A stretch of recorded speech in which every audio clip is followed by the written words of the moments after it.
A Scandal in Belgravia by Robert Barnard.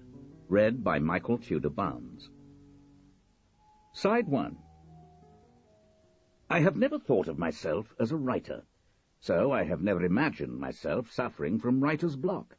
Yet that, surely, must be what is preventing me writing. Whenever I sit down at my desk to organize my thoughts, perhaps even sketch out a page or two, the figure that strolls insistently yet engagingly into my mind is always that of Timothy Wickliffe. He pops in, just as he used to pop into my office all those years ago, banishing the earnest intentions I had of getting down to some solid work.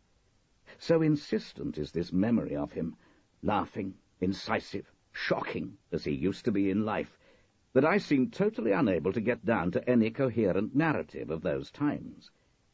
It should be an easy, straightforward chapter to write, the story of the early 1950s, a dullish period in my life. I knocked off the first chapter, birth, family, education, humdrum army experiences at the end of the war, Oxford, with an ease that must have been deceptive, though I would not pretend there is any literary grace in the telling. I know that my early life was not of the stuff that the Sunday newspapers will be interested in serializing. What they will want is gossip about my fellow politicians, particularly those still in the public eye, and more especially dirt on the respected former Prime Minister who sacked me. The latter I shall dole out sparingly, if at all. It ill behoves a cabinet minister relieved of his post to bite the hand that hitherto had fed him, though most do.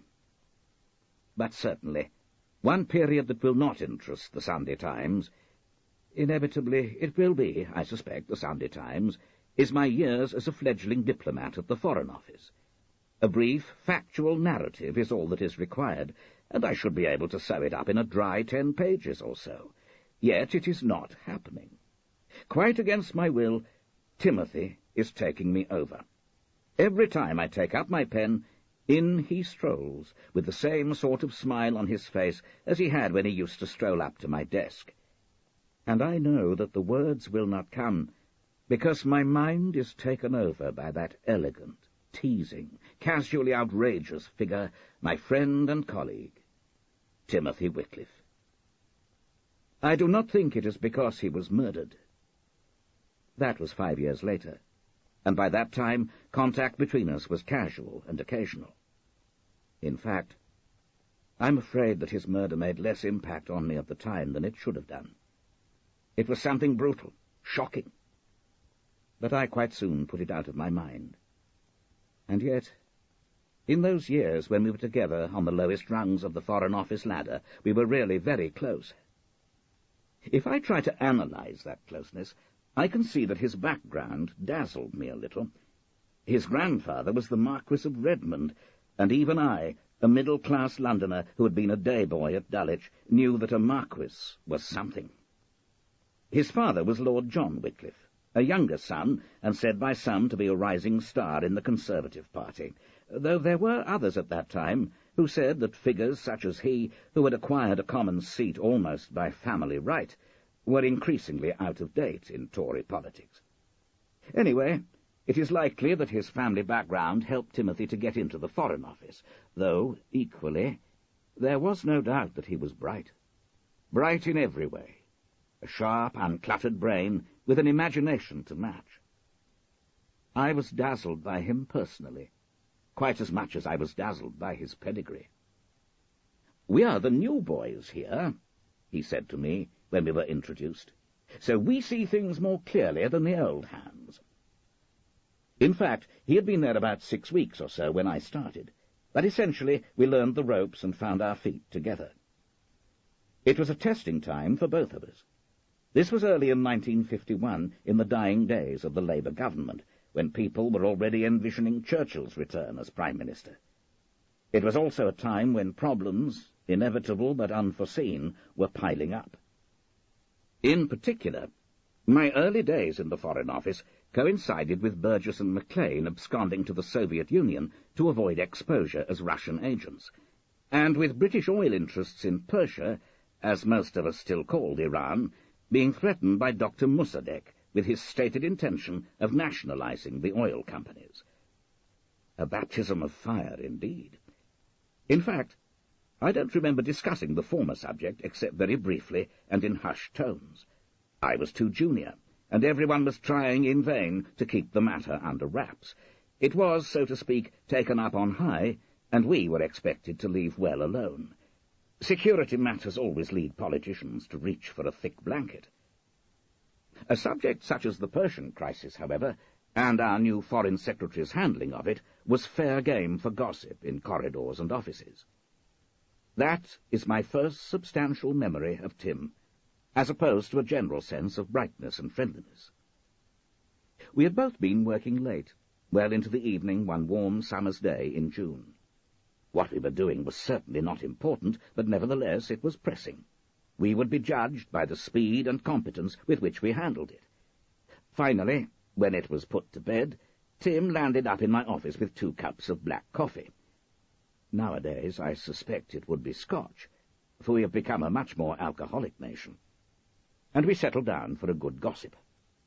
Inevitably, the talk turned to Herbert Morrison, the new Foreign Secretary, for whom the FO had several nicknames, not all of them affectionate. The trouble with Herbie, I remember complaining to Tim that night, is that he gives the impression in the house that he's not on top of his brief. I don't know if he is, and I don't suppose you do either, but the impression is what counts. "He's still feeling his way," said Tim. He jumped off my desk and did an imitation of Morrison, his cock-sparrow walk along the corridors with his little eyes darting everywhere as if he feared a stab in the back. The FO is a daunting task to take on. Give him time, and he may rise to it. It's time he's not likely to get, I pointed out. Attlee's almost sure to go to the country in the autumn. True. Then we'll get Eden for sure. And don't be fooled by the public image of him. Not nice? Tim frowned. I think he may be a perfectly good, well-meaning man, but there's something there, some unsureness. He can get frightfully prima donna-ish, and then he's hell to work for. Tim, of course, had never worked for Eden. I took such knowledge to be part of his birthright, springing from the political gossip that had surrounded him all his life. So make the most of Herbie, he concluded. A lot of the criticism is just journalistic niggling. You freights, I said, quoting Herbie's 2-syllable version of it that had aroused the mirth of newspapers. That's right. Winston and Devin could mangle foreign names. They'd wrestle with a really odd one, and it'd land up on the ropes, badly mauled. People thought it was endearing, a patriotic trait even. Herbie does the same thing, but he does it more tentatively, and everyone laughs themselves sick. Herbie knows they wouldn't have laughed at Bevin, and that Bevin wouldn't have worried if they did, and that makes it worse. They loathed each other. Then he should damned well master his text, I said. His mind is on other things. Well, it shouldn't be. What things, anyway? Tim nodded his head towards the South Bank, currently occupied by the Festival of Britain, the Festival Hall, the Dome of Discovery, and all those other constructions long since gone. Does anyone remember the Festival of Britain today? It was very much the creation of the Labour government, and much mocked in the newspapers. But I remember having an awful lot of fun there. The festival is his baby, Tim said. He loves it. It's what he wants to be remembered by. He's of an age when politicians start looking for monuments. How true that was, and how we have suffered since from politicians anxious to leave monuments. It strikes me that Timothy Wickliffe's conversation was shot through with political insights which got to the heart of the matter, that illuminated things that I, only now, after a quarter of a century in politics, am beginning to understand. It can't have been just his growing up in a political household, especially as I never got the impression he and his father were particularly close, or that he had sat at his feet politically. I think it was his own perceptive, incisive intellect that taught him so much, so early, about the game of politics, and about politicians and their ways. I've set down all I remember about that first conversation I had with him that did not concern day-to-day business. But I have one strong visual memory of him, too. Timothy sitting on my desk, slim, elegant, intensely alive, with the long lock of fair hair falling over his eyes to give a misleading impression of dandyism, of the dated aesthete. Alive. That is, sadly, the word that sums him up for me. Alive, joyful, thirsty for experience, with a relish for all kinds of people, and an ever-present sense of the ridiculous. Quite by chance, we finished the other pieces of low-level drudgery we were engaged on at the same time, so that we happened to meet at the King Charles Street door. We walked together down the steps and over to St. James's Park, talking and laughing. We were so late it was already twilight, and the park, much my favourite of all the London parks, was looking magical. We were still laughing, I remember, when we separated at the point where our paths diverged. Tim to go towards the palace, and then on to Belgravia, where he lived, I to go to the St. James's Park tube station. I dallied a little. I was still living with my parents in Dulwich at that time, and there was no reason for me to hurry home. The air was fresh and bracing, and I was still a little intoxicated at being a part, an oh so tiny part, of great international events. An off-duty guardsman crossed the path in front of me, and a courting couple, hugging each other close.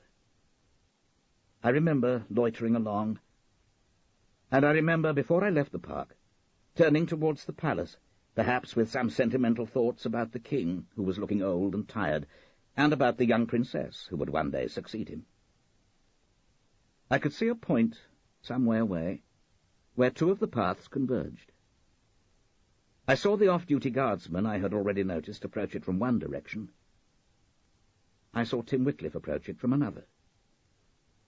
I saw them both slacken pace. I saw them make some kind of contact, of eye, of word.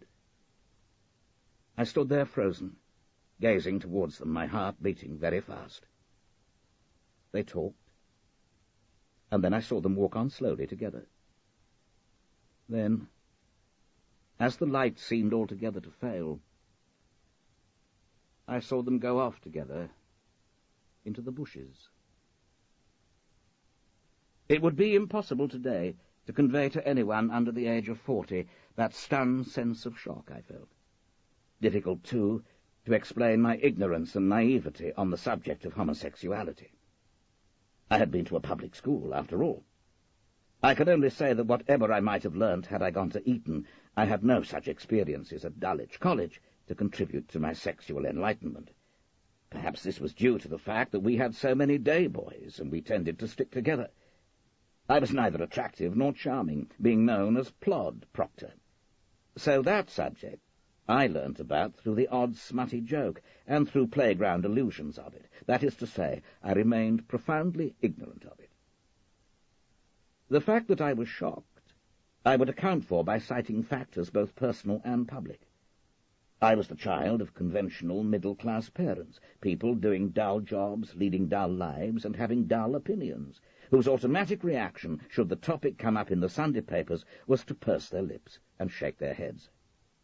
The papers then treated court cases involving homosexual conduct in the lip-licking style they use today in reporting child sex abuse cases, or MPs who go in for spanking sessions. And then there was the Guy Burgess factor. Burgess had disappeared to Moscow only months before, leaving behind a legion of tales about his brazenly open homosexuality, his liaisons, his gay parties. I suppose the newspapers would have used words like queer and pervert at the time. The rumour, or was it a joke, around the Foreign Office, was that he had left as his forwarding address Stage Door, Bolshoi Ballet. At that very time, newspapers were indulging in speculation that was frankly no wilder than some of Burgess's conduct. Questions about him and his activities were being tabled daily in the House of Commons, and Herbie Morrison was struggling to answer them, or not to answer them, as is the habit of ministers when security matters come up. That, in short, was why I was stunned by Timothy Wickliffe's going off into the bushes with a guardsman. I must have stood there for all of a minute before I resumed my walk to the underground. If I was unduly thoughtful when I got home, it was so close to bedtime that my parents did not notice. No doubt my mother made me a mug of Horlicks, and we all turned in to sleep, the sleep of the just. I lived, as I say, in a very dull household, and it was all light years away from grandsons of marquises and encounters with guardsmen in St. James's Park. I tried very hard next day to be the same as usual to Timothy Wickliffe. Probably I tried too hard. I'm not a good actor, and this often harmed my political career. People knew what I really thought. At any rate, I became convinced over the next few weeks that Timothy knew that I knew, had worked out how I knew, and was amused that I was shocked. Sometimes, when he was talking to me, he looked into my face, and there was a satirical turning up of the corners of his mouth that was not malicious, but seemed to express a sort of delight in the absurdity of people, in this case, me. It did not affect his friendliness and openness to me, only my friendliness and openness to him. It was perhaps 2 or 3 weeks later that our friendship reached a decisive phase, a phase when I had to make a conscious decision whether to accept or reject him and his life. How far he deliberately brought this about, I never quite knew, but he did admit that he wanted it brought out into the open. There were many quaint survivals and oddities in Foreign Office practice at that time that had not been swept away by the advent of a Labour government. Bevin was interested in policy and the implementation of policy, and if he knew of these oddities, he probably regarded them with the Olympian amusement of a trade union baron at the eccentricities of the upper classes. One of these survivals was that certain great folk were to be dealt with, whenever possible, in person, rather than by telephone or letter. However low-level the personal contact, and they didn't come lower level than me at the time, that was how the business was to be done. The list of these great folk, some or most of them obscure and quite unknown to the general public, had apparently come about in an arbitrary way, with a rhyme and reason that was scarcely discernible to the normal human brain. And this was the only reason I can give for the fact that on an evening in July 1951 I was given the assignment of calling on Lady Thorrington in Belgrave Square. A question of residency rights for 3 displaced persons, I grumbled to Timothy in the course of the day. And for that, I have to traipse all the way over to Belgrave Square to deliver the papers in person. My neck of the woods, said Tim. I'll collect you later, and we'll go together. He turned up in my tiny office around 4:30, much earlier than need be, saying it was a fine afternoon and we deserved a break. Again, we left the rambling pile of the Foreign Office, walked down the steps from King Charles Street, and began across the park. At least, I'm keeping him from accosting guardsmen, I thought. A mean little thought, probably springing from embarrassment. We kept up a vigorous conversation, perhaps on my part, to prevent him bringing up the question of my knowledge. We discussed, I remember, the Belgian king's abdication and the prospects for the new king. I forecast that the country would be a republic within a year. My opinions on foreign affairs at that time were almost invariably wrong, which is still the case with many officials in the Foreign Office today. Tim put forward the idea that monarchies had usually survived in the 20th century in countries with strong Labour parties. Typically, I regarded this as a brilliant paradox, though in fact it was simply a matter of intelligent observation. We had this conversation as we skirted Buckingham Palace, where the Queen's Gallery now is, and we walked on through an overcast afternoon towards Belgravia. We were close to Belgrave Square itself when Tim slowed down and touched me on the shoulder. "Your appointment's for 6, isn't it?" he said. "Much too early yet. Come and see my flat." We turned into a dim little cul-de-sac called Craven Court Mews, and the apprehension that I certainly felt warred in me with the delicious sense of mixing on friendly terms well above my station. I suppose this sounds incredibly dated, even comic to a young reader today, but the Conservative Party was not then what it is today, the party of brash new money-makers. The typical young Conservative, of whom I was one, was a snob with a social conscience. I was deliciously thrilled. We strolled down the mews, which was paved with cobblestones, and decidedly shabby, with walls that needed repainting and windows needing repointing. We were still in the era of shortages, remember, and the era when the well-heeled preferred not to show it. Timothy put his key in a door and led the way up some narrow, stuffy stairs.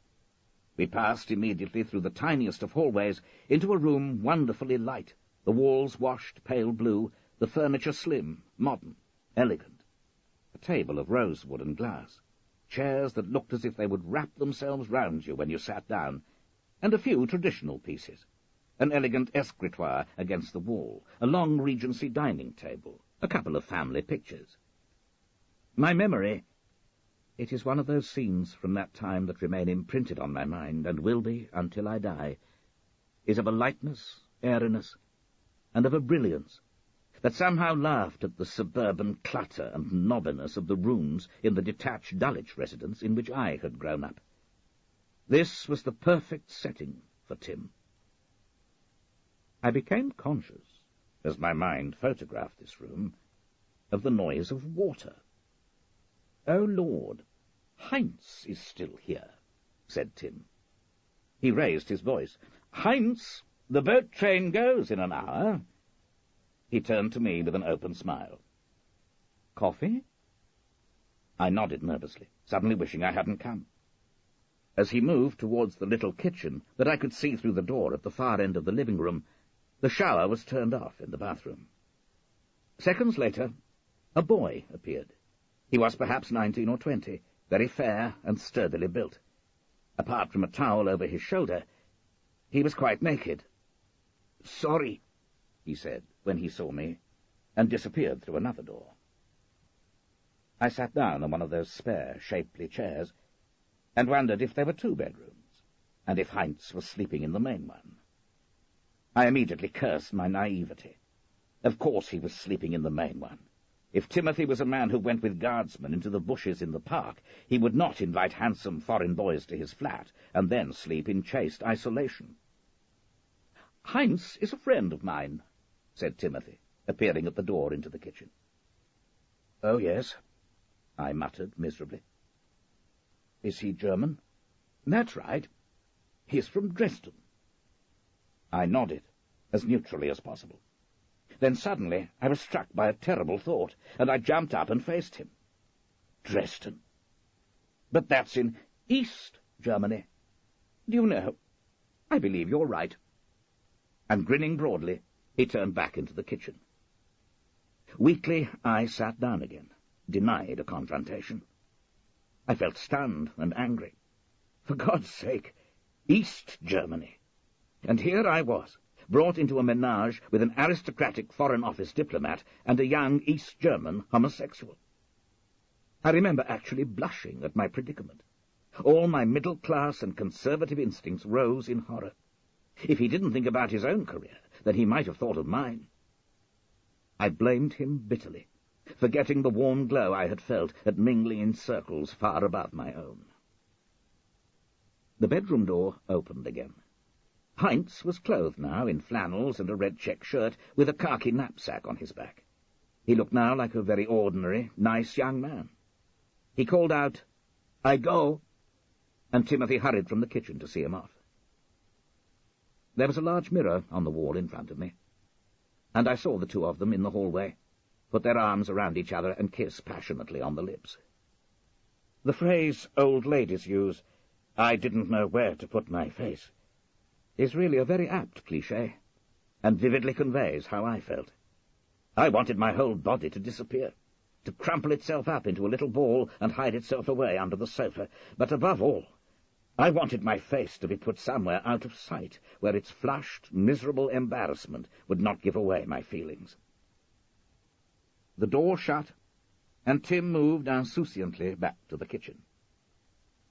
"Do you like the flat?" he asked, with a voice full of ironic amusement, as he came back with the coffee. "Very much," I stammered, as normally as possible. "It's very unusual, stylish. It's not the sort of furniture you see around these days." Tim nodded, still with a smile on his lips. "I got most of it from an aunt," he said, sitting down and pouring 2 cups of coffee. "She bought it in the 20s and 30s, you know, Bauhaus stuff and imitations of it. She was something of a high flyer, member of a rather fast set. Then a boyfriend was killed right at the start of the war, and suddenly she got religion, sort of Anglican cum theosophy. For some reason, she didn't think the furniture suitable any longer. She got herself a lot of heavy oak stuff with thick tablecloths, more like altar cloths, very good for séances, I suppose." "How odd," I contributed, in an unnatural voice. "The eccentricities of our noble families. But I shouldn't mock her. She was very good to me. She died last year in the smog epidemic, and I came in for this flat as well." He was walking round the room now, coffee cup in hand. I sat there, oddly close to tears, working up to something. "It's a lovely room," I muttered. "Yes, but it's an interesting story, isn't it? It shows how people regard their furniture as a sort of stage set to show off their view of themselves." "So what does that make you?" I asked, marching through the conversational door he had opened. "Frank?" Tim hazarded. "Open? Free as air?" "You staged all that, didn't you?" I blurted out suddenly. "Staged?" He stopped beside me and stood smiling down, but not ironically now. "You staged that scene with Heinz to bring it all out into the open." Tim sat down and sipped his coffee. "I thought Heinz would be gone, as a matter of fact. He's a dear boy, but he has no sense of time. When he wasn't, I took advantage of the fact. I had been wondering whether to say something over the last week or 2. As it was, I just behaved as I would have if you had not been here." I looked down into my coffee cup, feeling desperately gauche, as indeed I was. "Why did you want to bring it out into the open?" "Why not? You're the closest thing I have to a friend at the FO. I don't like having secrets from my friends." "Wouldn't it be better to keep it firmly under wraps?" "I don't think so." I was angrily conscious that I was being given a secret, and a role that I had not asked for, and was most unwilling to accept. At last I spoke out, looking him full in the face. "For God's sake, don't pretend you haven't heard all the things people are saying about Guy Burgess, or read what the newspapers are saying." "Well?" "This sort of thing makes you a security risk." "Peter, I am not Guy Burgess. I'm Timothy Wickliffe. You don't believe all Negroes are the same, do you? Or Jews? Why should you believe all homosexuals are?" "But it leaves you wide open to blackmail." "Come off it. Blackmail is a danger if you're a secret homosexual, and that's what you're trying to persuade me to be. And by the by, there never was a less secret homosexual than Guy. I'd heard about him and his antics long before I joined the Foreign Office. Burgess spied for Russia because he was, still is, presumably, a communist, not because he was blackmailed into it." "But your father's a public figure. You know what the papers would do if they got hold of it." He shrugged. "That's something he'd have to handle. He's a politician. He can take care of himself. As to me, I'd resign from the Foreign Office. So what? No great tragedy. I'm not sure I see my role in life as a top civil servant, or an ambassador, come to that. I came into the FO because I like abroad, and haven't seen nearly enough of it. I can think of lots of other careers I'd just as soon take up, and probably will." I shook my head. "You're underestimating the harm it would do to your father's career. But it's the security aspect that worries me most." Tim leaned forward in his chair, smiling persuasively.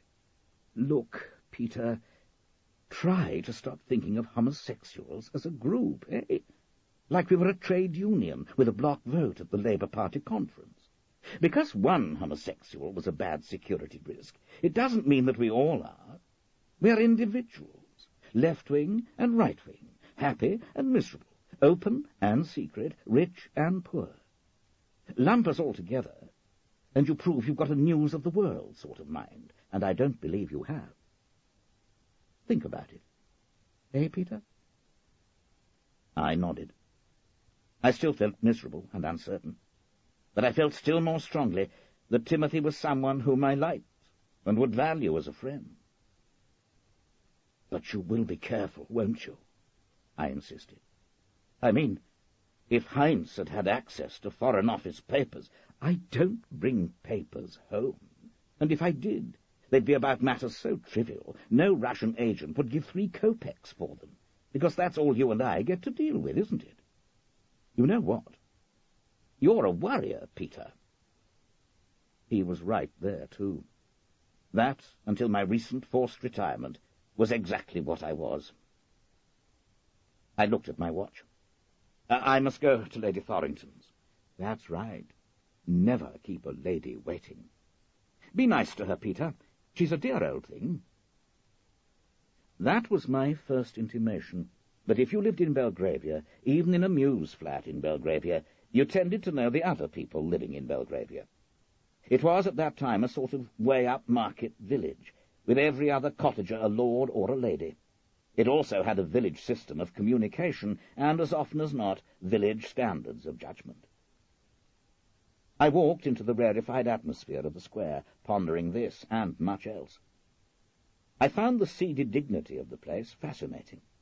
I couldn't see how such an area could give off so strong a smell of money and privilege, yet undoubtedly it did. But as I took in the place and its feel, I was also meditating on the scene I had just taken part in.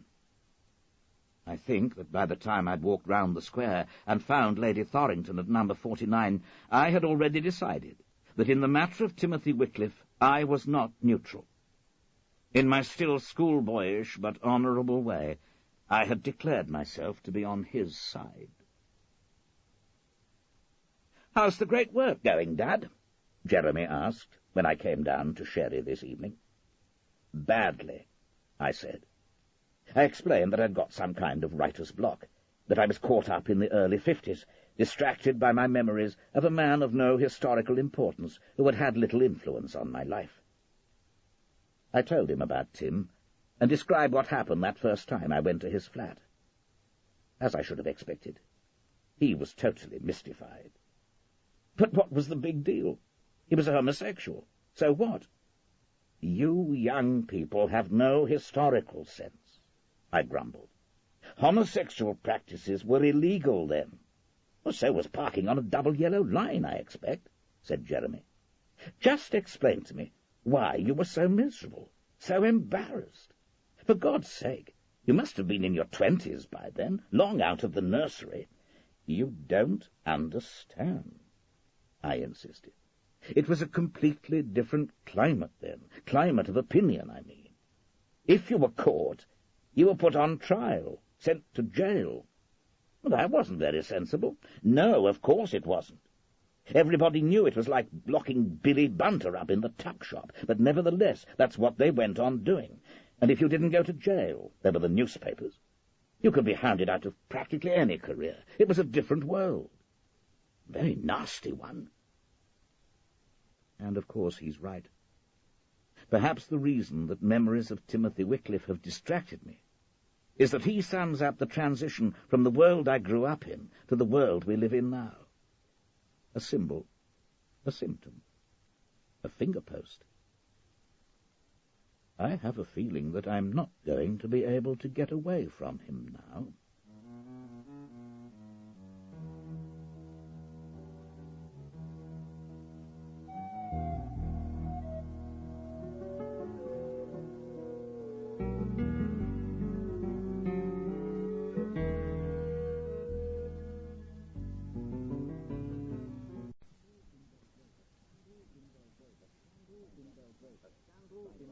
A Scandal in Belgravia by Robert Barard.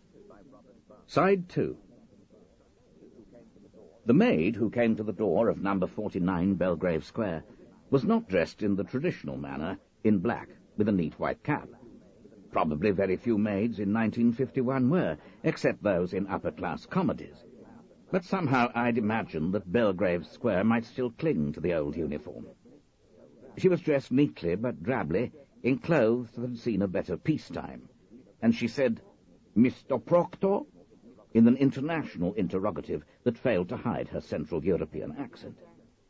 She looked anxiously at the envelope I was carrying, leaving me in no doubt that the papers I carried were for her. "Lady Torrington is expecting you." When she shut the door, there was a rich, pregnant hush in the house. She led the way upstairs. Lady Thorrington's sitting-room was on the first floor. It was furnished in so exactly the way I had expected a sitting-room in Belgravia to be furnished. Shabby carpets, good pieces of furniture, dull pictures, that it was the woman, I noticed, or rather, the women, for she had a friend with her.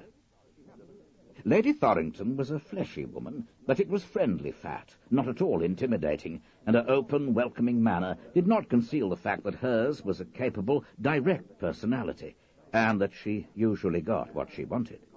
In her, common sense was allied with persistence and single-mindedness. By contrast, I thought her clothes unsuitably frilly, not in the eternal schoolgirl manner of Bubbles Rothermere, just a little too partyish. I realized later that they were old clothes, let out most capably. Like her maid, she was wearing clothes from the pre-war era. I suspect now that many of her own clothing coupons went to the Europeans she gave her time to protecting. I remember when she died, when I was a junior minister in the Heath government, how surprised I was at the length of her Times obituary, and the warmth and sorrow of the addenda to it sent in by correspondents, many of them with foreign names. "This is Lady Charlotte Ray." Lady Charlotte was much more everyone's idea of a grand Belgravia dame. Spare, dressed entirely in black, and dogmatic in her speech, she was not a person one would likely consider disputing with. Whether she was as wise or perceptive as she was dogmatic, I was not sure, but she was to the life what we now think of as the Wendy Hiller part. "Business first," said Lady Thorrington, making me wonder nervously what was to come second. She gestured me to a seat and sat down herself with a business-like air. I took from the envelope the papers which notified the granting of residence rights to Käthe Müller and to her son and daughter-in-law, Klaus and Hildegard. I explained the exceptional circumstances which had persuaded the Foreign Office and the Home Office to grant these rights. I saw Lady Thorrington nodding in a way that suggested not that she was acknowledging them to be exceptional, but that she was storing them up as loopholes for future use, for she maintained with various government departments a continuous yet courteous warfare on behalf of people they would much have preferred to keep out of the country. Finally, I explained that the three would be eligible for naturalization in 5 years' time. Lady Thorrington leaned back in her chair.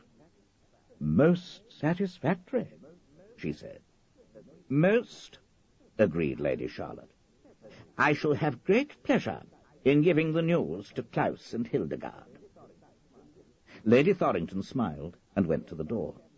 I had guessed that Käthe was the woman who had let me in, and she was waiting, if not listening, outside. I heard uninhibited expressions of joy and heard her tripping downstairs with an unlikely lightness in a woman of her years. No doubt she went straight to the phone to give the news to Klaus and Hildegard. The pair, I later learnt, were cook and chauffeur to Lady Charlotte Ray, but they did not stop long with her, and the last I heard of him, he was Claude Miller, and Conservative Mayor of Lewisham. Käthe was with Lady Thorrington until she died. Now Lady Thorrington came back in, a smile on her face, and closed the door. "Sherry," said Lady Charlotte. She said it in a downright regal way that left no option for refusal, though it was not hers to offer. Lady Thorrington, still in high good humour, went to the decanter and glasses on the cabinet by the window and poured 3 glasses. The sherry was a brown, dry Amontillado, no more common then than it is today. There was no alternative. It was clearly their drink, and very good it was, too. When I had taken my glass and sipped it in what I imagined to be the approved manner, I realized that I was seated on one side of the fireplace, and they were seated on the other side, and that both gave every appearance of being about to question me. An inquisition of ladies. I wished myself 100 miles from Belgrave Square. "You find your work at the Foreign Office interesting?" began Lady Charlotte, the commencement anodyne. I replied in my earnest, overgrown schoolboy manner. "Yes, very interesting. It's such an exciting time to be starting there. Of course, I haven't got to deal with anything of real importance yet." The moment it was out of my mouth, I realized where that led. "Only with tiresome old ladies whose business ought to be conducted through the post office or the telephone service," said Lady Thorrington with a smile. "Oh, I'm sorry. Of course, I didn't mean—" "Of course you meant it. And quite right, too." We all sipped, to cover my discomfiture. "No doubt there were others who started with you, and who are also on the bottom rung of the ladder," said Lady Charlotte, the approach oblique. "Yes, of course," I murmured. "Several others. The Foreign Office, I believe, recruits its young men from all sorts of schools these days," she went on, the diplomatic sidestep. "Quite democratic." "I went to Dulwich," I murmured. She nodded, as if this confirmed her assessment of the new democratic spirit in the Foreign Office. Indeed, I think I was half inclined to accept her assessment myself, until I saw a tiny twinkle in Lady Thorrington's eye and realized how ridiculous it was. Realized, too, that Lady Thorrington kept her friend as much for her own amusement as anything else. "Young Wickliffe started there not long ago, I believe." At last, Lady Charlotte had come to the approach direct. "Yes, he did." "Isn't he some kind of relation of yours?" Lady Thorrington asked her friend. Lady Charlotte gestured dismissively. "Oh, something. Second cousin, twice removed, something of that sort. We're all so intermarried that you only count people as related if you actually keep up with them. And as far as the Wickliffes are concerned, my father chose not to." It was said in a tight-lipped way. I should mention that Lady Charlotte's father was Earl of Bodmin, a generally undistinguished peer, and her husband was Julian Ray, a minor minister in a Baldwin government, a man from whom Lady Charlotte had become more or less semi-detached in the course of her marriage. He had died the previous year, and her mourning was for him. Lady Thorrington's husband had been ambassador in Vienna at some time in the 30s, and had sent home any number of warning messages to the British government, which it had ignored. His widow's work with displaced persons, what we today would call refugees, I suppose, one of the few instances of our language becoming less euphemistic in recent years, was a continuation of his. "We saw you, in point of fact," she now said. "I beg your pardon?" "We saw you and Timothy Wickliffe arrive." She gestured to a corner where there sat a coffee-cream-coloured cat, all soft fur and pugnacious expression. "We were exercising shaipur in the gardens. We saw you arrive." The gardens were the fenced-off and locked area in the centre of the square, exclusive to the square's residents. There were small trees and shrubs there, providing cover. It was perfect for observing, without being observed. "Ah," I said. "Is he an especially close friend of yours?" asked Lady Charlotte. The voice was bright, neutral, but the question was loaded. I had taken my decision. "Yes. We're very good friends." "Yet you had not been to his flat before." I was unable to think of anything to say to that. Did they keep a 24-hour-a-day watch on his flat, or were they in touch with MI5, who did? After a moment, Lady Thorrington took pity on my disconcertment and explained. "As you were coming along Halkin Street from the palace, we saw that you would have walked straight into the square if Timothy Wickliffe had not stopped you and pointed to the mews. We deduced from that you had not been there before." "You would make very good detectives," I said. Lady Charlotte was inclined to look affronted. But Lady Thorrington nodded almost complacently. Yes, I think we would. There was a silence, apparently left for me to explain. I explained. We have only known each other since we both started working at the Foreign Office.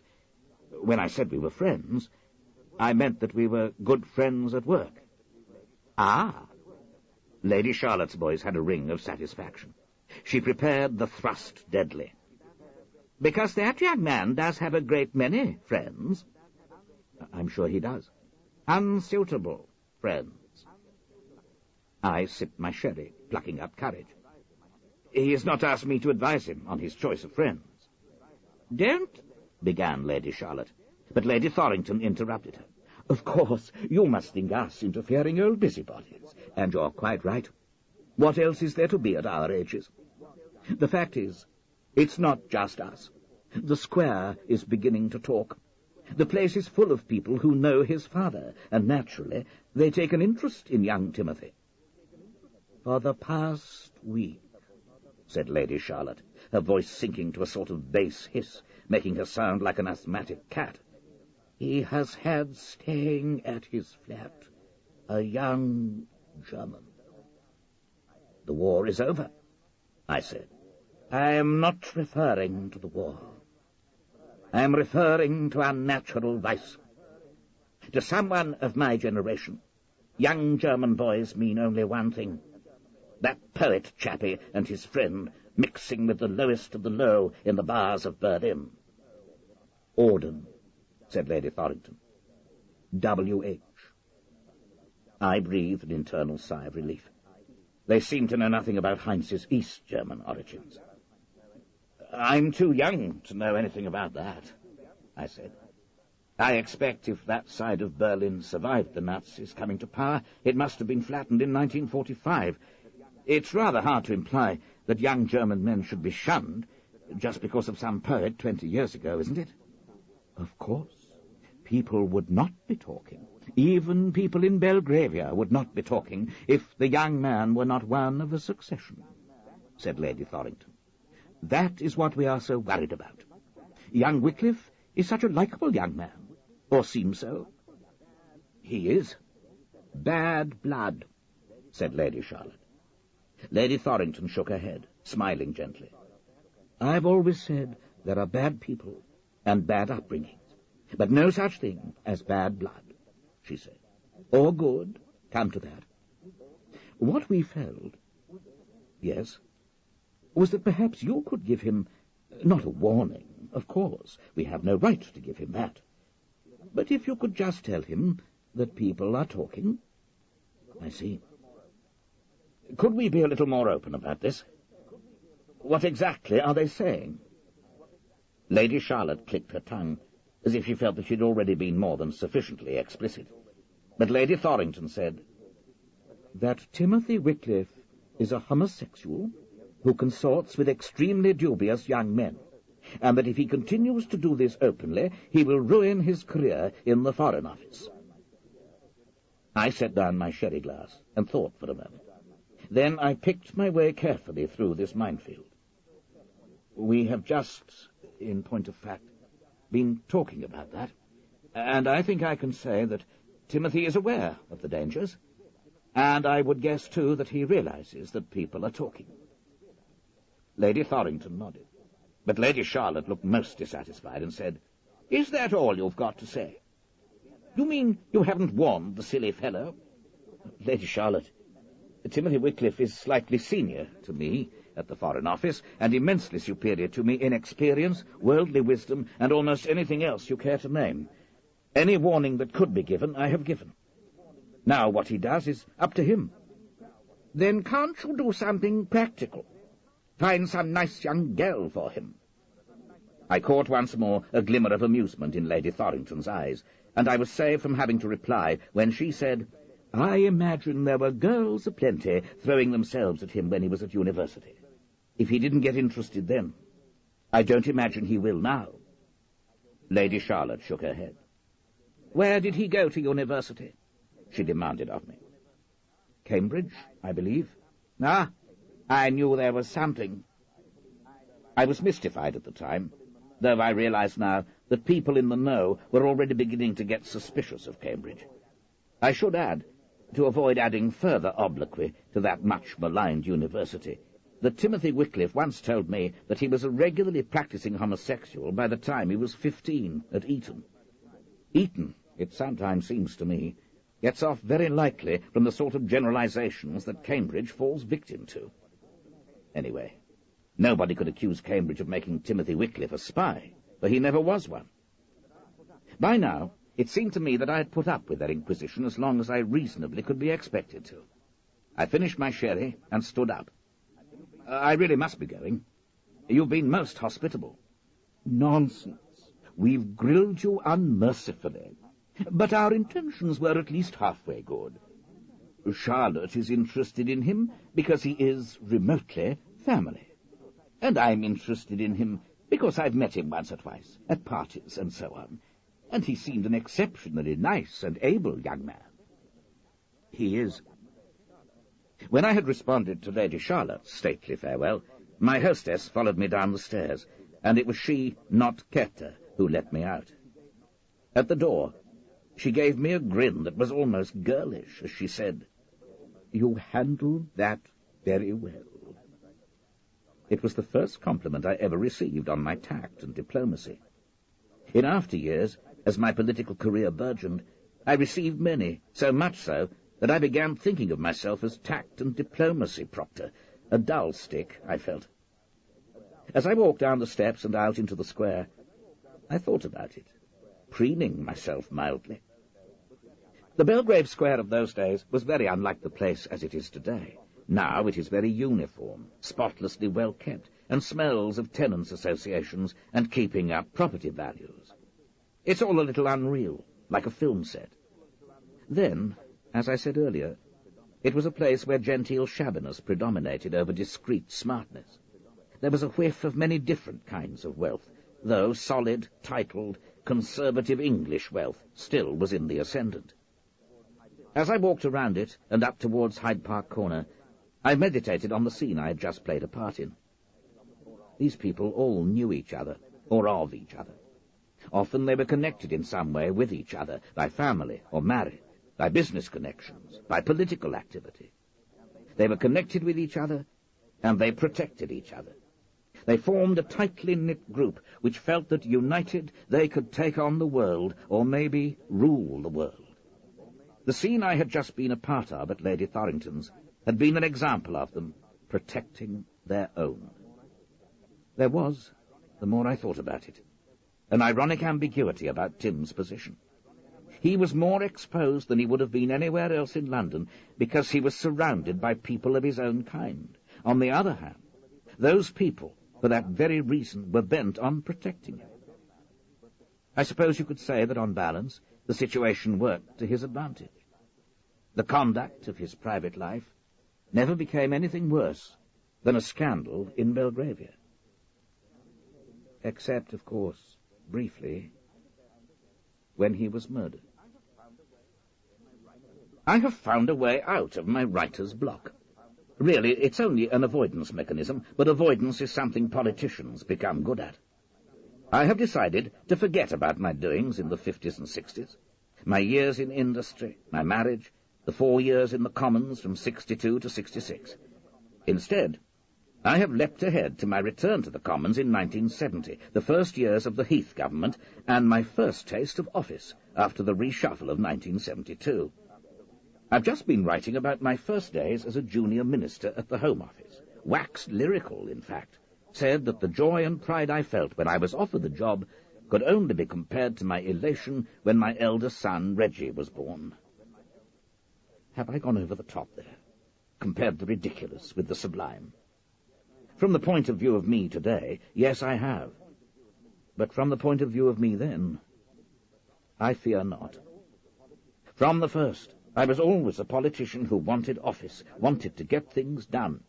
And the doing of these political things filled my life quite satisfactorily for many years, though it is true that by the time I left office, was relieved of my office, I was feeling like an old man in a dry month. Now the writing is coming easily again. and somehow the decision leaves me free to pursue the wraith of Timothy Wickliffe, who he was, how he lived, and how he died. I know how he died, of course. I know what people in the party say when the subject comes up. Remember that son of Lord John Wickliffe, done to death by his boyfriend? Terrible, tragic.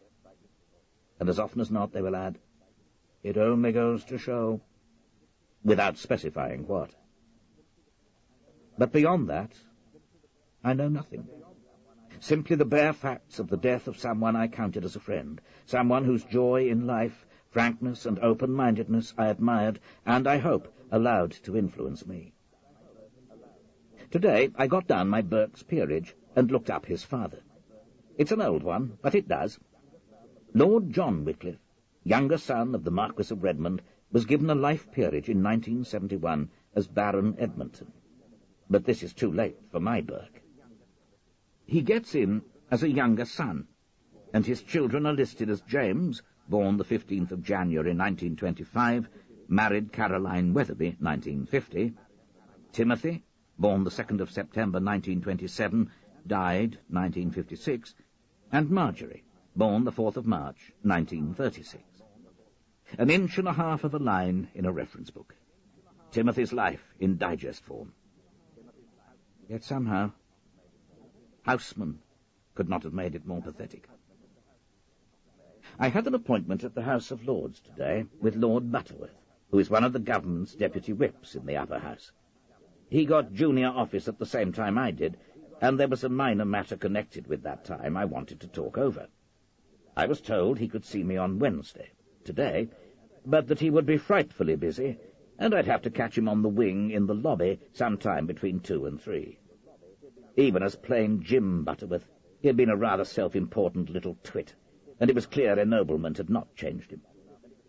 So there I was, soon after 2, in Pugin's lovely little lobby, hanging around and exchanging salutations with friends, as often as not, ex-ministers like myself, men who, after years of being threatened with the axe, had finally felt it fall.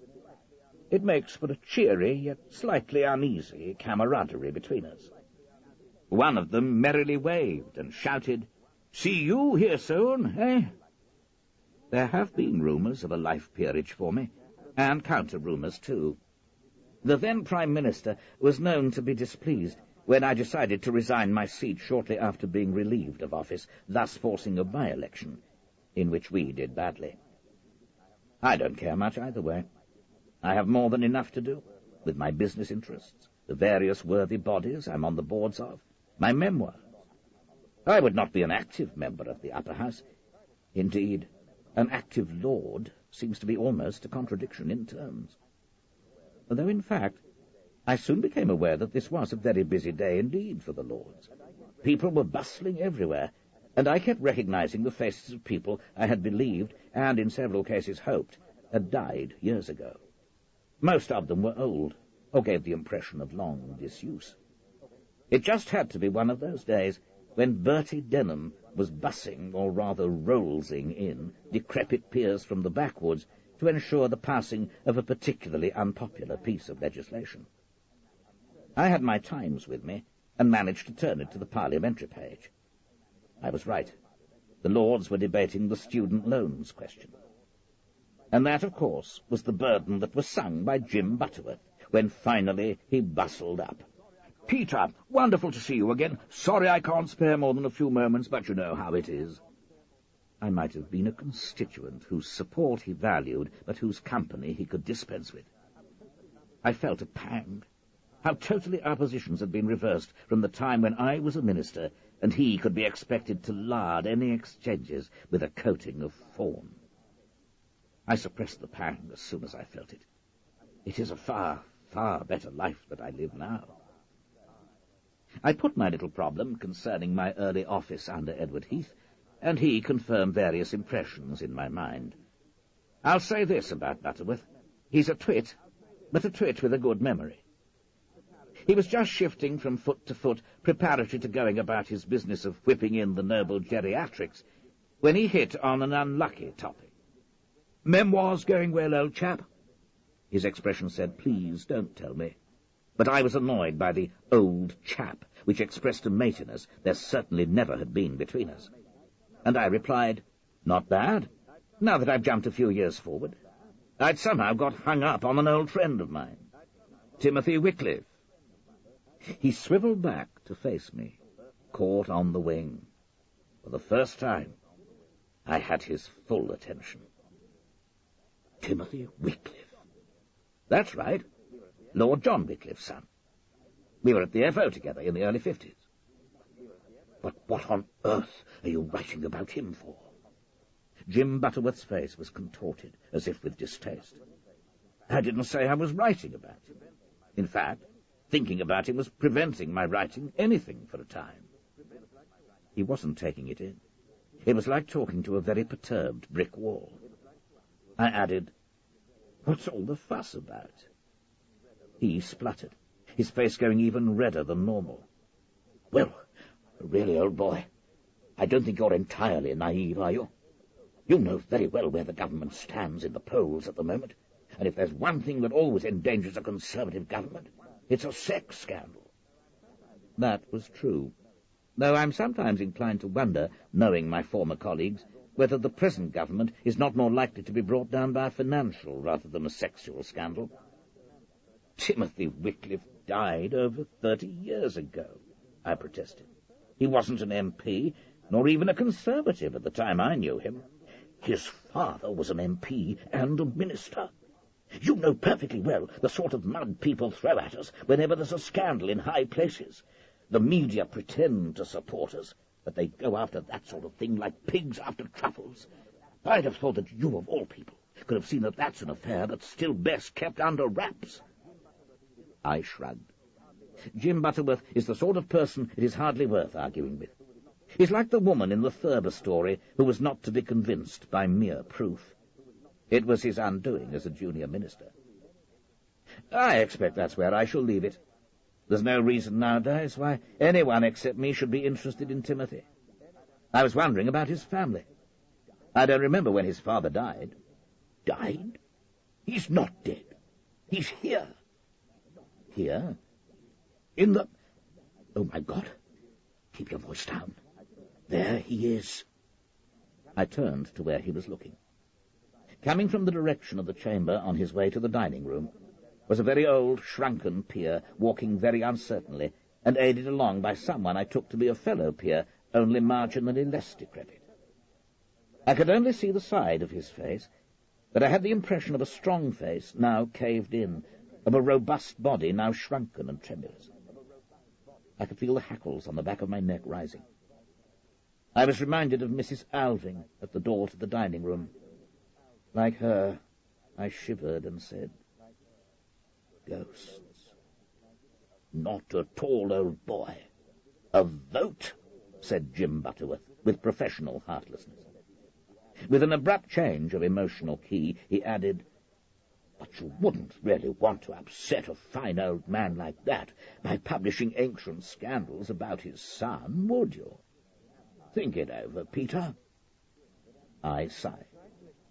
"Jim, I've tried to explain to you that I've said nothing at all about publishing." By now, I was thoroughly nettled by his dimness and pomposity, so it was probably with malice that I added, "You were at Eton with Timothy, weren't you?" I had found that out from Who's Who. Under Butterworth, Lord, it had said, "Born 20th of January, 1927, educated Eton." He spluttered magnificently at what was common knowledge. "I say, really, old boy, what are you suggesting? I hardly knew the man. Years apart, you were born the same year. Different houses. Never mixed in the same set at all." He had a very remarkable personality. Immensely likable. I'm sure you knew of him. By now, poor Jim was nearly purple and puffing. He sank his voice to a mere whisper. "Well, yes, certainly I knew of him. But the fact is that he had a certain reputation. Don't like speaking ill of the dead, you know. De mortuis nil desperandum, nil nisi bonum. Right, exactly. But the fact is, Young Wickliffe got in with a set quite early on, a set of older boys, boys that the decent chaps wouldn't touch with a barge pole. Of course, that meant they protected him. Very useful for Timothy. But it was always felt there must be a certain... I wondered whether to risk quid pro quo, but suggested service offered in return. Exactly, old boy. Hit the nail on the head. And with the benefit of hindsight, we were obviously right, weren't we? Maybe. Maybe. But to get back to what we were talking about, the Wickliffe family. Well, of course, they're the Redmonds. You must know that. The grandfather was marquis, and the current man was Tim's cousin. Rather a dim soul, I believe, never comes here. That, I suspected, was Jim Butterworth's criterion for dimness in a lord. I meant Tim's immediate family. Did I hear you talking about Timothy Wickliffe? It was Lord Ratton, a Liberal peer. I suppose he calls himself a Democrat peer nowadays, which sounds even worse than a working one. I had known him as Harry Ratton in the House, a very hard-working and well-liked Liberal MP who had been forced to resign during a long illness. I was pleased to see he now looked healthy enough, for I'd always got on well with him in that across-the-floor way that precludes any real intimacy or confidence. Jim Butterworth shot me a furious glance that said, "Now look what you've done," and bustled away. He had remembered that he was busy. "You weren't at Eton with Tim, were you, Harry?" I asked, turning to him with one of those resigned smiles that showed we both knew Jim Butterworth to be an ass. "Good Lord, no. Well above my station, I'm glad to say. That particular sort of misery is reserved for the well-heeled. No, I knew him at home. The Wickliffe's home was in Bristol then, you know. Very substantial, inclining to the grand, and actually running to a butler who doubled butling with air raid protection work. All this only a few hundred yards from our street of semi-detached.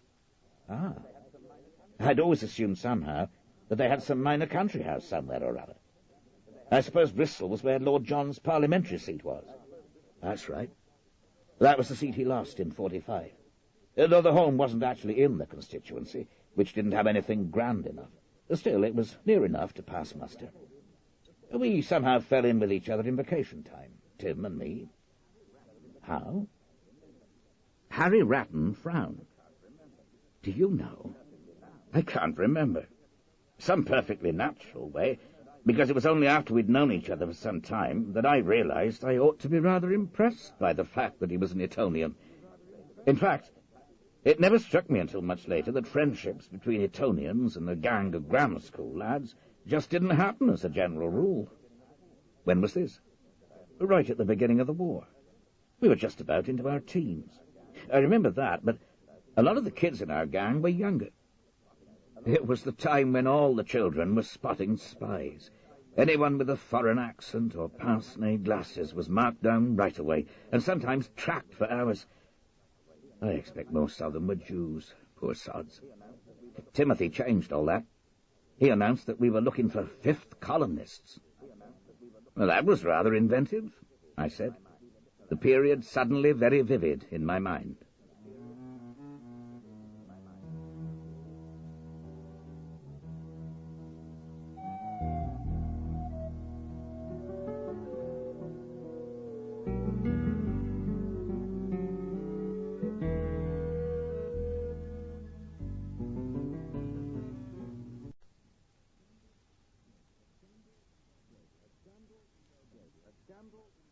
A Scandal in Belgravia by Robert Barard.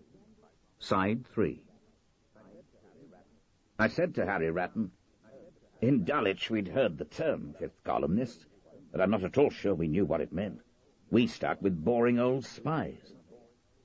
Timothy explained it to us. He said it was the most apparently respectable and upright who were fifth columnists, and that they were devoted to undermining the war effort and national morale by subtly spreading gloom and despondency, preparing the way for a German occupation. It was great fun. All the local pillars of the community were under suspicion, and at least it took some of the heat off the poor guys with the pince-nez and funny accents. That was just like Timothy. He always came up with the unexpected. That's right. And always such fun. The other times, when he wasn't around, what I remember is the poor food, the bombs, my father being away in North Africa. But when Tim was around, all I can remember is the fun. He never at that stage, the homosexuality thing. No. I had no idea until long after. Not until I worked in London at Liberal HQ in the mid-50s. Oh, no. He never brought that home with him. You're assuming it started at Eton. Well, it's pretty bloody probable, isn't it? He grinned at me, and I realized that now I was an ex-minister and he was practically an ex-politician. We could become friends in a way that would never have been possible before. Anyway, I overheard most of what that Pratt Butterworth was saying. When he sinks his voice to a whisper, he can be heard all over the chamber. Don't let him talk about Tim as if he were a problem or a scandal. He was a joy. He started to move away. Sorry to have interrupted. Hope I didn't make him scurry away before you got what you wanted. No, wait, Harry. I was asking Jim, but you can probably tell me. There was a brother and a sister, wasn't there? He pondered. Let's see. Tim was a younger son, like his father. There was just the one elder brother, and he certainly didn't mix with us. I'm trying to recall any impression of him. A little stiff, I think. Formal, certainly not as bright as Tim. I think maybe Tim's outgoingness embarrassed him or bothered him. I certainly don't remember them as being close. And the sister? Oh, that was different. Marjorie. But she wasn't a Marjorie at all. I always think of Marjories as being dull, conventional girls. This one was a kid sister, years younger, and the apple of Tim's eye. Of course, she idolized him. She was one of our gang almost from the start, a real charmer and very bright.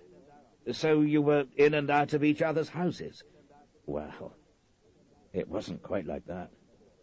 Tim's wasn't the sort of house kids would be in and out of. Or maybe we just didn't have the confidence to treat it like that. You felt socially inadequate? Well, certainly Tim never made us feel that. But deep down we must have known we were. I mean, say the subject of homosexuality had come up. The fact is, we probably would have gawped and said, "You what?" There are millions of ways of revealing gaucheness, and I should think we displayed all of them. What about the mother? Harry Ratton wrinkled his forehead again. Do you know, I hardly remember her. Certainly not forbidding, as the father inevitably was, being a lord and an MP, and very much a local figure. But she, the mother, was not particularly warm or welcoming. Somehow I have the impression of someone who wasn't really there.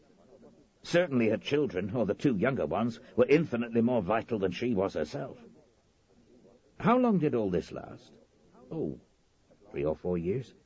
As long as the war. Things were beginning to draw us apart by then. It was just a holiday friendship in any case. It had to be renewed every time the schools broke up. Then Sir John lost his seat in the 1945 election. The family moved, and that was that. I imagine Tim did his national service about that time. So we never managed to make contact again. But I still look back on him with affection. He was a wonderful person. So enthusiastic. So alive. He'd used the word I had. The saddest possible word. Any idea what happened to the brother and sister? No idea at all. Wait a minute, though. The sister married an artist fellow. One read about him now and then on the arts pages. No, not an artist, a sculptor. That would be decades ago. Heaven knows if they're still married. What was the name? Foreign name. I know, maybe Jewish. Knopfmeyer. Would that be it? Name mean anything to you? I shook my head. I've never been much good on the visual arts. Nor on most of the other arts, I'm afraid. Though my son, Reggie, at one stage tried to civilize me, and Jeremy is continuing the process. I'm an old-fashioned books man, I think. Well, I think it's a name people know, Ratton continued. People who are into sculpture. Anyway, why this interest in Timothy all of a sudden? I mean, he was a marvelous person, but why now? I want to find out what happened to him. He was murdered by one of his boyfriends.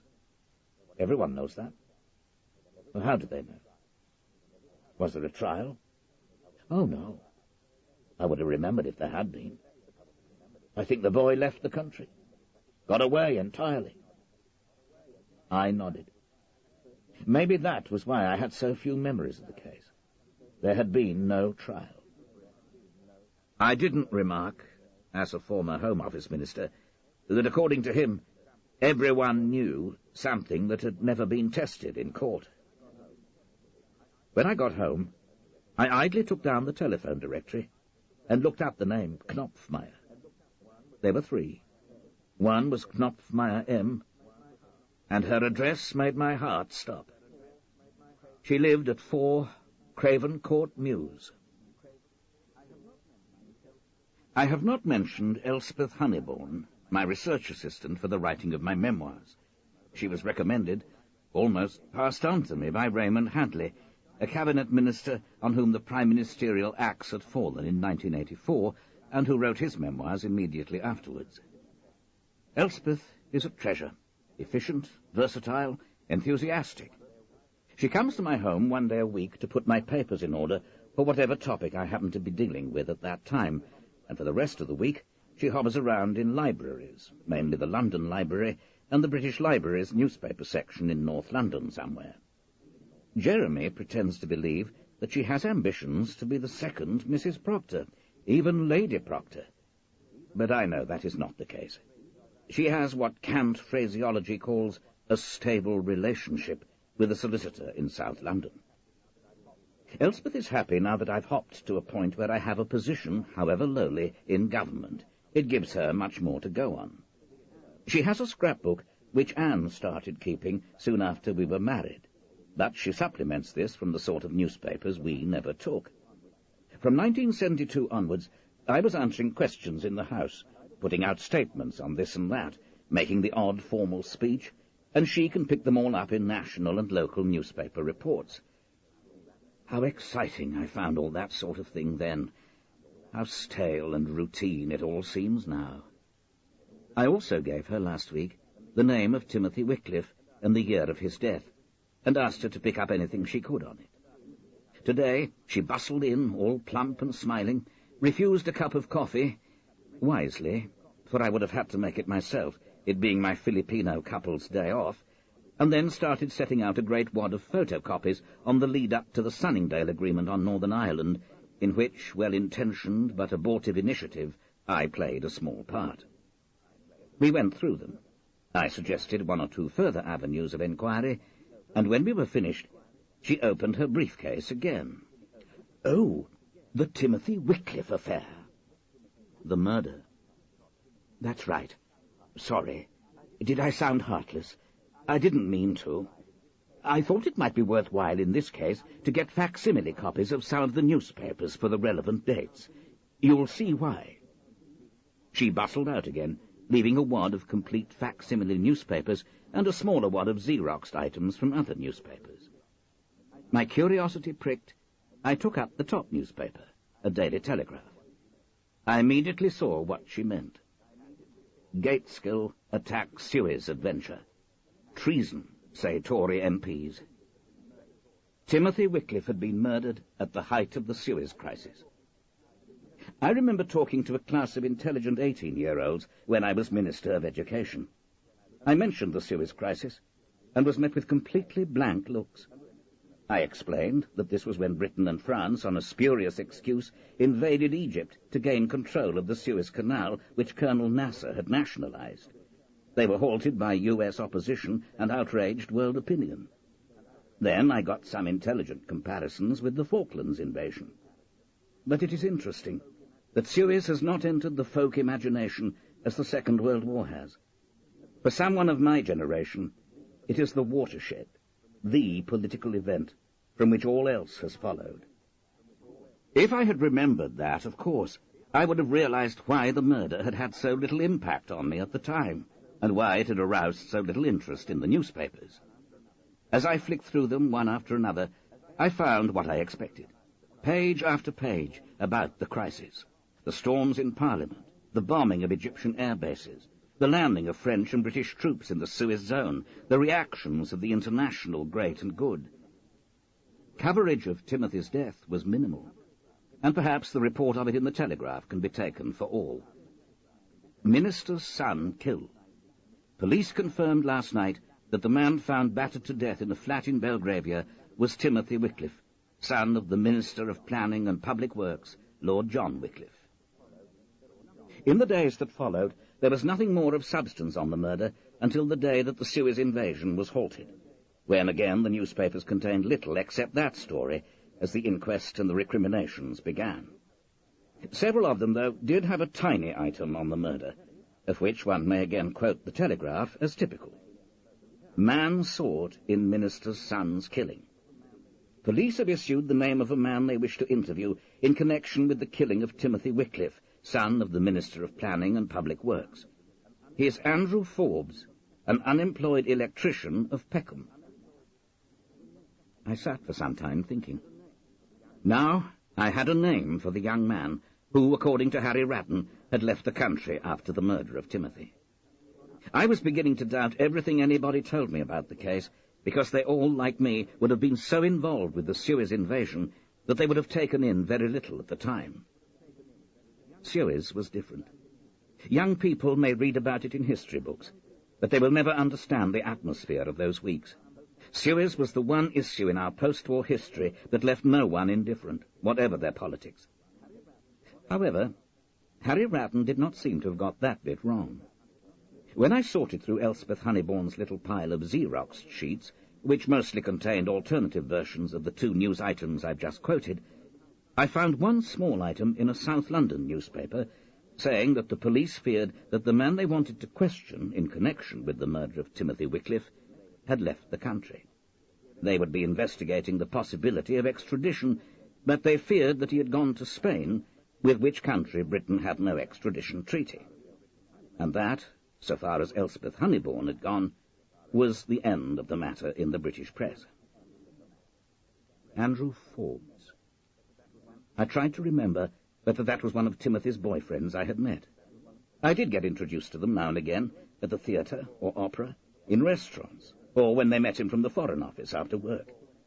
There had been one young man who made terrible scenes at the FO for a whole week, and I'd been the one deputed to deal with him. Tact and diplomacy, Proctor, in an early manifestation. The only other boyfriend I had more than casual words with was a man called Derek Wicklow.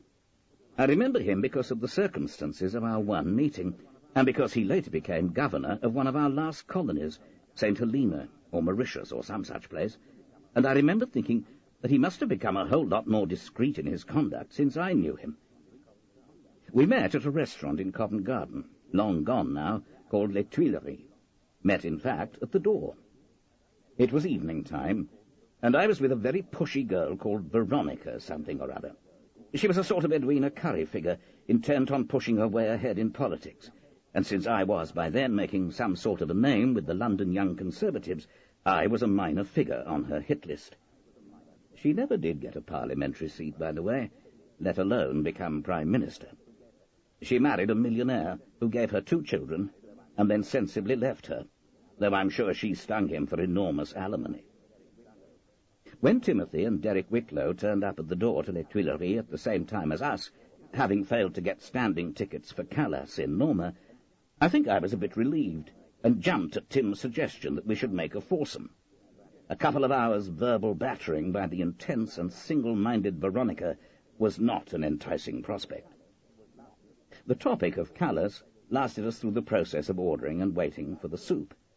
Timothy had seen her first Norma, and had been hoping to see her with the new Adalgisa.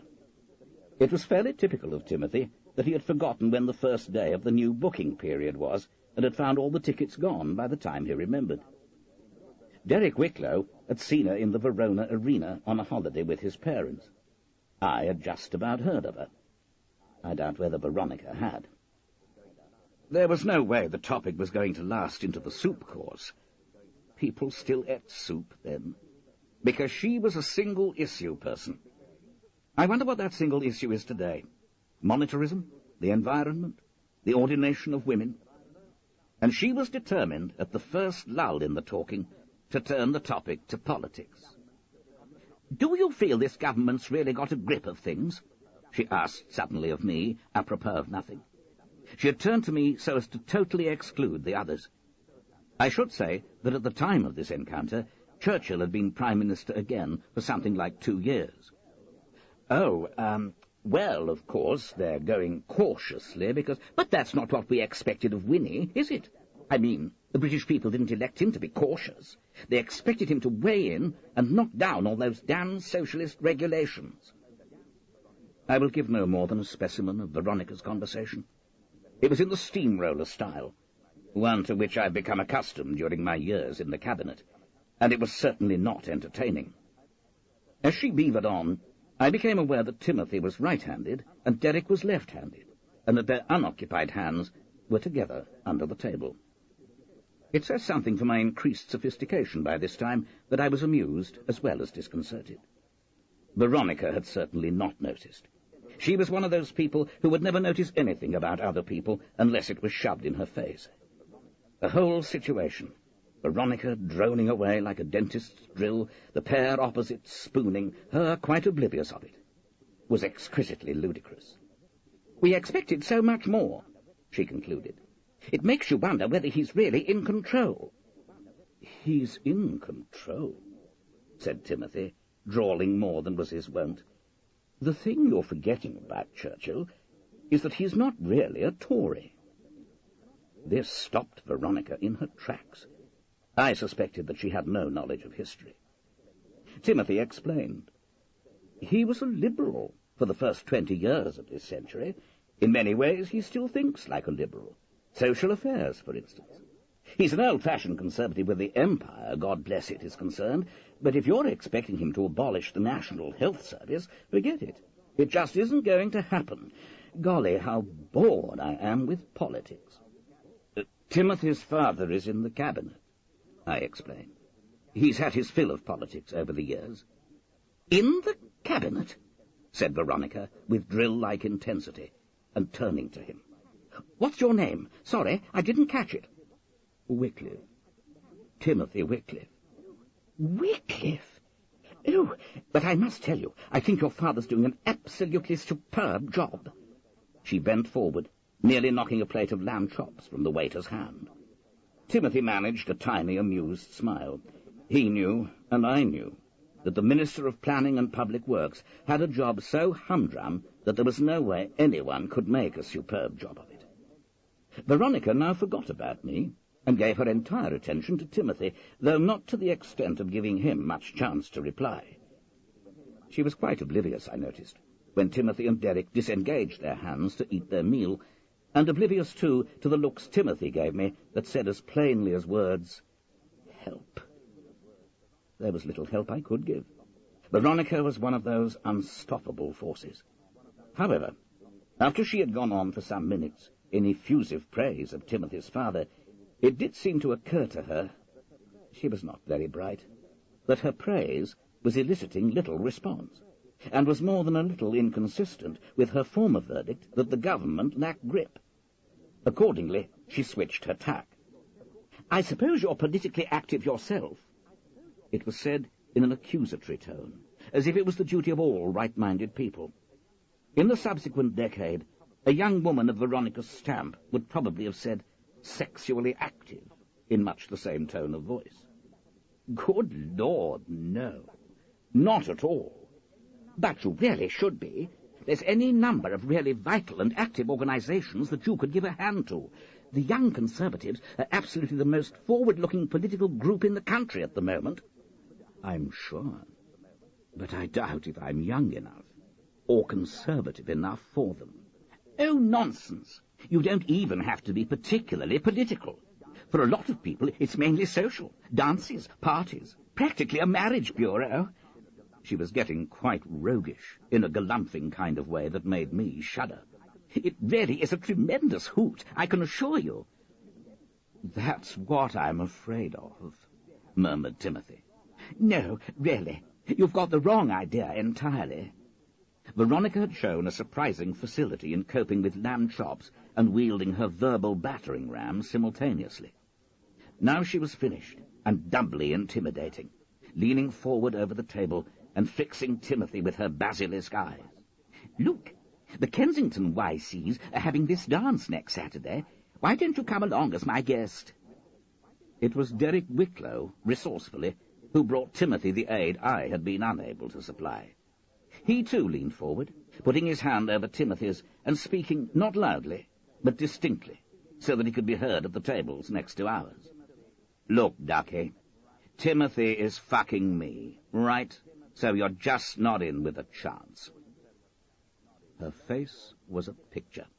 Her lower jaw literally dropped open. She blinked, spluttered. At last she managed to say, "For God's sake," jumped up from the table and scuttled from the restaurant as if she had just been told one of us had leprosy. We looked at each other, waited till the door slammed, and then burst out all three into uncontrollable laughter, holding our sides, our heads hitting the table as fresh waves of merriment engulfed us. I was dimly conscious of people at the adjacent table studying their plates as if they were runic tablets, then hurrying up their eating. But I only really surfaced when I became conscious of a waiter at my elbow. He murmured, "The young lady's dessert." Me, said Timothy. "I'm a snapper-up of unconsidered trifles." The rest of the meal was wholly merry, with imitations of Veronica, periodically renewed laughter, and frequent demands to know where on earth I had picked her up. It's a measure of my greater sophistication that by this time I could participate in it, though I seem to remember saying at one point, "What an absolutely marvellous way of getting rid of her," for the benefit of the adjoining tables, hoping they would believe it was no more than that. More sophisticated, but still craven, a modern person would judge, though I would remind them that homosexual acts were still illegal at that time. Eventually we rolled out into Covent Garden, still laughing, and finding it was interval time at the opera.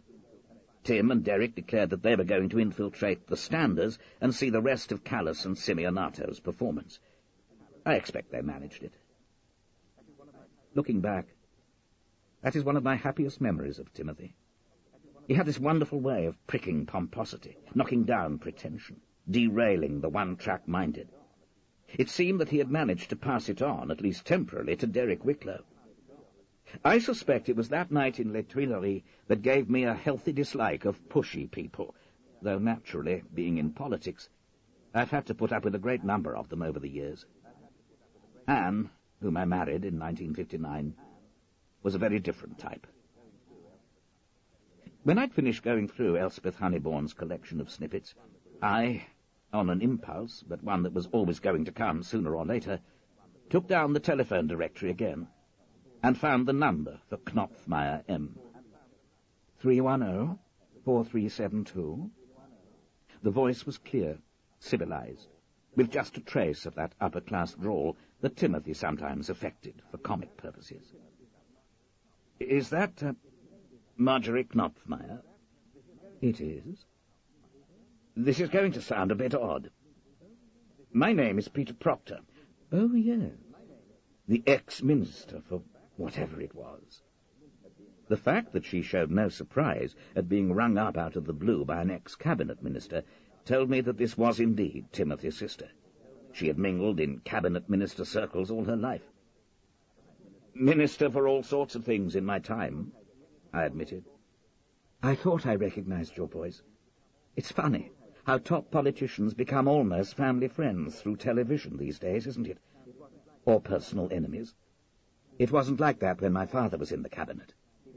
"It soon passes, though. People pass me in the street and frown slightly, trying to remember who I am." "Weren't you a friend of Timothy's at one time?" "Yes, I was." "I'm glad you mentioned him. As I say, this is going to sound odd. You see, I'm writing my memoirs." "Oh, God, poor old you. Why are political memoirs considered mandatory these days? They're always so tedious. I was forced to read Jim Pryor's one wet weekend at a friend's, and it was like wading through sump oil." Don't sap my confidence any further. The fact is, I got stuck in the 50s. And I think the reason is I feel a sort of guilt at the thought of Timothy's death. Not because I had anything to do with it, but because I knew him, liked him so well, and yet his death made so little impression on me. "Suez," said Marjorie Knopfmeyer promptly. "Everyone says the same. I remember it so horribly well.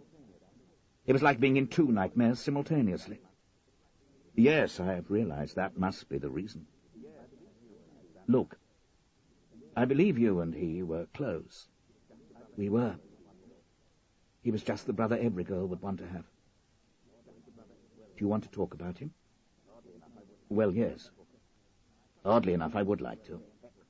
I somehow feel it might exorcise the memories or remove the block." "No need to explain. I still now and then meet people who feel they want to talk about Tim. He was the sort of person who affected people that way." "Why don't you come to dinner?" "That would be ideal, if it's not too much trouble." "I suppose you're very busy." "Not at all. You must know that ex-cabinet ministers are like yesterday's newspapers." "What about Thursday?" "Fine." "Say 7:30. I look forward to it." I put the phone down with an odd lift of the heart at the thought of eating dinner with Tim's sister.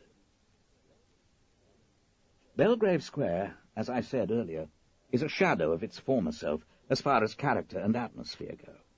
Uniform, sleek, bland.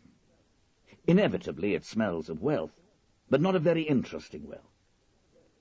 I was 10 minutes early for my dinner with Marjorie Wickliffe, or Marjorie Knopfmeyer, rather, so I paid off my taxi in the square itself and walked around it in the twilight. Lady Thorrington's house had now an opaque, ungiving presence, and I saw from a tiny plaque that it was the office of a finance company. Embassies abounded, prestige offices of this and that. Probably only the Duke of Westminster can afford to live there any longer. It is not now a square with much interest attached to it. Away from the square itself, there is still some style, however, and in the various little mews there is character and atmosphere aplenty. If I had not been remembering so intensely those encounters with Tim, I might have had trouble finding Craven Court Mews, but I only went to his flat 2 or 3 times. But as it was, I found my way there almost without thinking. It was now brightly painted, trim, almost jolly. I rang the bell of the street door and immediately heard steps clattering down the stairs. "Hello, I'm Marjorie Knopfmeyer. Good of you to come."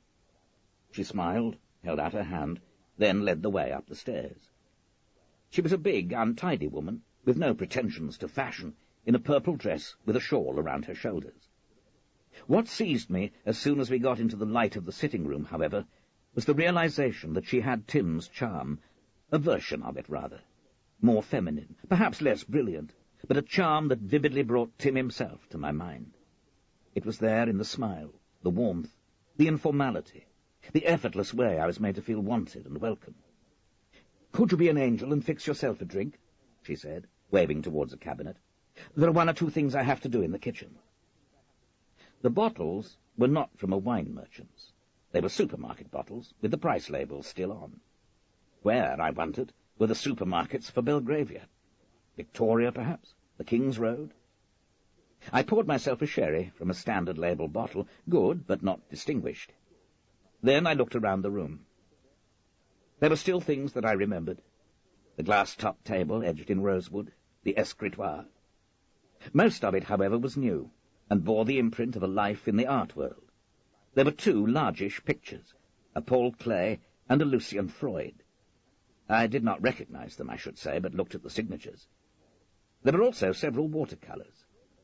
There was just 1 piece of sculpture, on a small table under the window, a long-legged bird like a stork, bending forward and somehow surveying the world quizzically. It was rough, jagged, and gave an impression of human vitality. "Do you like it?" Marjorie was standing over by the cabinet, pouring herself a weak gin and tonic. "Yes, very much."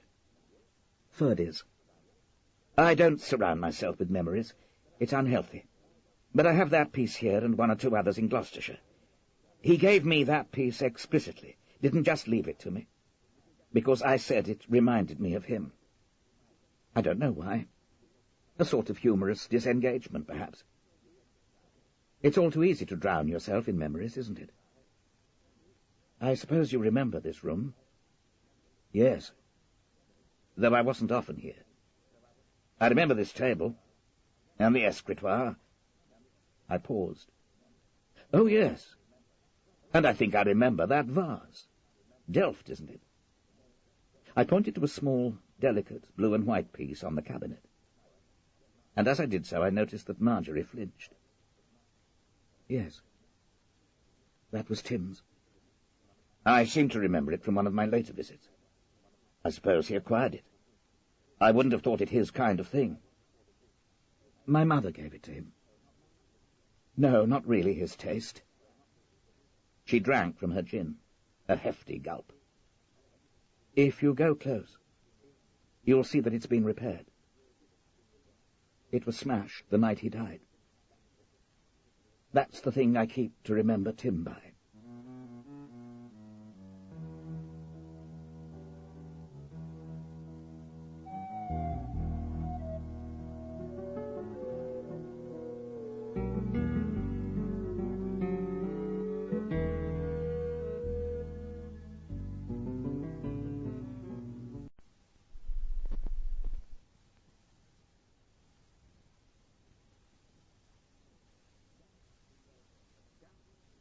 A Scandal in Belgravia by Robert Barard. Side 4. Marjorie Knopfmeyer walked over to the quizzical bird, and I had a sudden stab of realization how much it cost her to talk about Tim's death, even after all these years. This was not sisterly feeling. This was love. She changed the subject. Ferdy had charm, too. I suppose I could never have married a man who didn't. Not after growing up with Tim. Ferdy's was more raffish. He was more of a card. But he was like Tim in making people love him. He wasn't English, was he? Oh, no. He gets into the books on British sculpture, which is right in a way, because he has to go somewhere, and he was never quite at that stature where nationality becomes unimportant. But he wasn't in the least English. His family were Polish Jews who moved to Germany in the 1920s. Ferdy was born in Leipzig.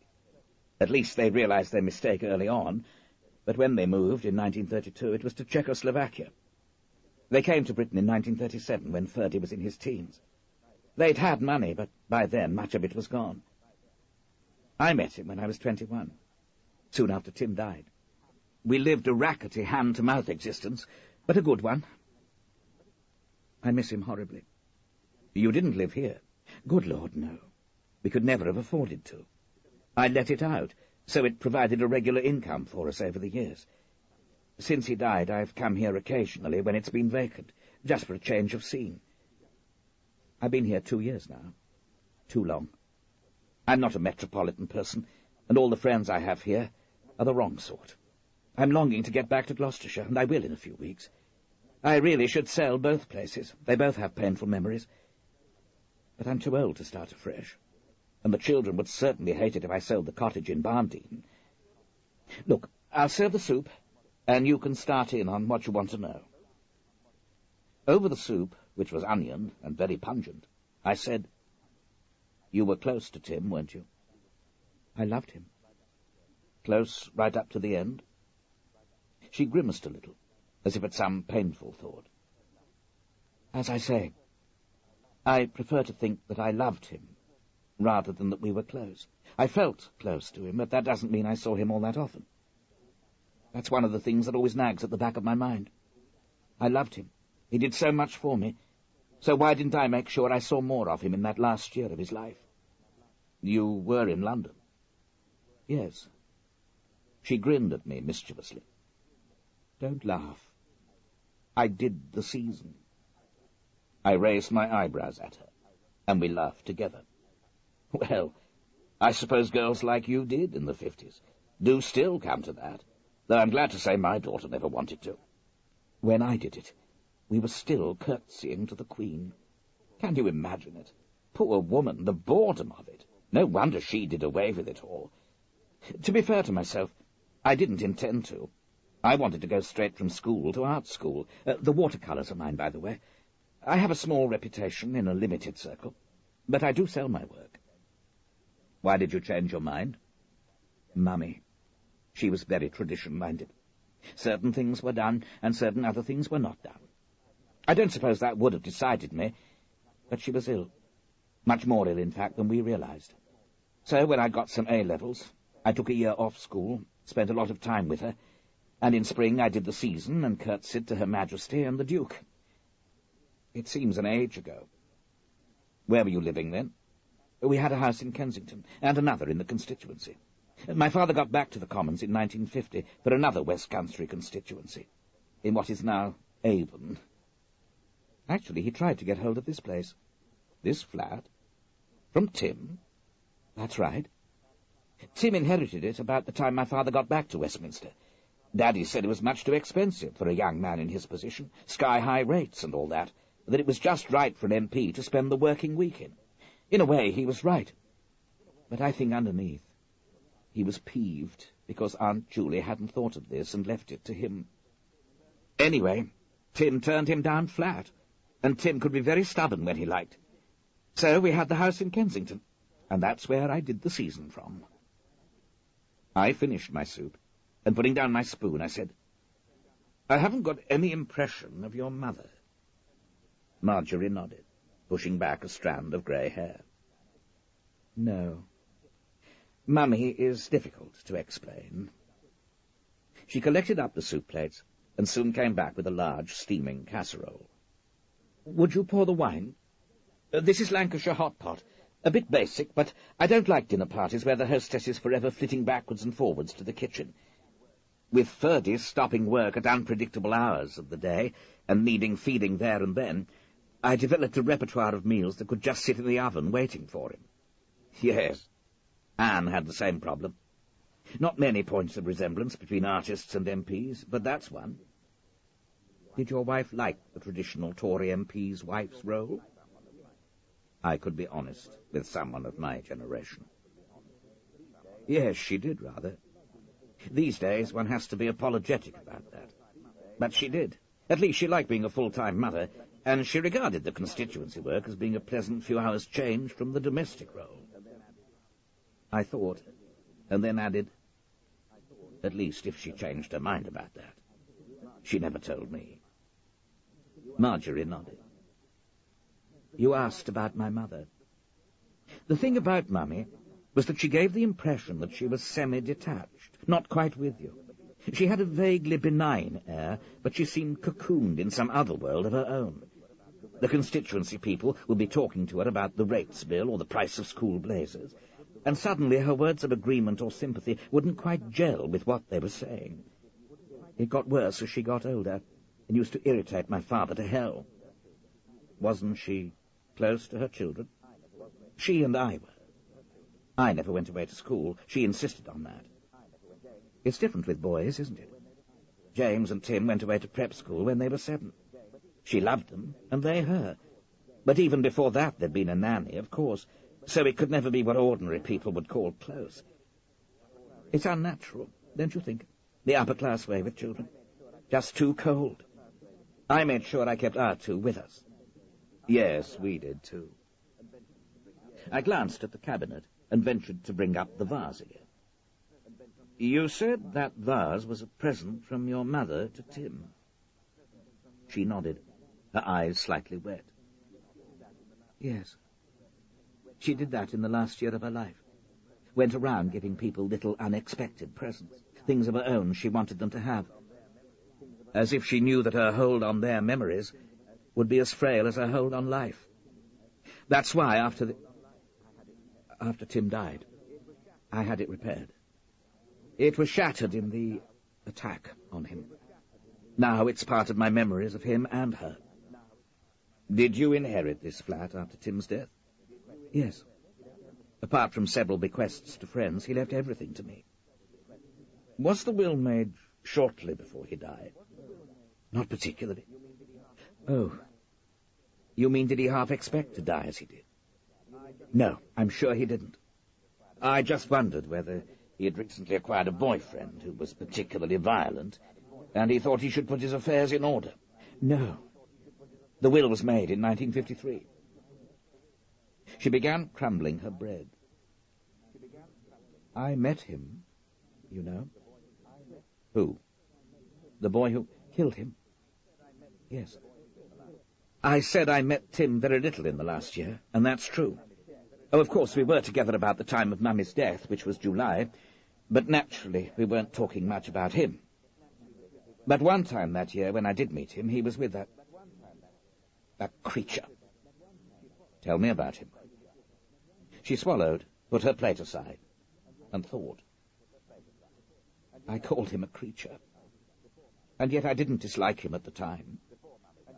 It must have been June, before Mummy died, because I'd been to a ball at the Ritz, predictably dire. I seemed to have spent that entire spring and summer escaping from crushingly boring events like that. There were 3 or 4 of us who'd come away for a bit and drifted along Piccadilly. I remember the air still had a twilight feel to it, so it can't have been too late. And suddenly there was Tim, and this man, Andy Forbes. He introduced me, of course, but I didn't remember him until the police showed me a picture of him. What was he like? Physically, he was about 21 or 2, well-built, rather basically dressed. Pretty much what you'd expect of a young man who was an electrician and from the provinces.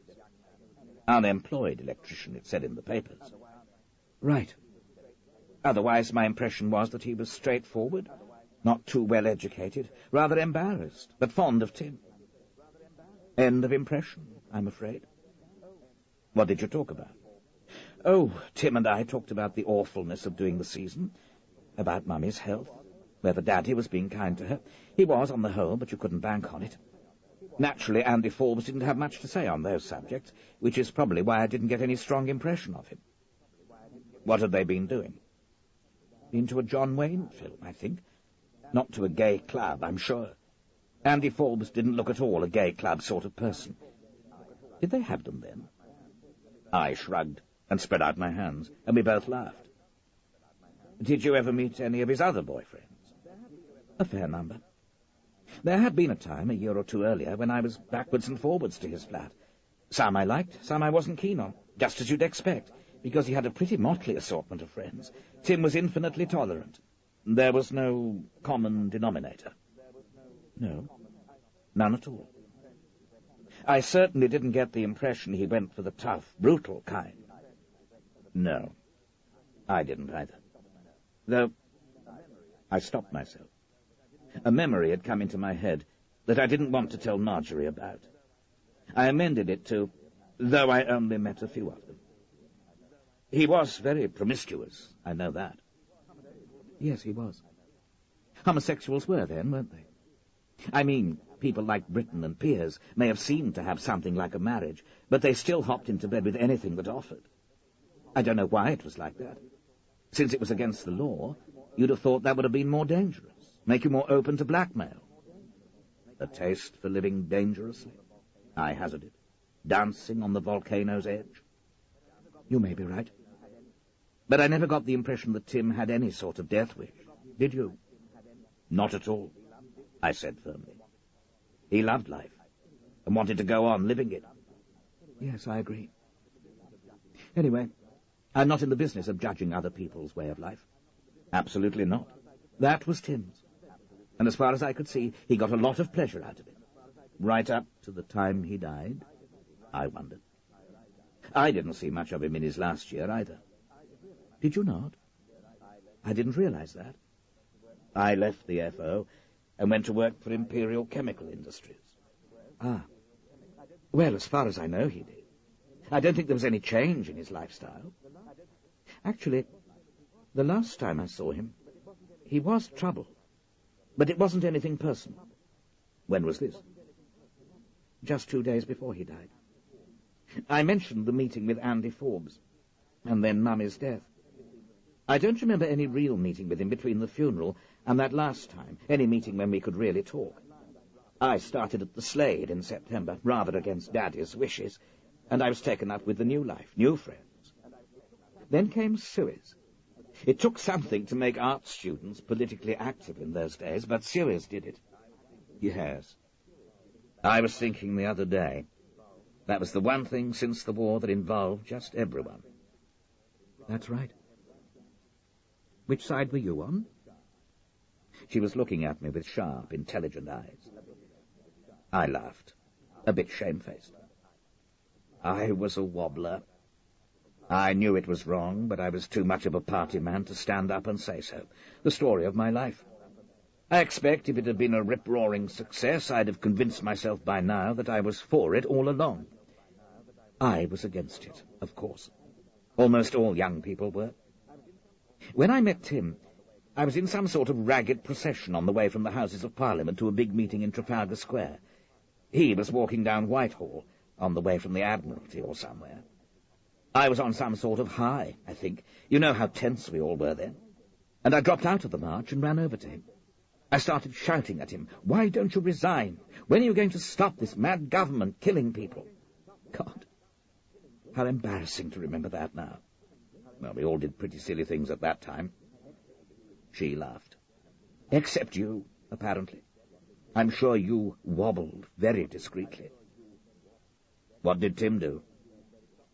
He took me by the arms, stopped me waving my fists, and said very quietly, "Stop behaving like a political harridan and start behaving like my sister." It got through almost at once, and I felt very ashamed. Then he said, "Yes, I agree I can't stay at the FO after this, but this isn't the time to go. And when I go, I'll go quietly. You're making your protest over this. You're quite right to. I'm not a free agent, though. I'll be making my stand over something else." Then he kissed me, said, "Love you," and went on down Whitehall. I suppose I went on up to the meeting in Trafalgar Square. I don't really remember. There were so many meetings at that time. And that was the last time you saw him? Yes. James spoke to him on the phone next day, but none of us ever saw him again. What did your brother speak to him about? The family was in a bit of a flap, afraid he was going to do something that would embarrass my father. Not that I was, but that was exactly what I wanted him to do. Anyway, James phoned him, and Tim said pretty much what he'd said to me, that it would be wrong to make a futile gesture while British troops were involved.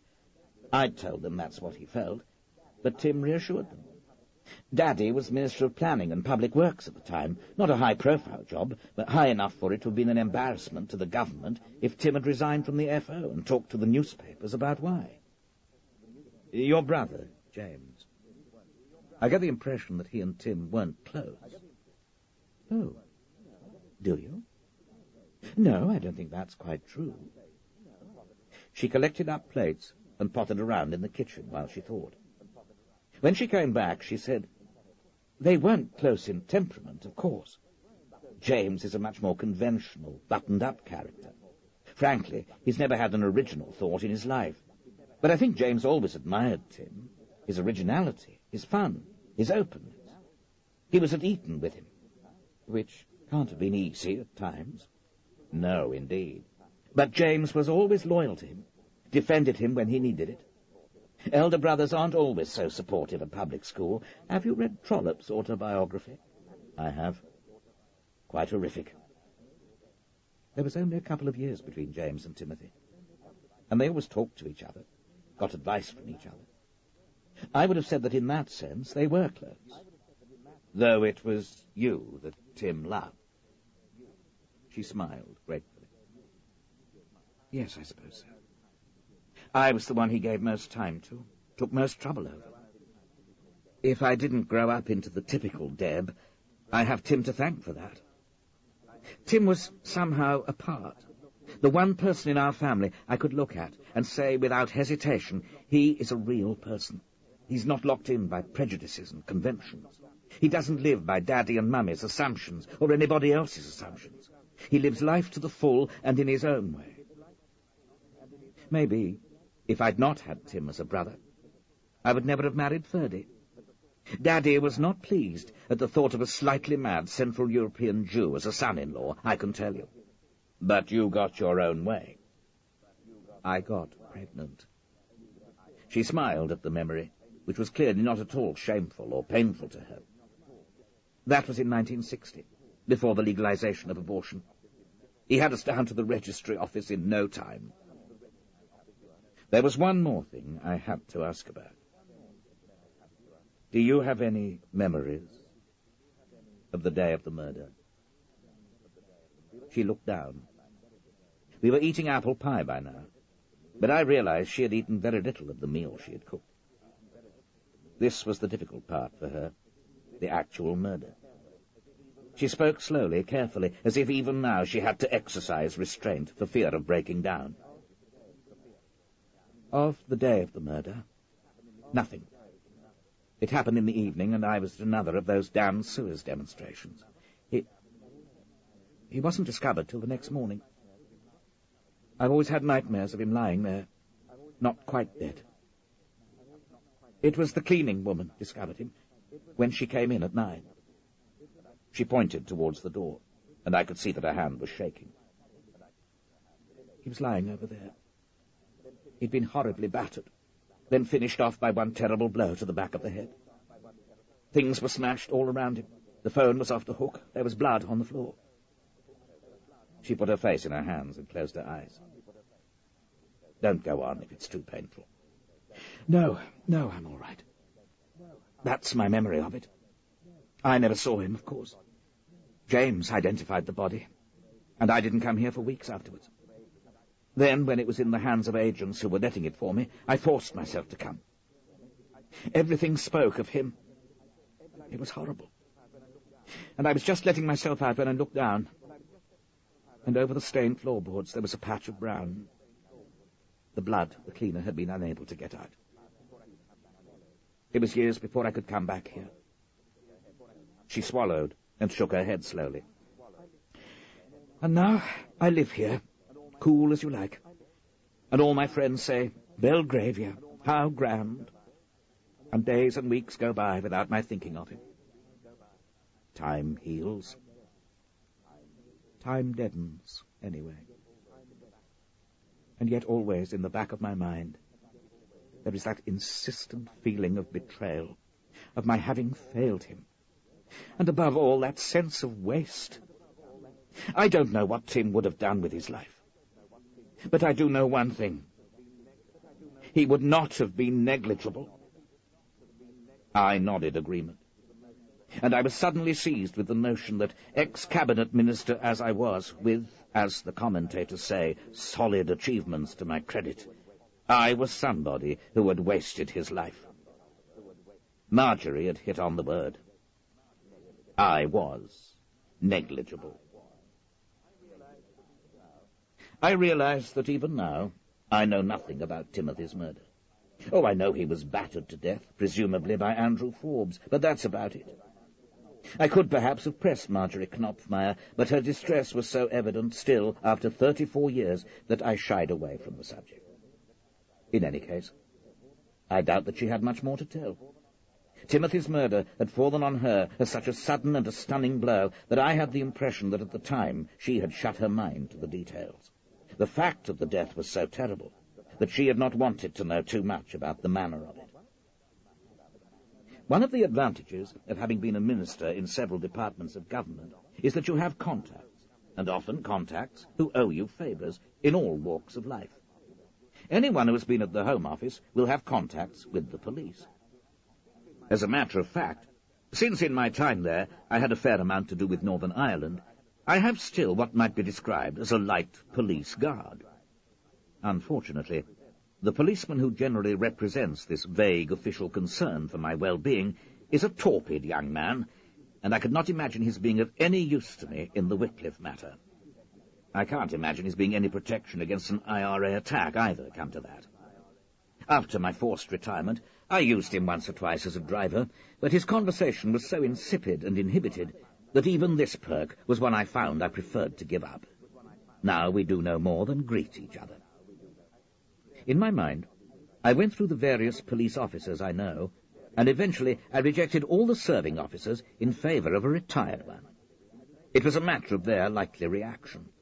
Serving officers can often regard requests from politicians as political pressurizing. and they may react either in a hostile manner or a fawning one. With a retired officer, I would have something in common.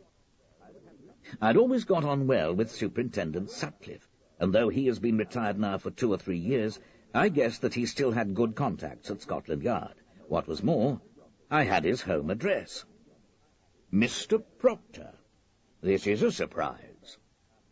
He had answered the phone after it had rung several times. He's a long, lean man with a tired moustache and something of the beagle in his expression. I pictured him as having come to the phone from trimming and tidying in his garden. I also pictured him as asking himself what on earth I could want from him. And he confirmed this by adding, "You do know I'm retired." "You and me both," I said. "If you call it retirement when you get the push." "I did hear you were offered Northern Ireland," said Sutcliffe, with a trace of a chuckle in his voice.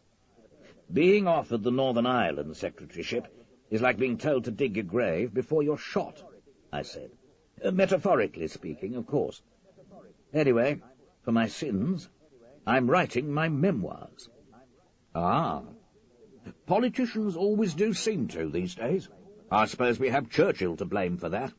"No, it goes further back than that. Asquith and Lloyd George both wrote theirs. Politicians, in general, have an affinity for fiction. Anyway, policemen seem to do pretty well by their memoirs these days. Aren't you going to cash in too?" "Not me, sir.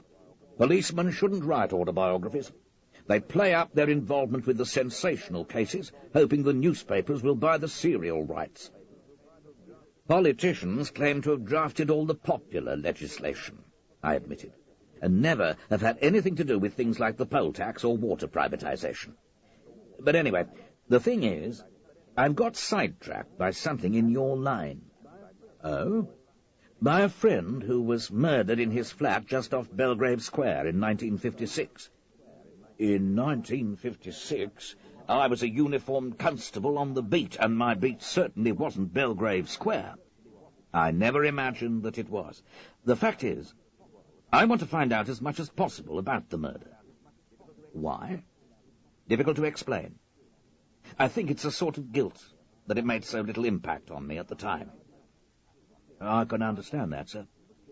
I've had colleagues who were killed in the line of duty, and it's always irked me that there's never been time for more than a tear or two and a shake of the head before we've had to get down to the next case."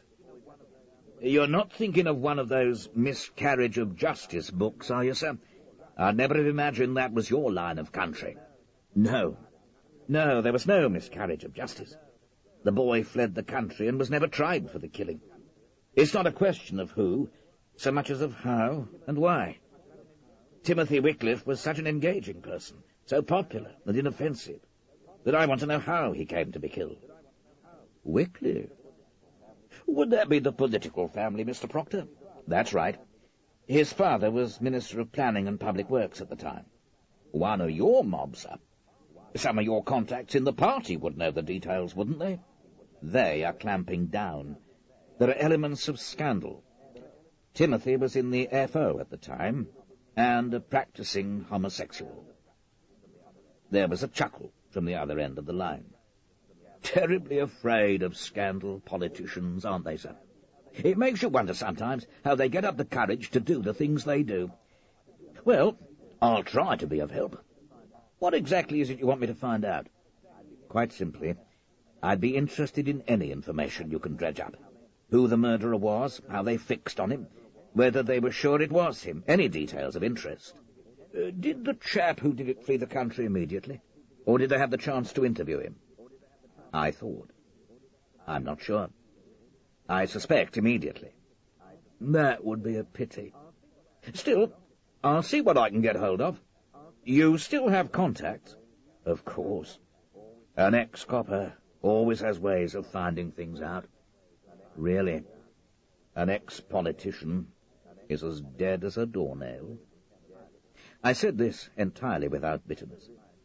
I was beginning to find there was life, and a thoroughly good life, after politics. "Will you drop round and see me when you've got something? We could have a drink and go through it." "I'll get on to you in a day or two's time, sir." When I'd put the phone down, I sat thinking for a while. I was going back over that one memory I'd had while talking to Marjorie Knopfmeyer, the memory I had not wanted to share with her. I tried to date it. It was not in the lead-up to the murder, because it was something that happened while I was still at the Foreign Office. I rather thought we were agonizing at the time about our relationship with Europe, talking about how we couldn't go in with them because of our special relationship with the US, our Commonwealth ties, and all that, rather like the woman who doesn't want to have too much to do with her next-door neighbours in case they get too pushy. Still, that doesn't exactly date it. I think it must have been around 1953, by which time Tim and I were good friends and shared confidences quite naturally. The memory starts with my coming upon Tim in the corridor.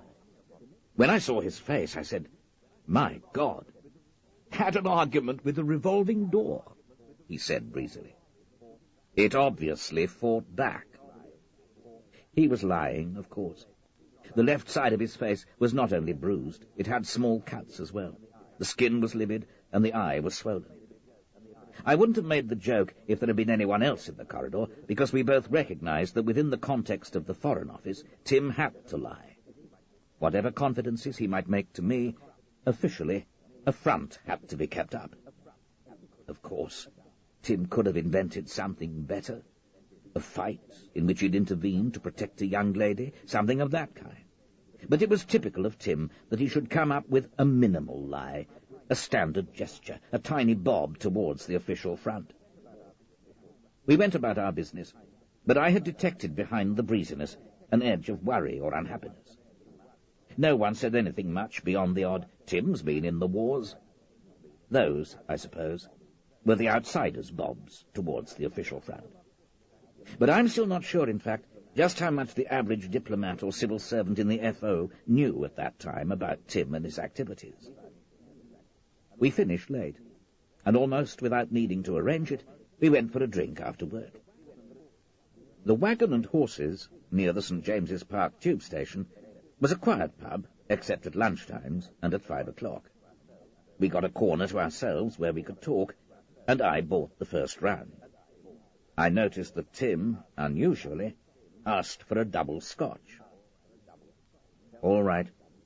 Tell me about it," I said, when we were settled. Tim smiled wryly. "I got into a fight." "I know you got into a fight, you ass. I gave up believing in aggressive revolving doors years ago." "What kind of a fight? Not an after-hours brawl in the Old Kent Road, I take it." "A purely private brawl." "You and him? Behind closed doors?"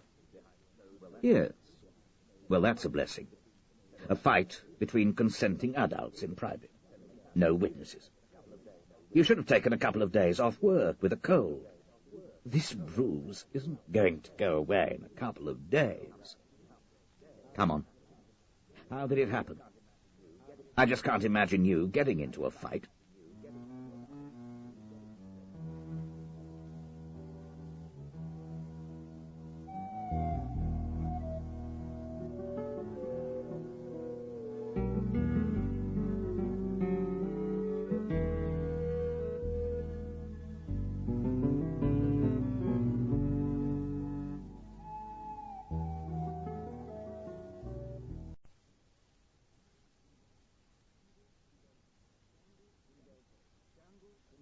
A Scandal in Belgravia by Robert Barard. Side 5. Tim said, "I don't know how it happened, Peter. Funnily enough, I really don't know. You've got to believe that I'm not one of those people who get their kicks from violence. There are those who do, but I'm not one of them. I never thought you were. But you do go with rough trade." How worldly wise I had become. The phrase just rolled off my tongue. Tim grimaced with distaste, then flinched in pain. "I don't like the phrase. But it is trade, isn't it? You pay them. Sometimes. They are working-class boys who do it for money." "Yes, most of them. Don't go all Mrs. Grundy on me. And you take them to your flat. Well, it's a lot more comfortable than a quick go in the park. Yes, they usually come to my flat." "Is that wise?" "Why not? Do you mean they might steal things from me? Well, there is that, but it wasn't what I was thinking about. Don't you think they might be struck by the contrast between your life and theirs? He sat for a moment, looking into his glass. Do you think it could be that? I'd never thought of it. It's not as though it's an enormous flat or a luxurious one. I don't set any great store by money, or comfort, or possessions, come to that. That's all very fine when you have them, I said tartly. He laughed, with a touch of his usual self. All right, that sounded pretty self-righteous. But give me a break, Peter. You can't say I've ever flaunted what I have. I didn't say you had. You don't have to flaunt them for the boys to be conscious they're there, and to contrast them with the homes they come from, or the bed-sitters they live in. Don't you think they might be resentful that they're selling the most basic thing, their body, to someone who has so much? Christ, you make me feel awful, Tim said, and went to the bar to get a second round. All right, I said when he came back. Tell me what happened last night. Well, it was my birthday yesterday. I'm Virgo, believe it or not, and I picked up this boy in Trafalgar Square. Nice lad, from Glasgow. Could hardly understand a word he said. And you went back to your flat. That's right. We made love. I threw together a meal. We watched television. Good God. I didn't know you'd bought a television set. The boys often like it. This Gavin did. He'd only seen it 2 or 3 times in his life before. Well, that's certainly the first time I've heard that given as a reason for buying television. You are a frightful snob, Peter. You should get a set yourself. The programs may be awful, but it's going to revolutionize the way people regard politicians. Anyway, we made love again, had a drink, and he got ready to go. Was there any pent-up violence about this chap? No. He was just very quiet. Had he anywhere to go? Yes. Otherwise, I'd have asked him to stay the night. He was down in London on a visit to an aunt in Islington. Then what happened? I paid him. Well, we were going towards the door, and I really don't remember in detail, but I think I put my arm around him and was going to kiss him goodbye when he shouted, "Keep your fucking hands to yourself," and pushed me, then punched me hard, then again, and I knocked my head against the side of the cabinet, very painful, and as I was reeling, he kicked me in the groin and rushed out of the door. And you say he hadn't got any pent-up violence in him? He hadn't. Not before. I thought for a long time before I said, "You must have got him to do things he didn't like doing." Then he made a bloody good pretence of liking them. People do, Tim. Look, it's got to be one of 3 things, hasn't it? Either he was doing things with you that he really found unnatural and disgusting, or he felt inferior, condescended to, and patronized. I do not patronize or condescend to them, but maybe your whole way of life makes them feel condescended to. Or, thirdly, he was just one hell of a violent young man. Glasgow's no town for softies. You can be tough without going in for unprovoked violence. You can be. But some tough people are just on the lookout for an excuse for a punch-up. Tim sat meditatively over his second large whisky. It's upsetting, unnerving. I know these boys. I thought I knew them. You don't get to know people on one-night stands.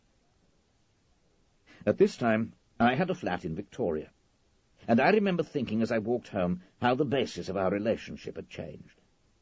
I still immensely admired Tim's political insight, his social savoir-faire, his irrepressible gaiety, but I felt his superior in that worldly wisdom which comes from dealing in depth with people.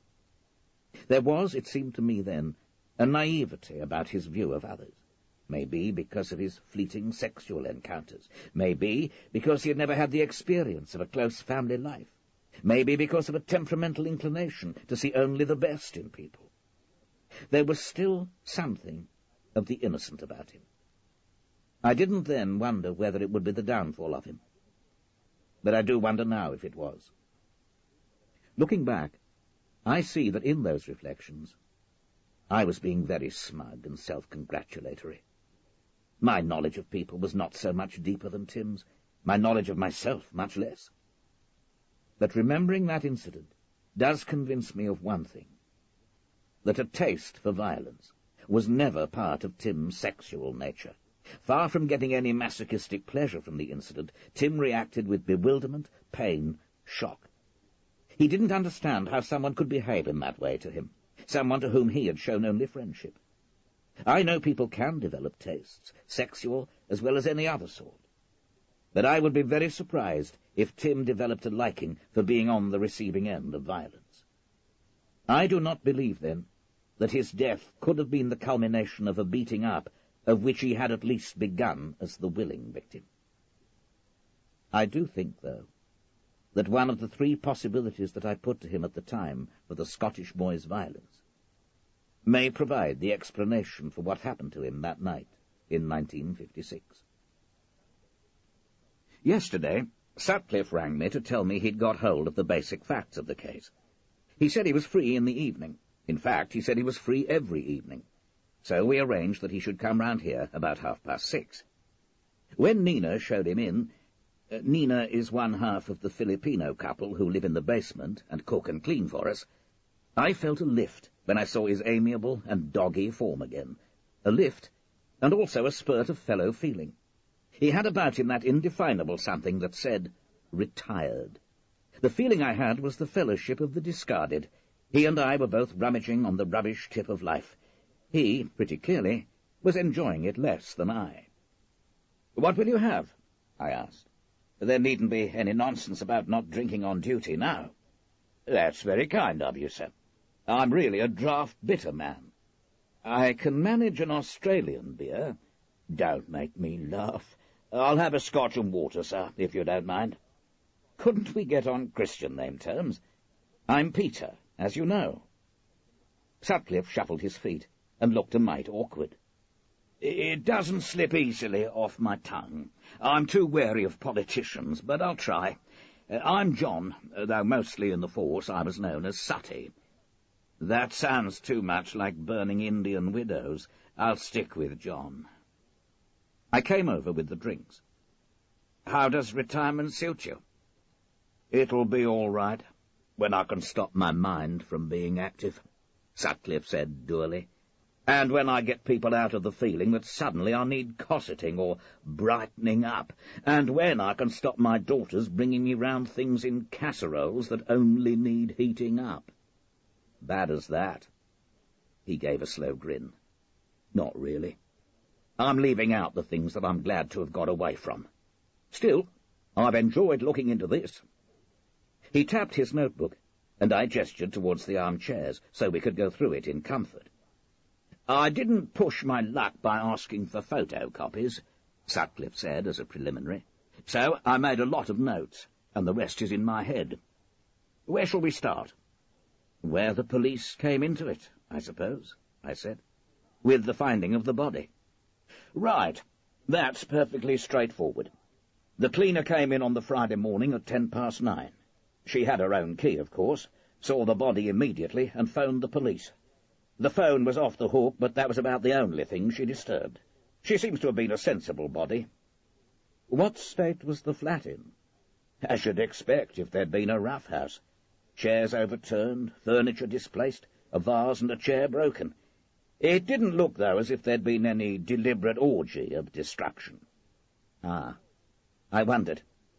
The boy seems to have been quite an ordinary lad, and a flat like that—" "Right. What you might call a social resentment. It was something that occurred to me and to the police at the time, but in fact most of the disorder and destruction seems to have been incidental to the fight." "What about the violence to the body?" "That was very considerable. Bruises all over, to the face, legs, groin, and so on. There was a bad cut on the side of the face that had bled a lot before death. There were no abrasions or other damage to the knuckles, suggesting that he didn't actually counter the violence, merely tried to restrain his attacker." Does that surprise you? No, it doesn't. He'd been attacked by a casual pickup once before, and he was very upset. Hurt, if that's not a silly word. It would be very much in character for him to try to restrain rather than hit back. And that was the picture the police had of the fight. At some point he got to the phone, presumably to call the police, but he was stopped. No 999 call was received from him. Eventually, the police hypothesized, he was simply knocked out. And then murdered. Yes. A brutal blow on the back of the head as he lay there. Some time later, the doctor thought, though like all such gentry, he wasn't prepared to commit himself. I see. As if the boy thought about what he'd done, the seriousness of the assault, then decided he'd be safer if he actually finished him off. Yes, something of that sort, the police thought. His fingerprints were all over the flat, by the way, but he didn't have any police records, so he probably banked on that saving him. I don't imagine he was thinking very straight. Probably not. I sat thinking about the scene for some time, the last hour of Timothy Wickliffe. It was an ugly picture. How did the police get on to him, this Andrew Forbes? Ah, that's quite interesting. It wasn't for some time, and when they did, they found that he'd already left the country. No interview with him, then. That's a pity. It is. The fact is, they relied for their information about Mr. Wickliffe's habits and friends on his neighbours. The Belgrave Square Mafia. That's right. That's the impression the interview reports gave me. A really tight-knit community. There was a desire to hush up, warring with a desire to gossip. If the police had had better links with homosexual circles, they might have got to Forbes quicker. But, for obvious reasons, they didn't. And in fact, it doesn't seem that Forbes was Wickliffe's principal boyfriend at the time of the murder. No, not according to the Belgrave Square residents. There was a great wad of interview reports in the records, and Forbes's name was never mentioned once. Whose names were? Well, there were two men who'd been at the flat, staying there for longish periods over the summer and autumn of that year. One was called Gerald Fraser Heinz, and the other Lawrence Cornwallis. I have addresses for them at the time of the investigation, though I don't imagine there'll be a great deal of joy there. They were both in flat or bed-sitter territory, with a transient population. The name of Lawrence Cornwallis seems to ring a vague bell, I said, trying to make concrete vague memories of reports read rather than people met. Nothing definite came. I suppose these two were, to put it frankly, the sort of young men whom people in Belgravia might know. Their mob. That's my impression. Or, more distantly, that someone had known someone who'd known the mother, that sort of thing, and then the names and details had gone the rounds of the square. I remembered the unblushing snobbery of Lady Charlotte Ray, and smiled. That figures. Name, school, family tree. I knew his poor grandmother, that sort of thing. That's how the square was at that time. No doubt there was a lot of that. Anyway, having those two names kept the police busy for a day or two, before they realized they had to look further. The two had alibis? No. At least, not very convincing ones. The fact was, it wasn't either of their fingerprints all over the flat. But surely they could have worn gloves, and the Forbes prints remained from an earlier visit. He gave me the sort of pitying look that I probably give to people who show their ignorance of procedure in the house. You're talking like an amateur, Mr. Proctor. Peter. There are fingerprints and fingerprints. You don't hold a glass in the same way as you hold a crowbar. The police were pretty sure that the Forbes prints, as they turned out to be, were made in the course of the fight. Some were even bloody. I see. Yes, I can imagine you'd make a different sort of print in different places than usual in the course of a fight. At what stage, by the way, did the police realize that Tim was a practicing homosexual? The moment they began talking to people in the square. Of course. Silly question. They may even have had their eye on him earlier. I got a hint or two of that from the records. Remember when this was? In the early 50s, there'd been a number of what you might call show trials. An actor, a peer, and so on. I remember. To encourage the others. The son of a government minister might have been a suitable follow-up. That was something I was always trying to impress on Tim at the time. He was convinced the police used their own men in plain clothes as bait. They did. I'm not defending or apologising, just stating. They did. You weren't yourself involved? I asked mischievously. Not attractive enough by half. Sutcliffe grinned as he got a mental picture of his youthful self. And by the way, it was the sort of job you could refuse, and I would have. Quite a lot rather enjoyed it. Which says something about them. Right. Well, that's enough breastbeating. Let's get back to Andrew Forbes. The police didn't get hold of the name from the Belgrave Square mob, though later several confirmed that they'd seen a chap like that visiting the flat from time to time. As you say, Forbes wasn't the sort whose mummy they knew back in the 20s. His name came from Fraser Heinz, one of the two friends. No doubt both men were feeling pretty hard-pressed, and with reason, and Fraser Heinz named names. In fact, there was a whole list of people whom the police contacted and took prints and statements from, which led eventually to Andrew Forbes, or rather to his flat. By then the bird had flown. He'd taken the night ferry to Dieppe on the 2nd of November, the night after the murder. His landlady let our chaps into his flat, and there they found prints everywhere which matched the ones from Craven Court Mews. Had Forbes given up his flat? No, he hadn't. He'd just said to his landlady that he'd be away for a few nights. He'd taken a case full of clothes, toilet things, and that's about all. Did the police get to know much about him? All that I know is that he was an unemployed electrician. Well, even that's misleading. Technically true, but misleading. Makes him sound like a down-and-out, or a male prostitute who couldn't give his real job. It wasn't like that at all. Forbes had had a good job with the BBC for 2.5 years. Commercial television had started up the previous year, and he had a job lined up with them at better pay. When the BBC heard this, they sacked him. They were very snooty about ITV in those days. So, Forbes had money in the bank, a small but nice flat, good prospects. Not quite the picture I had of him. No. Background, respectable working class in Nottingham. I've got the address of his parents. Here, I'll leave it with you, though I doubt it'll be of much use. Curriculum vitae. Good reports from his secondary modern school, though he certainly wasn't the academic type. Apprenticeship at 15, job at the end of it. Then moved to London, and the job at the BBC in 1954. Did the landlady know him at all? Oh, yes.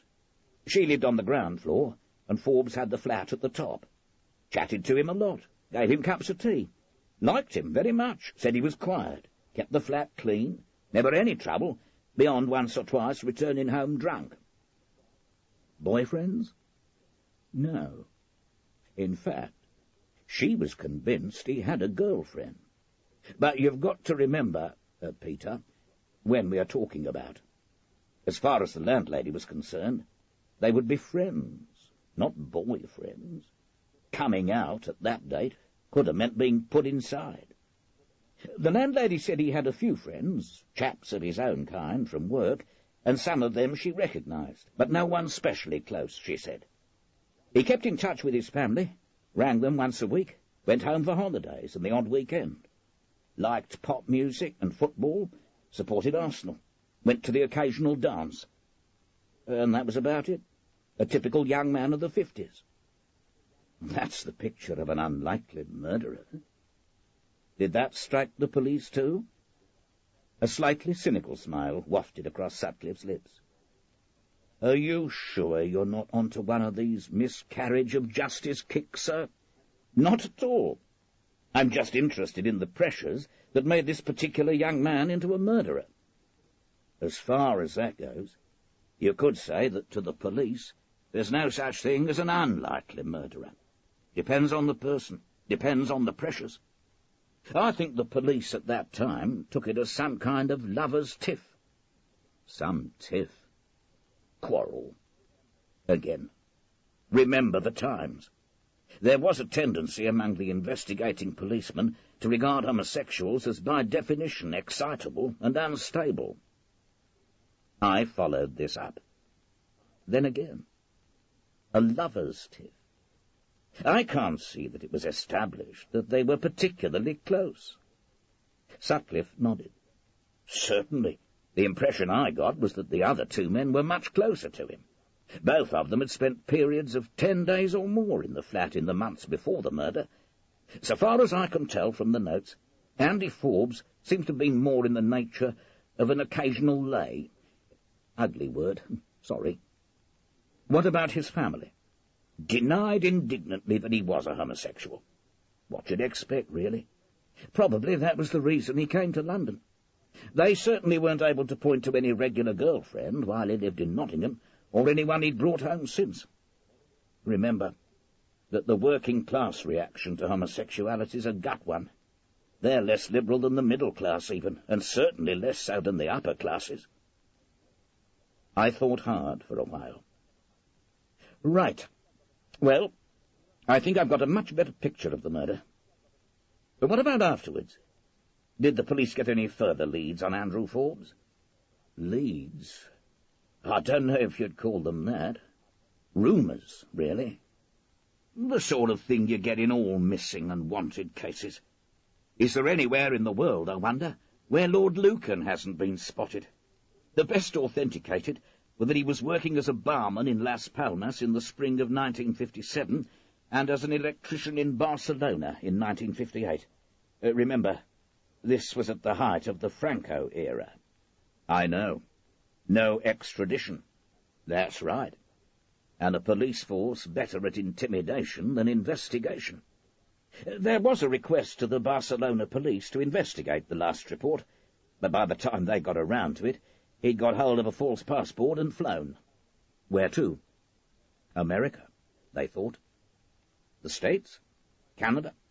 Dear old South America, haven for all the world's undesirables, and fit punishment for them too, from all I've heard. The word from the Barcelona police was that it was the States. I don't know how much trust I'd put in that. And there the trail ends, I suppose. Pretty much so. I gather from the case notes, though, that there was a reporter interested at the time. That made me sit up. Really? That does surprise me. The lady who does research for the memoirs hasn't turned up anything of substance from the newspapers yet. I don't suppose she will. Terry Pardick was a crime reporter for the Daily Mail. What they'd have done if it had been a child of one of the Labour Party notables, say Hugh Gateskill or Jim Callaghan, I don't know. But as it was the son of a Tory cabinet minister, they weren't interested, unless it was absolutely hard. So, presumably, he never got that far. Presumably not. I knew him some years later. He was a nasty little muckraker, was Terry Pardick. A terrier with a nose for rotting meat. I don't recall having heard the name. He was no Chapman Pincher, obviously. Definitely not, if only because he couldn't distinguish the truth from rumour. A private eye man before his time. Something of the sort. He may well have got no further than the fact that Timothy Wickliffe was a homosexual. Certainly the Mail didn't print that, or anything else. Whether he got anything into any other rag, I don't know. Even then, there were rags that would print any dirt, provided it was dirt. All the police knew was that he was following them around, getting onto the ring of his boyfriends, and so on. I'll tell Elspeth Honeybourne to look at the seamy end of Fleet Street, but I rather imagine she's doing that anyway. This Pardick is dead, is he? Sutcliffe pulled at his ear, and looked very like a beagle who had been distracted from an interesting scent. I'm assuming so. I haven't heard his name for years. I made that assumption about Tim's father, but I was wrong. Look, John, I'm very grateful. All this has really put me in the picture. I don't like to ask this, But are you willing to do a little more?" Sutcliffe smiled. "I thought you'd never ask. Yes, I am. A little light work. Isn't that what the experts always recommend for us superannuated professionals?" I thought hard. "Now, I'm off to Derbyshire next Monday. I could well take in Nottingham on the way back. Not that I expect any joy there. Even if I traced any member of his family, it's not likely that they'd know anything." "I'm not so sure, sir. Peter, he could have contacted them again." "He could do that easily enough without our knowing. In fact, he could have been in contact with them the whole time. It's a thought. You've got their old address there. It's a start." His optimism perked me up. Of course, if they were a close family, Andy Forbes would have tried to keep in touch. Not that what he told them was necessarily reliable. Then there are the two friends. I could put Elspeth onto them. Why does that name, Lawrence Cornwallis, ring a bell? I couldn't say, Mr. Proctor. Because it doesn't. It has a ring of the great and good, the sort of person who sits on a royal commission, is a governor of the BBC or the Observer, gets interviewed on radio about homelessness or pornography. Not in politics, of course, or I'd know him. Could it be in the literary world? Or the church? Shouldn't be difficult to trace, if that's the case. True. Now, I was wondering if you could get on to Terry Pardick. You must have contacts in Fleet Street. Oh, yes, I have a few still. I suppose the main thing is to find out if he's still alive. And if he's not, if anyone was working with him on the Wickliffe case at the time. He may have had some sort of junior or cub reporter with him. That's all that springs to mind at the moment. Can you think of anything else? Sutcliffe flicked through his notebook, then stood up. I think I've told you everything of any importance. Oh, but there was one detail, though, in all the stuff about the Belgrave Square residents and the account they gave of Mr. Wickliffe and his friends. Yes?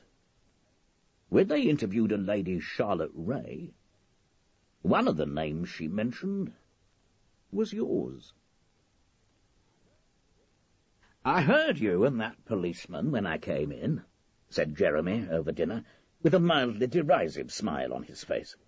You sounded like a couple of schoolboys. Nonsense. We were planning strategies. But he did tell me something rather ironic. In the original investigation of Tim's death, my name came up. Really? Reminder of your gay youth? Not at all, I said with dignity. Merely a nasty-minded and stupid old lady enjoying her moment in the limelight by naming any and every young man she could think of. Still, it was pretty funny after all this time, and made me feel I'd come full circle by going into Tim's death as I am. So, how come Special Branch at the time didn't come round demanding to see your sexual credentials? I should think I was pretty far down on the list, and long before they would have got to me, they found their man. I thought they never did find their man. They never got him. He'd done a flit to Spain. You think they got it right? I suppose so. But from everything we've dug up so far, he seems to have been such an ordinary working-class chap. I imagine they were very relieved that he was, so to speak, such a long way from Belgravia. Sighs of relief all round. In the 50s, Belgravia spelt influence as well as money. Didn't it always? You'd have thought so. But I don't think it always did. I'm reading Philip at the moment. So I noticed. Why Philip of all novels? Jeremy did a degree in English literature, but he's in the city at the moment. He reads painfully little. Some hope of finding an undiscovered masterpiece, I suppose, I said. The childish hope that the ugly duckling will turn out to be a swan. And is it? Absolutely not. I've never known anyone tell an all-right story in a more infuriatingly desultory way. I think Thackeray started going senile the moment he'd finished Vanity Fair. Anyway, at one point, somebody is advised to stop living above their means and take a house in a quiet little street in Belgravia, somewhere nobody will think a penny the worse of you. That rather puts Belgravia in its place. Was it Belgravia put the police onto this chap? No, though doubtless it would have, if it had known him. Unfortunately, their view was restricted to their own little circle. But I bet they were quietly cock-a-hoop when the police decided it was him. Jeremy nodded. I think he's beginning to get interested. What next, then, Dad? I don't know. Andrew Forbes seems to have landed up in the States.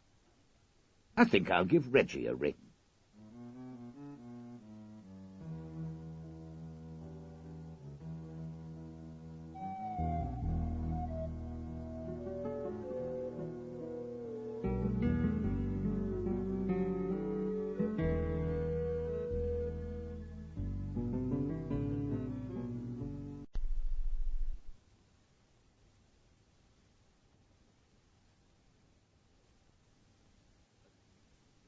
A Scandal in Belgravia by Robert Barard.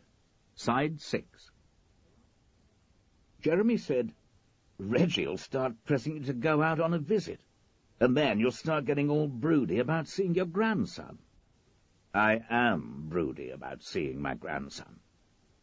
My only grandson was born in America and has not been brought over for my inspection. I do very much look forward to seeing him. I'd like to make sure he isn't being choked by the smog of Los Angeles, or turning into a gum-chewing, wise-cracking little smart-aleck. How old is he now? 18 months? They grow up early there. Jeremy had a point, of course. I suppose I was feeling a bit dynastic, and wishing that the son and heir of my son and heir could grow up in this country. All rather silly. One thing I'm quite sure of is that Downing Street is not going to offer me a hereditary peerage. You're very prejudiced, Jeremy said. I've known lots of charming Americans. So have I agreed. It's just that the charming ones are rarely the ones in politics, and it's people in politics I've mostly met. I don't think politicians in this country are long on charm either, said Jeremy meanly. Perhaps that is one reason why I remain fascinated by Timothy's fate. He had a charm which I have seldom encountered in my daily life since, and that charm was so at odds with the manner of his death. Jeremy, in spite of his burgeoning interest, doesn't really understand why I should be so preoccupied with a straightforward murder or manslaughter case of 30-odd years ago. When I sit down and think about it, I'm never altogether sure of my motives. For example, I sometimes think I might make a book out of it. It will be a damn sight more interesting than my memoirs. Then, when I wonder whether Andrew Forbes was in fact Tim's killer, I start wondering whether I'm hoping this to make a more interesting book.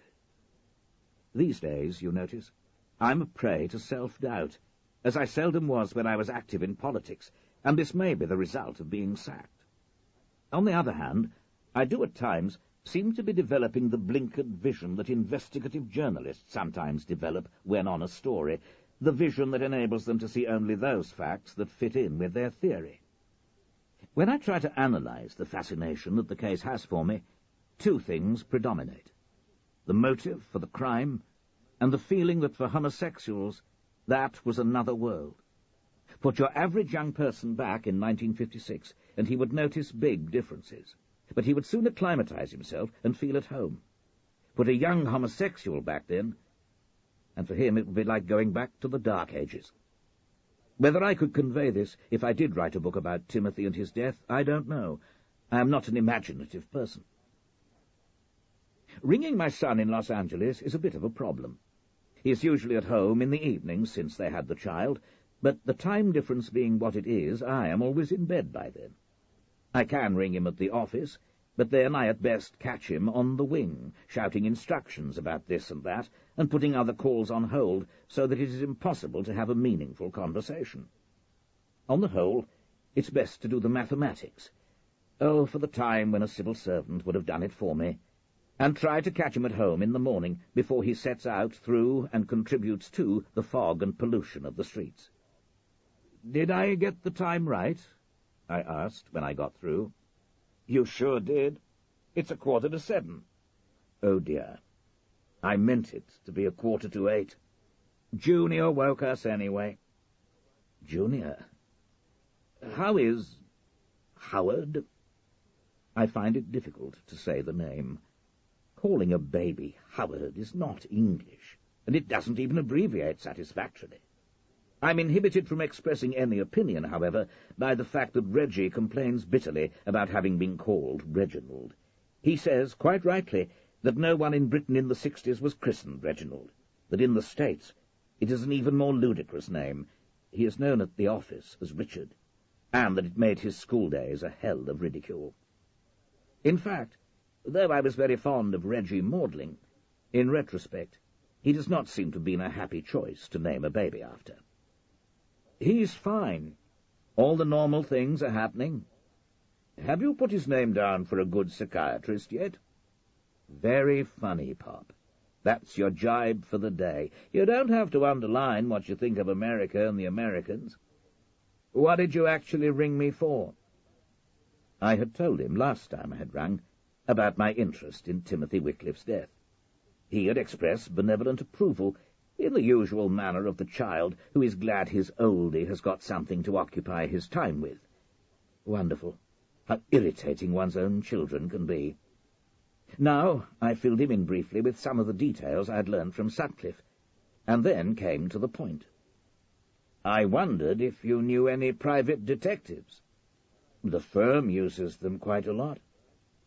Reggie is a statistician with a large insurance company. I thought that they probably would use private detectives to look into possibly fraudulent claims. "Could you suss me out a good one?" "Sure. And what you want is for him to get a lead on this Andrew Forbes?" "That's the idea." "What have you got on him so far?" "Well, nothing much, beyond the fact that he entered the States, presumably illegally, around 1958. There were a few moments' silence at the other end. "I'm definitely beginning to think you've gone a bit odd in your retirement, Pop." I felt rebuked. "Oh, and he'd probably be working in radio or television, or in the electrical industry somewhere." "Have you any idea how many radio and television stations there are in this country? Have you any idea how many different industries employ electricians? You've got to give the man something, for Christ's sake." I used to go to my civil servants with a question, and they'd come up with an answer. I didn't have to tell them what the answer was first. I bet you did. And I bet the answer they came up with was a plausible lie that you could get away with in the Commons, probably some fiddle statistic. My son feels strongly about the misuse of statistics, though I tell him that a statistical lie is morally no worse than all the other sorts of lie that politicians of all parties tell from time to time. "Well," I said, a little shamefacedly, "what is the sort of information you think I should try to come up with?"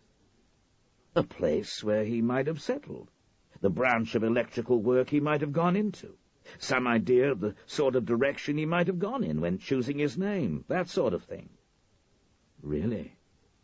One might as well forget the private detective, if I'm to do most of his work for him," I grumbled. "But I'll see what I can do. Love to Helen. Give Howard a hug from me. When are you coming out to see him?" "You never know. It might be sooner than you expect, if the private eye comes up with anything." I put down the phone and tried to settle to a little work on the memoirs, always with the problem of how to get a lead on Andrew Forbes jigging around in the back of my mind. Though the writing of the book is becoming much easier, it is really rather boring, and if it is boring to me, the subject, how much more boring is it likely to be to the reader? I feel it is fortunate that it already has a publisher, and one who has paid me an advance. Otherwise, it might land up as an unpublished manuscript in the archives of Conservative Central Office. Finally, I called it a day, took up the slip on which Sutcliffe had written Andrew Forbes' home address in the 50s, and dialed directory enquiries. "What town?" "Nottingham." What name? It's not a name. It's an address. 35 Exhibition Road. Sorry. We have to have a name. Try Forbes. Almost immediately, such are the marvels of modern technology, the answer came back. Sorry. No Forbes at that address. So, no joy. Hardly surprising. Still, I decided to put that and the problem of the two friends to Elspeth Honeybourne, who was due in the morning. However, to forestall one of her well-concealed glances of pity at my incompetence, I took the precaution of getting down who's who. There was no entry for Gerald Fraser Heinz, but under Lawrence Cornwallis, I struck lucky. Cornwallis, Lawrence Edward, born the 20th of June, 1930. Educated Harrow, Magdalen College, Cambridge, Slough Theological College, curate of St. Mary's, Kingston upon Hull. And so on, through various pastoral appointments, and better, until his presumably present post, 1985, Archbishop of Canterbury's Special Advisor on Urban Affairs, attached to Rochester Cathedral. The entry went on to detail the various royal commissions he had sat on, the public inquiries and the prestigious appointments in the 70s that had left his name impressed on my mind as one of the great and good. He had been less active in recent years, of course, because the Prime Minister, who was my boss, did not love the great and good, and the feeling was returned. Anyway, there he was. He named his hobbies as opera and fell climbing. I was glad I'd thought to do this elementary piece of research, because Elspeth, when she came with a great bundle of stuff about my activities during the miners' strike and the great shutdown of 73 to 74, God, how lacklustre my political career seems when I have to go through it in detail, was briskly dismissive about the other problems. We can try the old telephone directories for the Forbes problem. If their son was only 24 in 1956, they probably lived for some time after that. Most people are on the telephone at some period of their lives, especially when they're getting old. Plenty of fallback possibilities if that doesn't work. Now, this other chap, Gerald Fraser Heinz.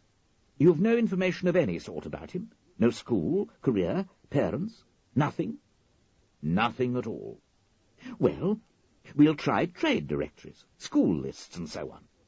Timothy Wickliffe's friends would generally have been of the old-school type, I suppose. No.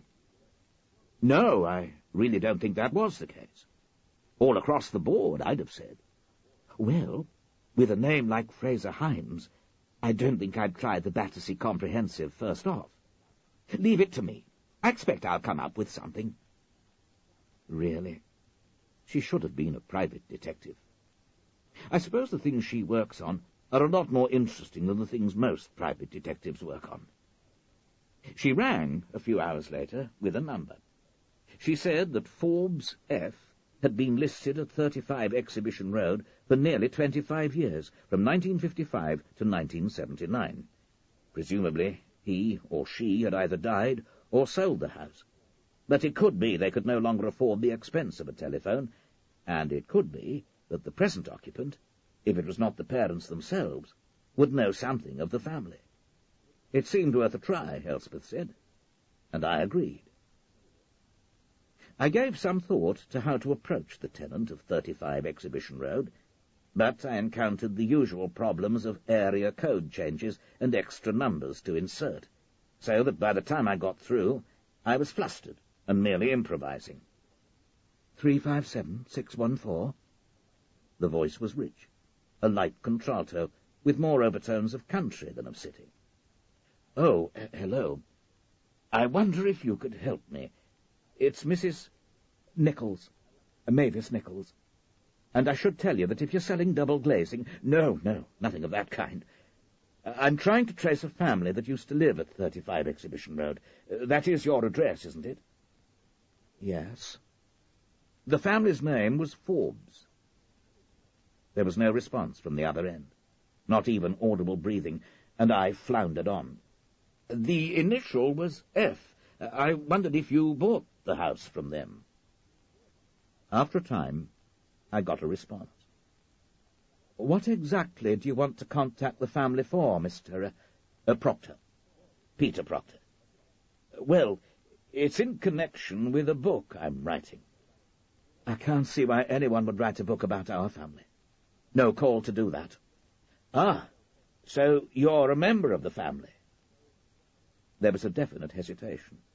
Then she said, reluctantly, Yes, I'm the daughter. Fred Forbes was my dad. And he's dead? Died 10 years ago. No, 11. Mum had gone the year before. I came in for the house, so we moved here. I'm sorry, Mrs. Nichols. Now, the person I'm interested in wasn't your father, but your brother. I had put it too boldly. Again there was absolute silence. I added, Your brother Andrew. I heard you. Haven't I heard your voice before somewhere? And your name? Maybe. I used to be in politics. I don't want anything to do with politicians. We've had enough trouble with them. I'm sorry to hear that.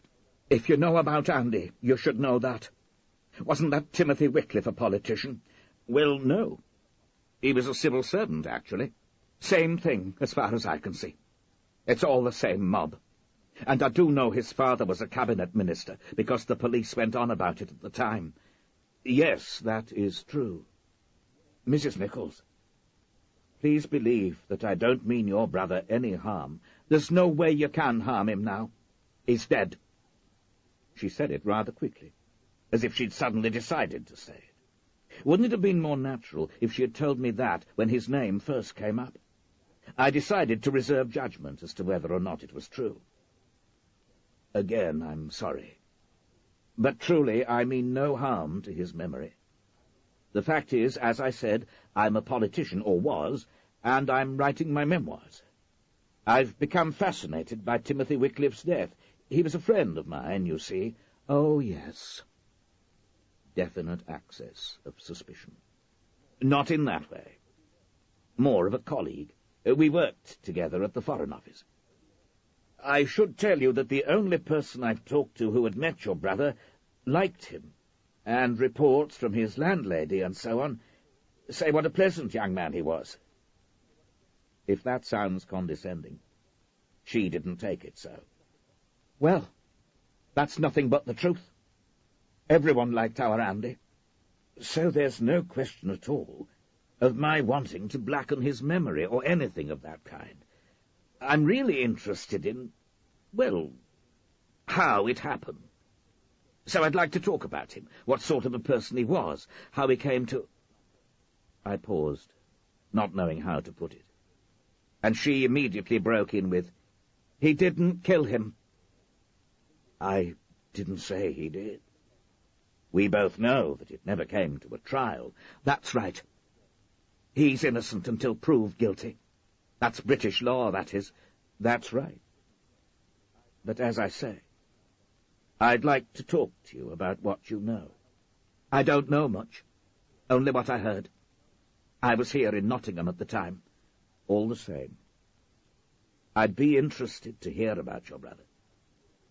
As I'm going to be in the area next Monday, I wondered if I could call on you. She had obviously been expecting this, but still there was a long pause. Would that be evening? After dark? Well, yes, it could be, if that suited you. I mean, you're known, aren't you? Well, just a little. People sometimes recognize me in the street. No offence. It's just that the neighbours might see you and ask questions. We've had our fill of neighbours and their questions in our time, I can tell you. Yes, I can imagine that. Well, could we say Monday at 8? There was another pause before she finally took the plunge. Yes. Yes, I suppose that'd be all right. The business that took me up to Derbyshire yesterday was connected with IMC, the computer firm of which I'm a director. I took on a few directorships after I left government and Parliament, just enough to ensure I could keep up the house in Barkiston Gardens, and not so many as to interfere with work on the memoirs. This was when I was still hopeful of producing something somebody might want to read. My duties with the firm are largely ceremonial, and indeed it was merely a lunch I went up for. I represented the parent company. It was sufficiently tedious, but I had done my directorial duty by the late afternoon. I explored Derby, found it a handsome city, and then took the train to Nottingham as soon as the rush hour had died down. I was still early for my appointment with Mrs. Nichols. I checked into my hotel, had a quick shower, then took a taxi. The driver wanted to talk about football and Nottingham Forest's fortunes. I made the sort of noises I used to make in Cabinet. I asked him to put me off at the end of Exhibition Road. Then I walked down it in the gathering gloom, going up little side streets, round blocks, soaking up the atmosphere and trying to get an idea of a childhood spent in this area. My own childhood had been spent among substantial detached houses in a tree-lined residential area, all rather stuffy and let's keep ourselves to ourselves. The houses in Exhibition Road were Victorian terraced houses of red brick, solidly built, with 2 good-sized rooms and a kitchen on the ground floor, or so I imagined from what I could see, 2 bedrooms on the second, and a roomy attic, which most of the houses had converted into children's bedrooms, to judge by the modern dormer windows let into the roofs. There were many worse places to live. Most modern semis, for a start, not to mention the hideous modern estates put up by mass-market building firms. Here the walls would be thick, the ceilings high, the kitchen warm, and the centre of family life. There were corner shops, a pub called the Duke of York, and the occasional family butcher, baker, and greengrocer, holding on still against the odds like so many small businesses.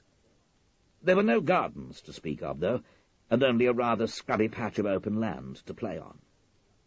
Houses such as those on Exhibition Road are beginning to seem desirable now. Perhaps one more consequence of the Prince of Wales's evangelism. 40 years ago, they would have been much less so. Certainly this can never have been a prestige address. By the time I went up to the door of number 35, there was little light left, and no neighbours at windows. Through the windows, where the curtains were left undrawn, I could see televisions on. Coronation Street, probably, or the holiday programme. The door was answered very quickly. Doubtless Mavis Nichols had been hovering in the hall. "Oh, hello, Mr. Proctor, wasn't it?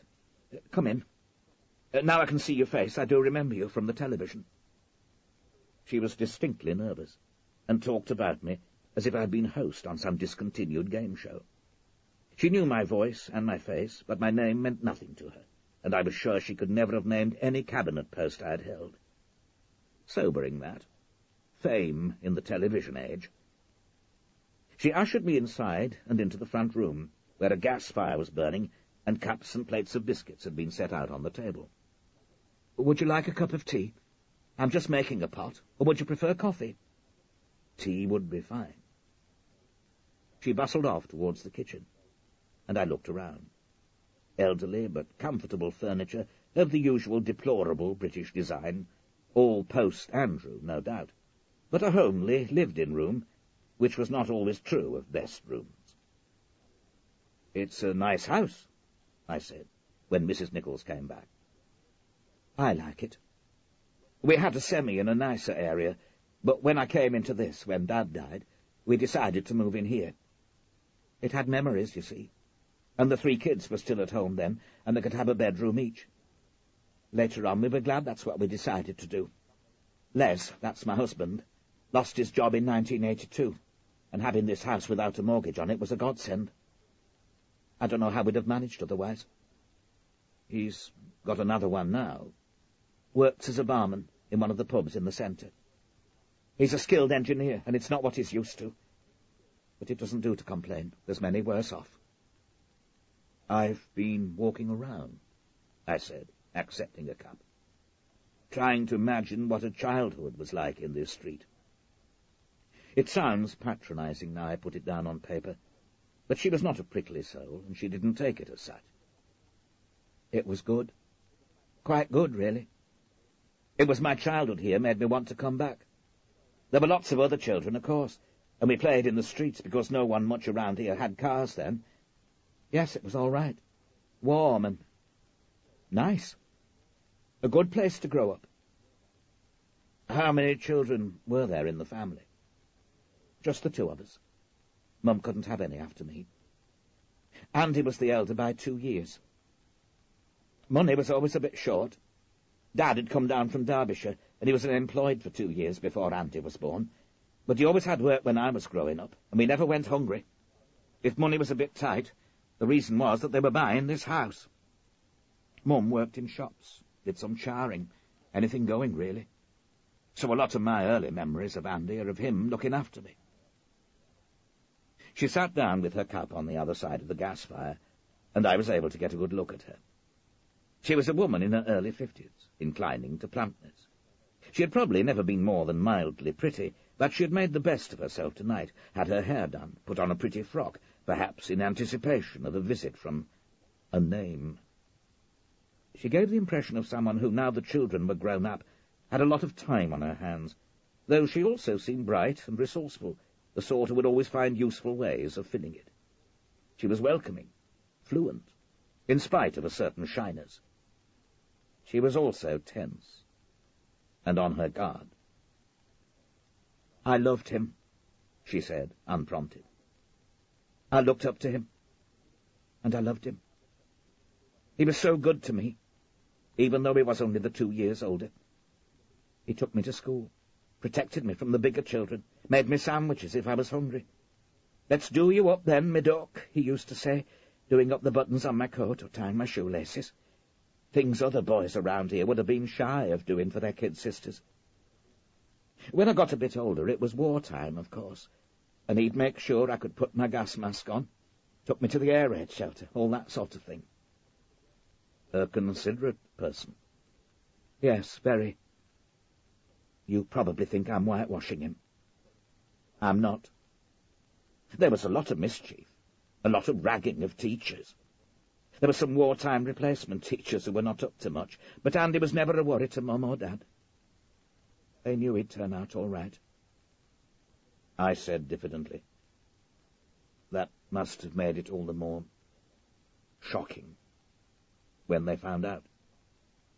She looked down into her lap, then nodded. Yes. He'd been gone to London then some years, of course, but he'd always come back at holiday times and for weekends. He was getting on so well, earning good money.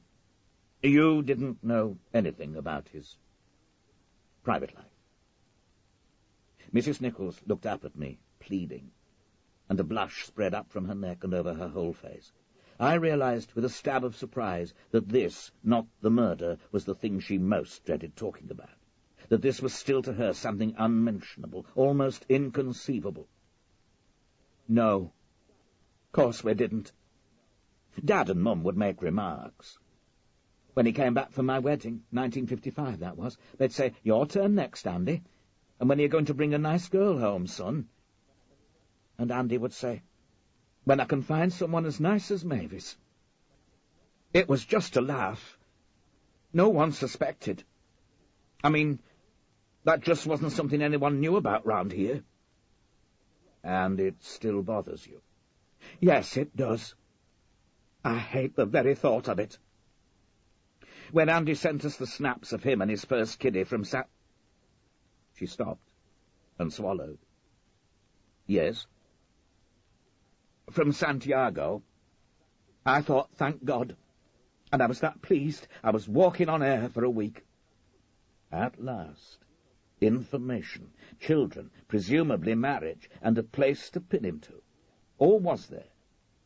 Santiago, I said. That's in Chile. I didn't know he went to South America. She was more visibly flustered than at any time in the interview. Oh, no. I don't think that was South America. I think this was a place of the same name in America. The United States. Well, that's where Andy lived. The United States. Right up to the time that he died. And that was 2 years ago. 1988. He wasn't old. Mrs. Nichols was showing signs not just of confusion, but of distress, talking too quickly, flushing again. I noted it, to draw my own conclusions later on. I thought it would be politic to go back to the time of the murder. How did you get to hear about Andy's involvement in the Timothy Wickliffe murder? Well, the police came round, of course. Les and I were living in a council flat then. Mum sent a neighbour's kid around, and when I got here, well, I can't describe it. It was as if her world had fallen apart. She couldn't stop crying. And Dad wouldn't believe it. Not for days, not weeks.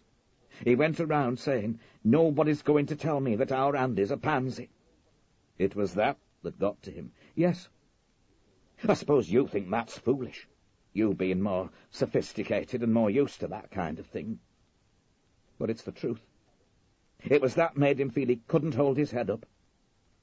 Well, those weeks certainly sorted out who our friends were, I can tell you. I suppose so. There must have been a lot of talk. Well, talk you'd expect. There's always talk about a murder. And as to the other, people round here don't like that sort of thing, like I said. We're ordinary folk, and we think it's just disgusting. But the ones who were real friends came round, maybe just to have a kind word with Mum, maybe brought a cake, any little thing just to show their sympathy. We didn't look for much, Mr. Proctor. As to the others, the rats, I call them, well, I've never forgiven some of them for the things they said to Mum and Dad. Even today, I can hardly be civil to them. When did you first hear from your brother? She bit her lip, uncertain how honest to be. She handed me the plate of biscuits, then went on, slowly, carefully. Well, it wasn't long after. Maybe 3 weeks. We got a note from Spain, sent undercover to Stan and Betty Martin down the road. They were Mum and Dad's best friends, and they were real bricks all through. The note just said not to believe what people were saying about him, and it gave a time and a date when he'd tried to ring us, if we could be at the Martins. And did he? Oh, yes. And he was a real family boy. He knew how we'd be suffering. He wrote or rang regularly after that, usually through the Martins, because he didn't feel safe ringing here. It was years before he'd ring this house, scared the phone was being tapped. He always sent letters to the Martins until after our Janie was married. He'd taken a real shine to her when they'd met, and when she settled down he wrote to her. He still, right up to the time he died, sent his letters to her. He thought the police might intercept mail, and anything from America might be opened, especially with his being on the run and all that. She was getting confused again, repeating herself, and suddenly changing what she had nearly fallen into saying. That, at any rate, was my impression, though I kept my face impassive, letting no shadow of suspicion show.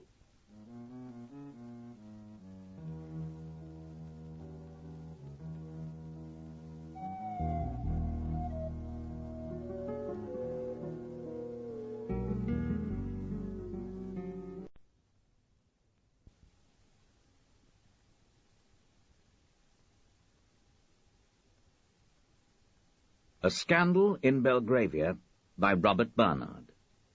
Side 7. I asked Mavis Nichols, "What did Andy tell your dad and Mum about the night of the murder?" "Not much. He said there'd been a fight, and that this Wickliffe was alive when he left the flat. He didn't need to say more than that. Our Andy was always truthful, straight as they come, and he certainly wouldn't lie to Mum or Dad. Except, perhaps, if he judged the truth too painful for them to bear." "Did they ever go and see him?" "No, they didn't. People like us didn't just hop onto planes in those days, did they? Mum was scared out of her wits by the very thought of flying. But I think they would have done eventually, because Andy was pressing them and saying he'd pay the fares. But then Mum contracted muscular dystrophy. Oh, must have been about 1968, and she was an invalid for the rest of her life. Dad retired early so he could nurse her." "So you went instead?" I put it as a statement. She pursed her lips up, took my cup and poured me another cup of tea. She pressed more biscuits on me, as something to do, then sat down again. She was going to tell me something. How much and how truthful it would be, I would have to judge when I could sit down and think it through. Yes, I did go. Me and Janie and Terry, my two eldest. Ellie, the youngest, has the same fear of flying that her grandma had, so she stayed at home with Les. I'm not going to tell you much about the trip, and you can fish as much as you like. It won't make no difference. We all got on very well together. His two were much younger than my two, of course, but Janie mothered them. His wife was rather American. Not what I was used to, but we hit it off really well. I got to like her. We did the usual things. Went to Disneyland and so on. I think Terry's still got his Disneyland T-shirt that Andy bought him that time. It was a happy trip. One I'll never forget. And you talked about the night of the murder? Well, yes, we did. One morning when his wife had taken all the children swimming, she looked down into her cup, with a return of that reluctance which came upon her every time the subject of homosexuality came up. He said that this Timothy Wickliffe wasn't a bad man, but he was trying, well, to push him in that direction, if you see what I mean. And Andy said things built up in him till he felt that, I don't know, that frustrated, that mixed up, that it all spilled over into violence. Our Andy was never a fighting boy, though he could stand up for himself if he had to. But he wasn't a great talker either. I think maybe he couldn't argue with him on his own level, and because of that it all built up inside him. It's as simple as that. It sounded as if it had elements of truth, but I didn't believe it was as simple as that. But he repeated that he didn't kill him. He certainly didn't kill him. You've got to believe that.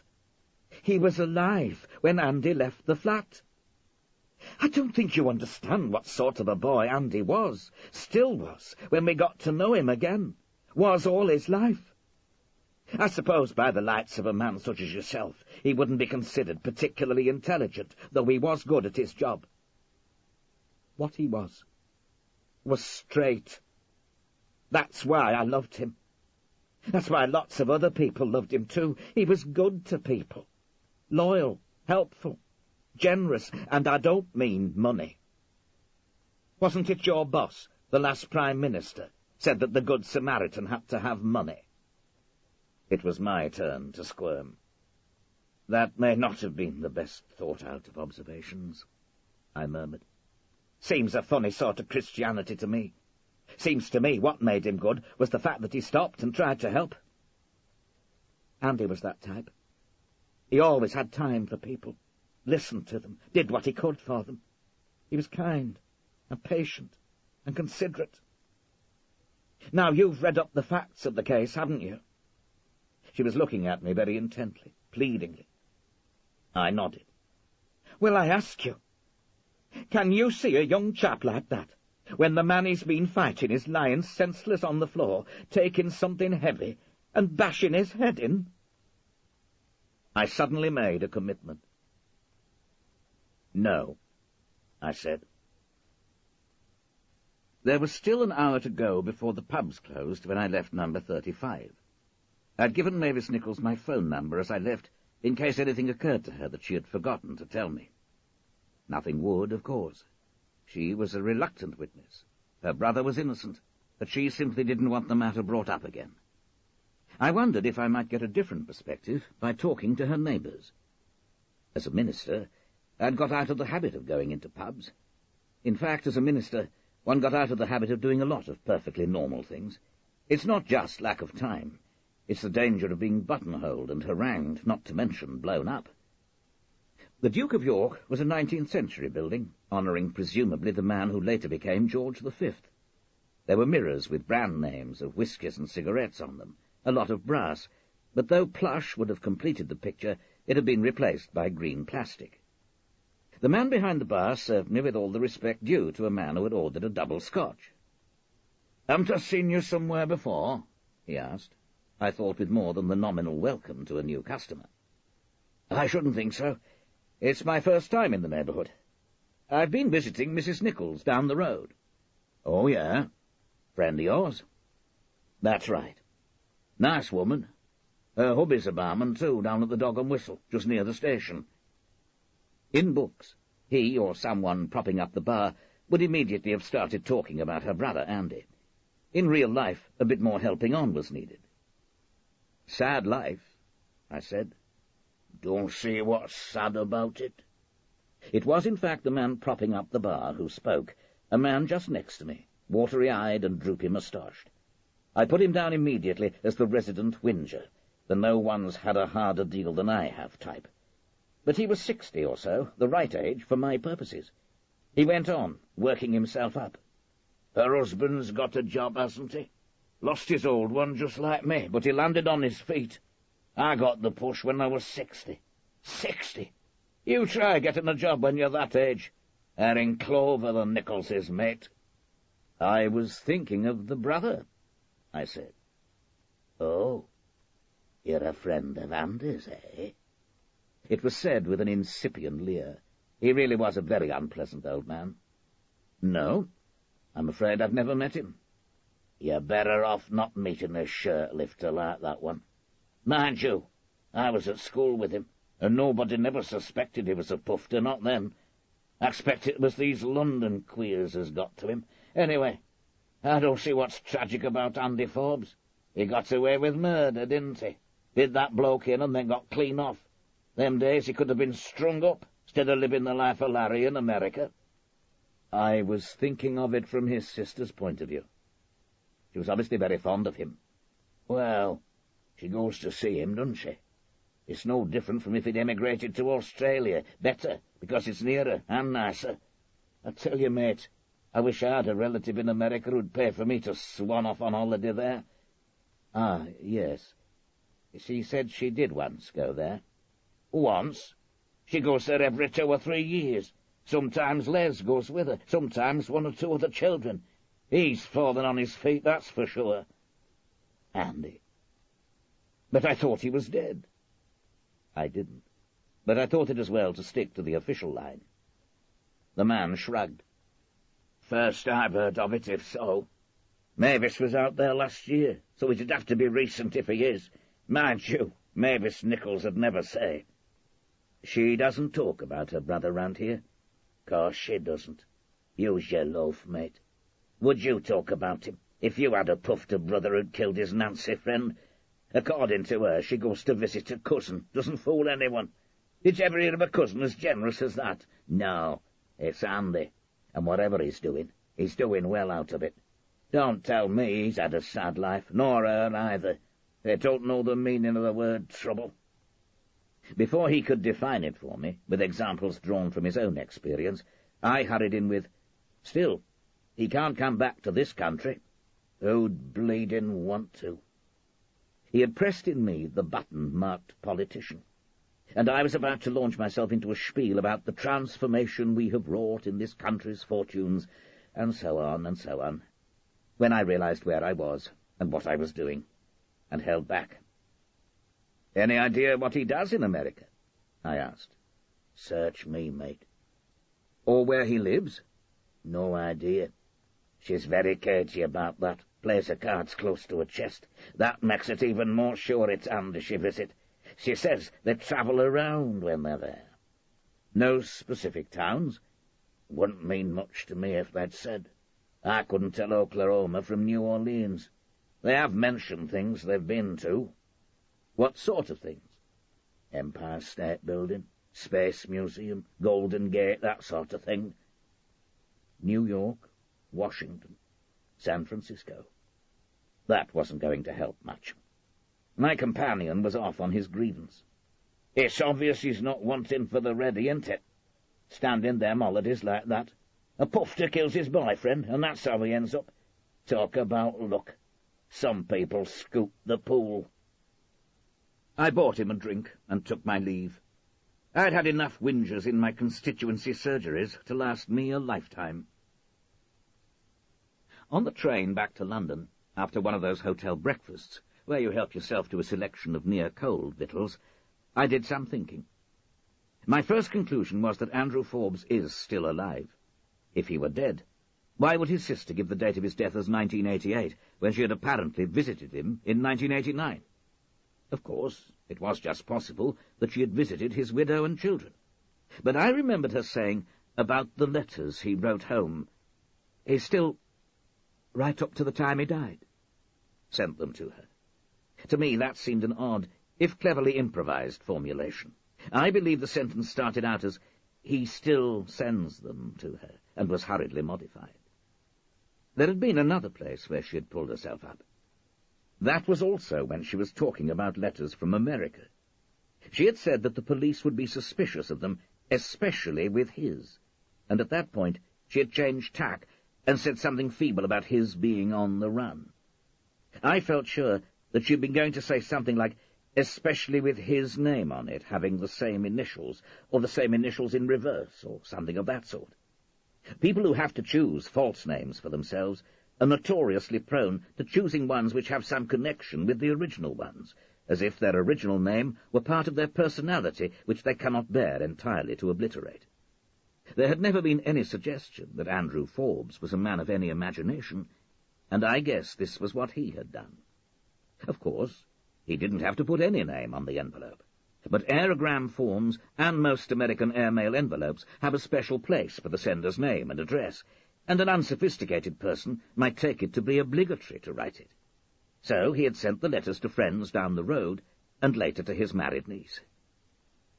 It seemed to me, now that I was getting a fuller view of the murder and its investigation, that the police had not made any great effort in this case. Oh, it was not surprising that by now the thing was as dead as a dodo. That would be normal, for all the police cant about never closing a file on an unsolved case. But at the time, it would surely have been a simple enough matter to get a look at the incoming mail of the Forbes family and their closest associates. I had a sense of the police, once they had decided the murderer was Andy Forbes and that he had left the country, washing their hands of the case. The interesting question was why. Was it a feeling that having to live abroad rather than wonderful old England was punishment enough for the poor beggar? Was it a feeling that this was a quarrel between two queers, just what one would expect, and who cared?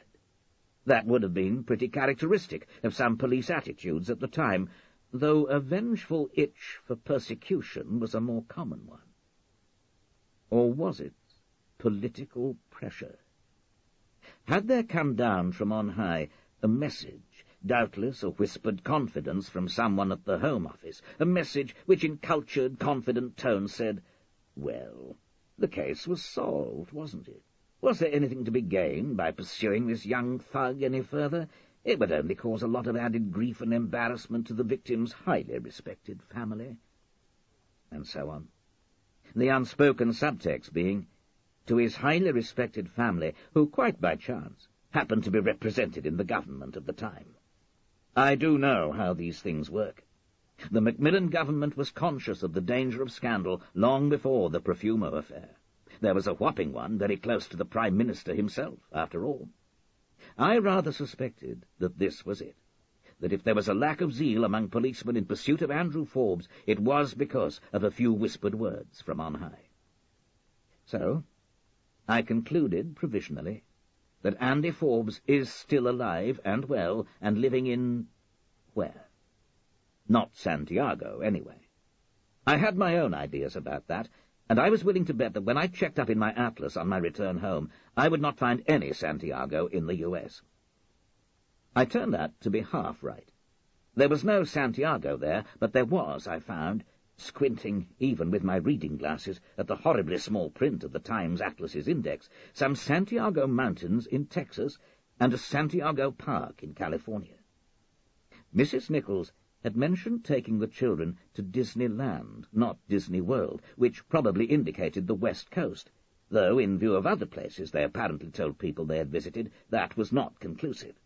Still, the state of California had acted as a magnet in the decades since the war to a host of way-outs and undesirables, as well as to some very desirables indeed, so my attention kept coming back to the west. Santiago Park was to the south of Santa Ana, apparently also a mountainous area. Whether Andrew Forbes had ever lived there, or his sister had ever visited it, I did not know. What I did think was that Mavis Nichols had begun inadvertently to say the name of the place where her brother had lived, maybe still did live, and that she, an unpractised liar, lying for love, had then changed it for another town whose name was just very close in sound. I believed that the place that she had just stopped herself from naming was San Diego. I wondered about San Diego. I knew from my defence ministry days, 79 to 80, that it was very much a naval town with a yachting fraternity well to the fore. This might mean that there was quite a distinct British community there. That might make things easier for me, or more difficult, if Andy Forbes was a member in good standing and they clammed up. I rang Reggie's home in Los Angeles tonight, but I miscalculated the time again and got only the answering machine. I loathe those things, like all right-minded people, but against my better judgment I put the phone down, got my thoughts together, and then rang his number again. "Reggie," I said, when the recorded message finished, "get me a good private detective and tell him I want him to find this man. His original name was Andrew Forbes. His current name will either have the initials AF or FA. He has an American wife, probably called Grace or possibly Greta, and at least 2 children. He works in the electrical business and he lives in the San Diego area. I suggest the British community there might be a help if they're approached tactfully. Love to Helen and little Howard." Better not to talk to Reggie. He'd probably want to know how much of the above information was factual and how much based on guesswork. I felt a load had lightened on my shoulders, and I was glad not to have my optimism shattered. I went down to dinner and chatted with Jeremy about the city, a subject that now bores me inexpressibly, with excellent grace. Today I went to morning service in Rochester Cathedral. I have to admit that these days I'm only an occasional churchgoer. This may seem like hypocrisy, since all the time I was a constituency MP I was a pretty regular attender, and this influenced 2 of my children. Both the twins, Fiona and Christopher, are very committed Christians, and inclined to regard me as a backslider. Very well, then. I am a backslider, and a hypocrite. I did not ask Jeremy to come with me. I doubt if he has been inside a place of worship since he left school. As a prelude to going to Rochester, which I knew I would be doing sooner or later, I've taken up Edwin Drood. I had in any case given up Philip, or it had given me up. Its wittering verbosity after a time went straight in one ear and out the other, leaving not a rack behind. Drood is no masterpiece, but it is much more engaging, and it gives an added point to my visit, and an excuse for it, which I thought might come in useful. After a good breakfast cooked by Nina, I drove down there. Sunday is the only day when driving is any pleasure in the London area these days. The weather was fine, and I enjoyed pottering around the High Street, the Gatehouse, and the Close, where the Dean enquired after Mr. Jasper's nephew. I had taken the precaution of ringing the diocesan secretariat and ascertaining that the Archbishop of Canterbury's special adviser on urban affairs would be conducting the service that Sunday. A quarter of an hour before it was due to begin, I went into the wonderful old building and found a place towards the high altar. Uncharacteristically, I sat on the aisle, directly in view of the pulpit. I wanted to be noticed. I tried not to mock the service of worship by treating it purely as a means of observing the Archbishop's special adviser. When he first came in, I was genuinely at prayer, asking for guidance in my public and personal life. Some minutes later, I got an excellent view of Lawrence Cornwallis in profile. It was an impressive one, regular, fine-drawn, ascetic, set on a tall, lean body. He had a distinguished presence, yet he gave off no impression of arrogance or intolerance. Rochester, sleepy, self-satisfied Rochester, as Dickens saw it, had been lucky to get such a man, even if it presumably only got a marginal amount of his time and attention. Here was one of the great and good that one did not have to be cynical about. Such, at any rate, were my first impressions. The service he conducted veered in the direction of high. Shall we say, in political terms, 15 to 20 degrees right of centre. His sermon was short, trenchant, relevant, and beautifully spoken. It was at the end of the sermon that he noticed me. I could see that he recognized me, as I always know when people recognize me in the street. A mere flicker of the eyelid will tell me. In the past, I would flash a politician's smile when this happened. Now, I no longer do. I saw Lawrence Cornwallis, later in the service, cast another look in my direction. I wondered about his position in Rochester, and whether he would shake hands and mingle after the service. I thought he probably would, and almost certainly would today, not out of any desire to fawn over a politician, but from a sort of courtesy. His views might be radical, but I suspected his personal standards were old-fashioned. A visitor of some note should be singled out and welcomed. At the end of the service, I lingered a little, savouring the spaces through which John Jasper's voice had echoed, at least in Dickens's imagination. Then I went out with the last of the congregation. He was there, not exactly shaking hands with a line of worshippers, but mingling with them, exchanging greetings and inquiring after families. He had fairly clearly been keeping an eye out for me, for when I emerged, he came up, arm outstretched, and smiling with what seemed like genuine friendship. "Mr. Proctor, nice to see you here. I recognized you in the congregation." "It's the television," I said apologetically. "Politicians could be quite anonymous before the box was invented." "Very good thing.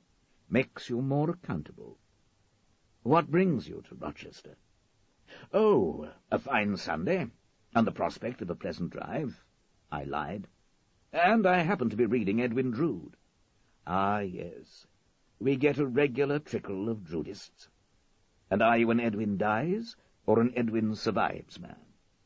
"Ah, you put me on the spot. I haven't quite finished the reread, but I think I'm an Edwin survives man." "So am I. It's a pleasure to meet a right-thinking person." "Have you seen the Close?" "I have, but I thought of taking another turn there before I left." "Good. You're in no hurry. You can come and take a glass of sherry with me." "How kind." "I'm interested that a retired minister should be reduced, I almost said, which would be blasphemy locally, should feel the need of the Drood mystery to occupy his time. Harmless, though, don't you think?" I countered with, as we entered the Close. "I don't think you've been an enthusiast for the government I used to be a member of, so you should rejoice in so harmless a hobby for me." He smiled acceptance of what I said.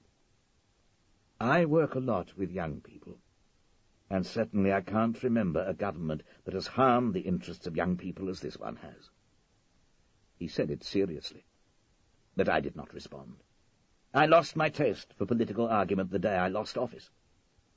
He smiled, acknowledging my silence. "I can see you might not want to talk about it. I don't blame you. Our last Prime Minister had a one-track mind, and it was a very narrow-gauge track." He ushered me towards the door. "My house. My residence. No Droodian associations, I'm afraid." He took me through to a sitting-room of elegant proportions, though of no particular distinction in the furnishings. Probably it had in fact been furnished by the church commissioners, whose anonymous taste did little credit to men who were guardians of so wonderful an architectural heritage. On the wall, on the other hand, there was unmistakably a John Piper, one artist I could recognize, and something I suspected might be a Sickert. "Younger son," Lawrence Cornwallis explained. "My brother got all the loot, and I got a few favourite pictures. Quite right, too. I've never had much idea what to do with money." He went to a bookcase in the corner and began pouring 2 glasses of sherry from a single bottle. I was reminded of my long-ago visit to Lady Thorrington, though this sherry, like Marjorie Knopfmeyer's, was unremarkable in quality. There was, about Lawrence Cornwallis, an air of sophistication that would not have been out of place in the Belgravia of the 50s, though it was not a worldly sophistication that he had. I think perhaps the word is not sophistication, but distinction. He had a spiritual distinction that was palpable. Oddly enough, his next words took me back to the Belgravia of my young manhood. "I think you've forgotten. he said. "But we've met before." The politician in me took over. "Met you? Oh, I say, do forgive me.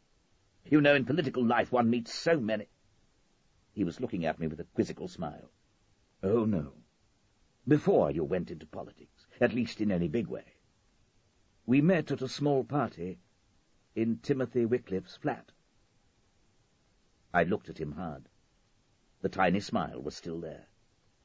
I was very glad the subject had come up, but I couldn't remember meeting him, and I couldn't remember any party.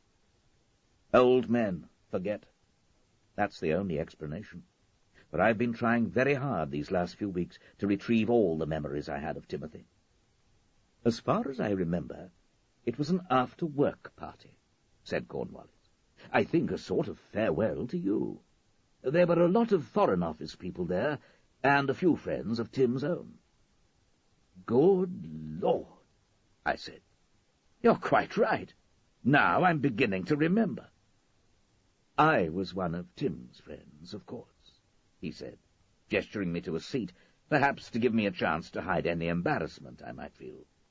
"And by the way, to get the topic out of the way, and how it does come up as soon as Tim's name is mentioned, I've been celibate for many years, since I decided to enter the church, in fact. Others make different decisions, and I don't blame them. But that was mine. I thought I'd better tell you, since the topic does so hang in the air whenever Tim and his death come up. A lot of people are a bit uneasy on the subject of gay clergymen. I'm not upset by it. Why should I be?" He raised his eyebrows and looked at me closely. "Well, I see you at service, clearly knowing what to do, and I assume that as a practicing member of the Church of England you have views on the subject." This was said with something of the same quizzical smile I'd seen on his lips earlier. I got an odd, uneasy feeling that I'd been rumbled. "I'm afraid that much of my Church of England worship was merely formal, the local MP doing his duty. I lacked the faculty of reverence or worship." "Was this why you were sacked from the government?" We both laughed. "Two of my children have it," I hastened to add. "The faculty for worship, I mean. My twins, Fiona and Christopher. Fiona is studying for the church, whatever you let her do, and Christopher is in the Sudan on an Oxfam project. But I'm afraid they must have got it from Anne, my wife. I am essentially secular." "It's odd you should bring up Timothy Wickliffe." "Yes?" "I've been thinking a lot about him recently. Writing my memoirs seems to have brought him back to me. And now I can't get him out of my mind. Particularly his death." "Ah, yes. His death." Cornwallis nodded, his eyes narrowing as if in pain. "His death haunted me for many months. I'm not sure it didn't have something to do with my entering the church. It seemed to me then so terrible, and also so surprising." "Ah, you too. Why?" People in general, often are unsurprised by violent deaths in homosexual circles. Deaths like James Pope Hennessy's, for example. They seem to think it goes with the condition. That's nonsense, of course. It's only unsurprising if you're a homosexual with sadistic or masochistic tendencies, someone who is turned on by violence. I never saw the slightest evidence that Tim was one of those." "Did you come to know him very well while you were living in his flat?" I asked. "Ah, you know about that." "Not as well as you might expect. I was between bed-sit and flat of my own at the time, and the invitation to spend the 10 days I was to be homeless was a piece of casual friendliness to someone he knew only slightly, carnally, it must be said, but slightly. This was at the time when the whole Suez business was starting. When would that be? Around July 56.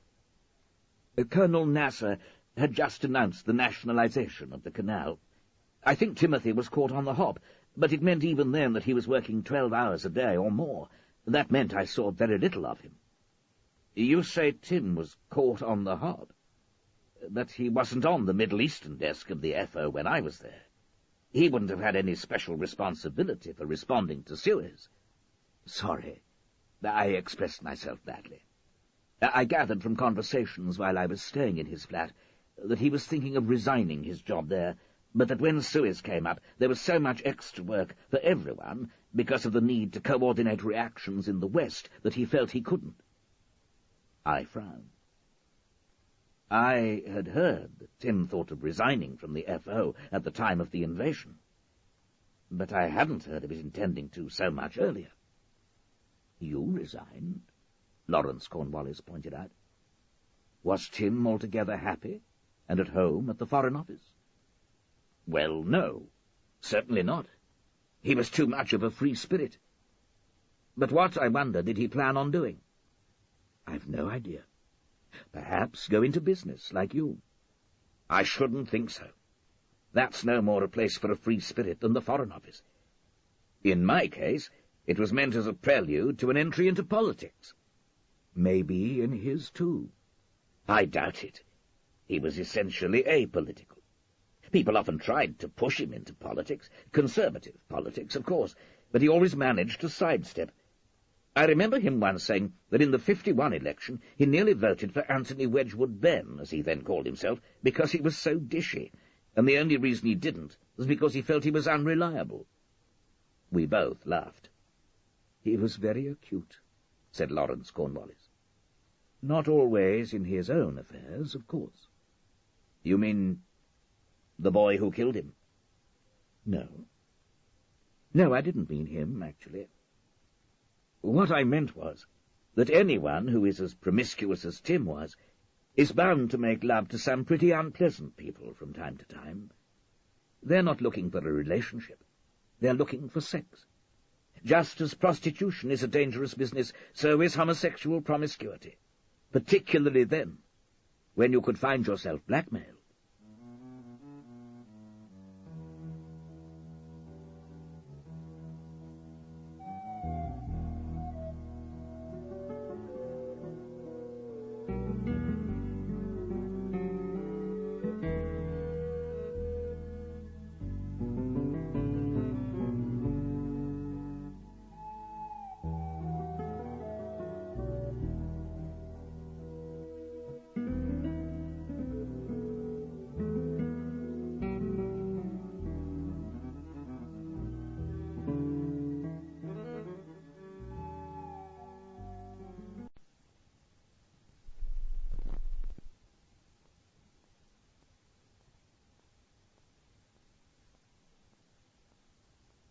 A Scandal in Belgravia by Robert Barnard.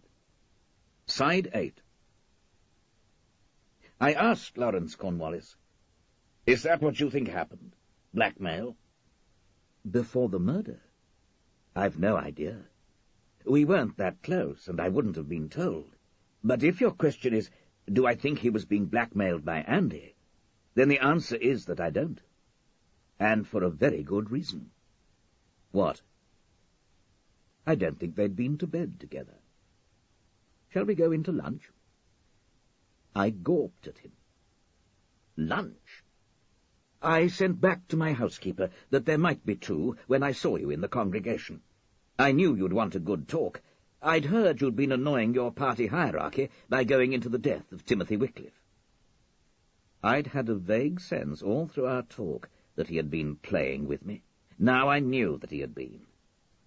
"Who?" I asked. "Told me. Ratton. Harry Ratton. Lord Ratton he is now, of course. Now he's gone to the place I suppose you'll be going to as well before long." "I'm not banking on it," I said wryly. "I'm not being a good boy. I suppose I should have banked on the network sending out a message on the tribal drums." "Network?" That quizzical expression came back to his face as he carved a joint of pork. "The network of the great and good. Or is it the network of the opponents of the present government? I've known many networks since that first one I noticed in Belgravia, spying on Tim, but they all operate on a similar system. The drums sending out information and warnings to people of the same cast of mind who can decipher the drumbeats. But I'm getting sidetracked," I added, as I accepted a plate of roast pork and started to help myself to vegetables. "You said You didn't think Tim had been to bed with Andy Forbes. What makes you think that? Because he told me. He told me in July, when I was living there. And he told me again, when I came across him by chance in the street somewhere in October. Of course, it's possible the situation had changed by November, when he was killed. I see, I said, eating and thinking. That changes things. I've been assuming all along that they were lovers. Timothy loved him. That I'm sure of. You saw them together? Oh, yes. Andy Forbes was round at the flat one Sunday while I was staying there. What was your impression of him? Nice, quiet lad. Sincere, kindly. Rather out of his depth in Tim's kind of world. So how do you see the relationship? I read it now, as I read it then. Tim and I discussed it, you know. I don't think Tim understood the working-class feeling about homosexuality. In Tim's world, it was very much taken for granted. You encountered it from school onwards. You know the story of Evelyn Waugh's friends, the Ligons, and their father. I've heard of it vaguely, I said.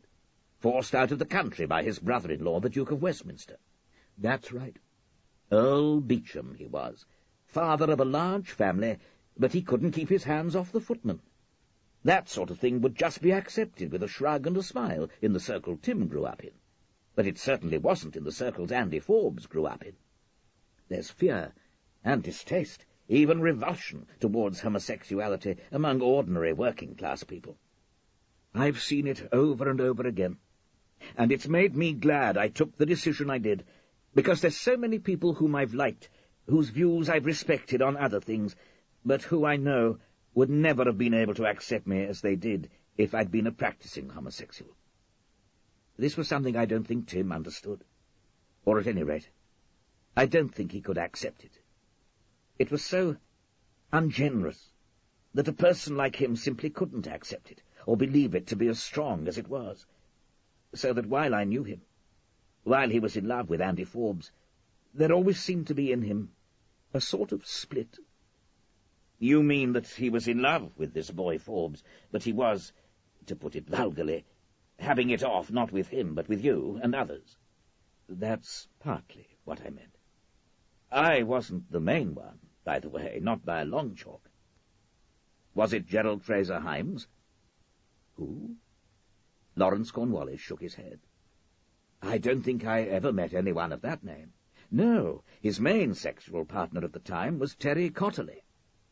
I seem to know the name. You would.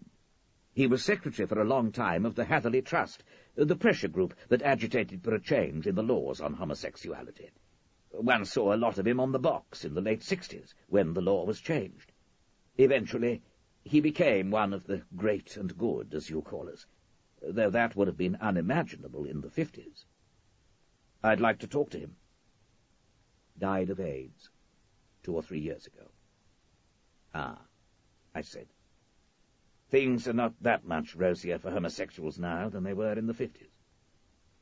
That's right. I've had to argue with people who believe it's a God-inflicted plague, punishment for the sin of Sodom. One does wonder sometimes what kind of God such people imagine. Some more pork? When he had helped me and himself to more, he said, "Oh, by the way, when I thought you might be coming, I looked through my old photographs." Photographs? I felt excited. I'd never thought to bring up the possibility of photographs, even with Tim's sister. Yes. I thought there probably wouldn't be many of Andy Forbes lying around. He went over to the desk bookcase under the window of the dining room, and coming back, handed me a snapshot. It was the Sunday I mentioned. We went up to Hyde Park to swim in the Serpentine. I was rather a keen photographer then. We got a passer-by to take that, though. It was a group of 3, all in flannels and white or check open-necked shirts. Tim stood with his arm around Andy's shoulder, and the young Lawrence Cornwallis stood a little apart, as I imagine that mentally he always stood. All were laughing boyishly, and there was about them a sort of innocence, which may seem odd, but is perhaps a comment on the 50s vis-à-vis our own times. I peered into the face of Andy Forbes. But I could see no trace of murderer, no sense of outrage or resentment. I saw only the carefree pleasure of a healthy young man on a fine summer's day. "Now," said Lawrence Cornwallis, in a determined way, "if you've no more questions, I want to talk about homeless young people." "And how was he, this special adviser to the Archbishop?" asked Jeremy when I got home. He had spent Sunday playing squash. "Not at all what I expected. I'm afraid I rather look on the church as somewhere where people can gain position and influence without possessing talent, and I'm always suspicious of the great and good." But Lawrence Cornwallis is genuinely impressive. "Oh, by the way," said Jeremy, the light of mischief in his eye, "there was a phone call just before you got home. It was Lord Warboys. He obviously thought I was you. We have rather similar voices. South London, flattened. Maybe. Anyway, he rang off when he found out who it was. But I gathered he wanted to sound you out on whether you could go on some Royal Commission on Regional Development." "Could be interesting," I said. "More like deadly beyond imagining, I'd have said. Anyway, don't go on so about the great and good. You're in danger of becoming one of them. You're a sort of political tomcat whom the vet has operated on." I suppose that is one of the consequences of being a retired cabinet minister. A sort of political neutering takes place. I looked at Jeremy affectionately. "You're so good for my ego," I said. It is strange how much one can remember simply by an act of will. I had not realized that before, perhaps because my life has been one of doing, or appearing to do things, leaving little time to chase memories. The only time I remember doing that was soon after Anne died, one evening when the children had all gone their ways. I sat, I recall, in the living room, going through our life together, putting those last cancer-ridden months aside and trying to get a grip on the good years of our marriage, the births, the holidays, the anniversaries, hoping that she had been happy. Now, this Monday morning, I sat in my armchair in the study and went into a long, fiercely willed meditation in which I tried to bring back all the details of that farewell party in Craven Court News. I had always been aware of the fact that I had been to Tim's flat on other times than that first embarrassing visit, when I had so pathetically revealed my gaucheness and conventionality. Now I realized that the most important of the other times had been Tim's farewell party for me. How ungrateful of me to forget it. Gradually, little by little, details of it began to pop up in my memory. I was in such a deep brown study, submerged in that time, that I actually jumped when Jaime showed Elspeth in. "Don't get up," she said breezily. "Go on thinking great thoughts. I've just got a pile of stuff on the collapse of the Heath government and your part in it."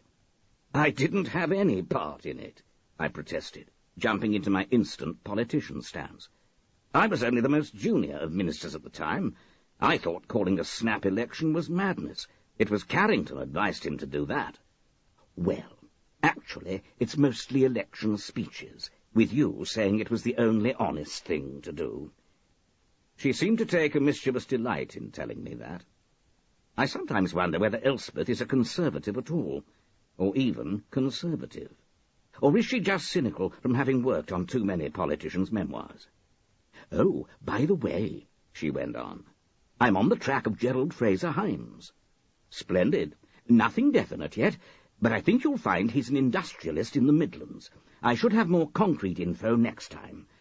Now you can go back to thinking great thoughts." Actually, I was remembering a party on the day I left the Foreign Office, whenever that was. "January the 27th, 1956, she said promptly. "It's ringed with red in your diary. You must have been pleased to go." Yes, that was part of my memory at the time. I had been pleased to go. I had not enjoyed working under Eden. There were some who were very fond of him, and some, rather more, who hated him. I was too junior to be close enough to love him, and I certainly don't think I hated him, but I was very uneasy about him generally. He often treated his subordinates abominably, and he seemed to have the prima donna reaction some people get when they've been in politics for a long time. I think I had some forebodings that there was something in his character that would lead him, and perhaps the country, to disaster. I had decided to resign even before he became Prime Minister. The advent of Selwyn Lloyd as Foreign Secretary at the end of '55 was the last straw.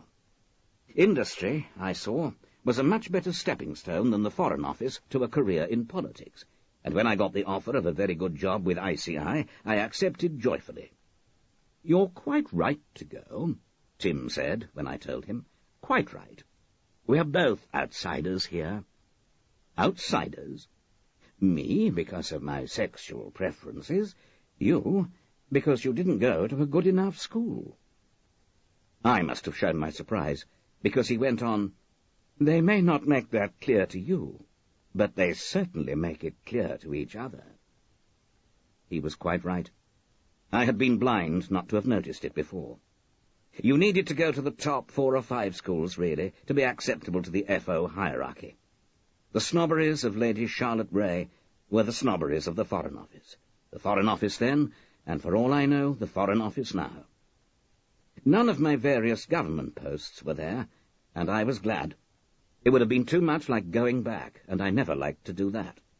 Quite apart from the fact that I would be thought not to have gone to a good enough school. So Tim determined to have a little party for me, independent of any brief and tepid gathering that might take place at work. I remember none, but I expect something of the sort must have been put on by my immediate boss there. It had to be after work, because it was Tim's mother's birthday, and he had family commitments. It was, I now realize, her last birthday, and probably the family knew that it might be. Tim had invited 7 or 8 Foreign Office people. 1 or 2 I was close to, the rest people I'd worked closely with. Vague figures now, who played no part in my later life. The only one I remember at all vividly was Bernard Wriothesley, who later had a variety of diplomatic postings, including one in Bucharest. He was, I believe, the man who recommended the honorary knighthood for the late Nicolae Ceausescu. He was ambitious, bright up to a point, but none too sensitive. Tim's friends arrived in dribs and drabs, collected drinks, and mingled with the FO crowd. Often the 2 groups knew each other, having been to the same schools, or because they were in with the same set. It was an all-male occasion, which nobody seemed to find odd. I wish I could say that I remembered Lawrence Cornwallis there, could recall any words I swapped with him.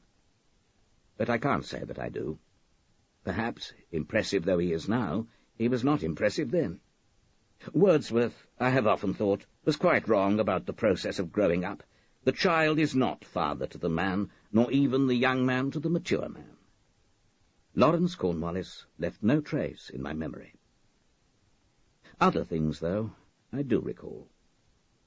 The tone of the talk, I remember. It was catty. People often talk about the cattiness of homosexuals, but it is nothing to the cattiness of the people in the FO.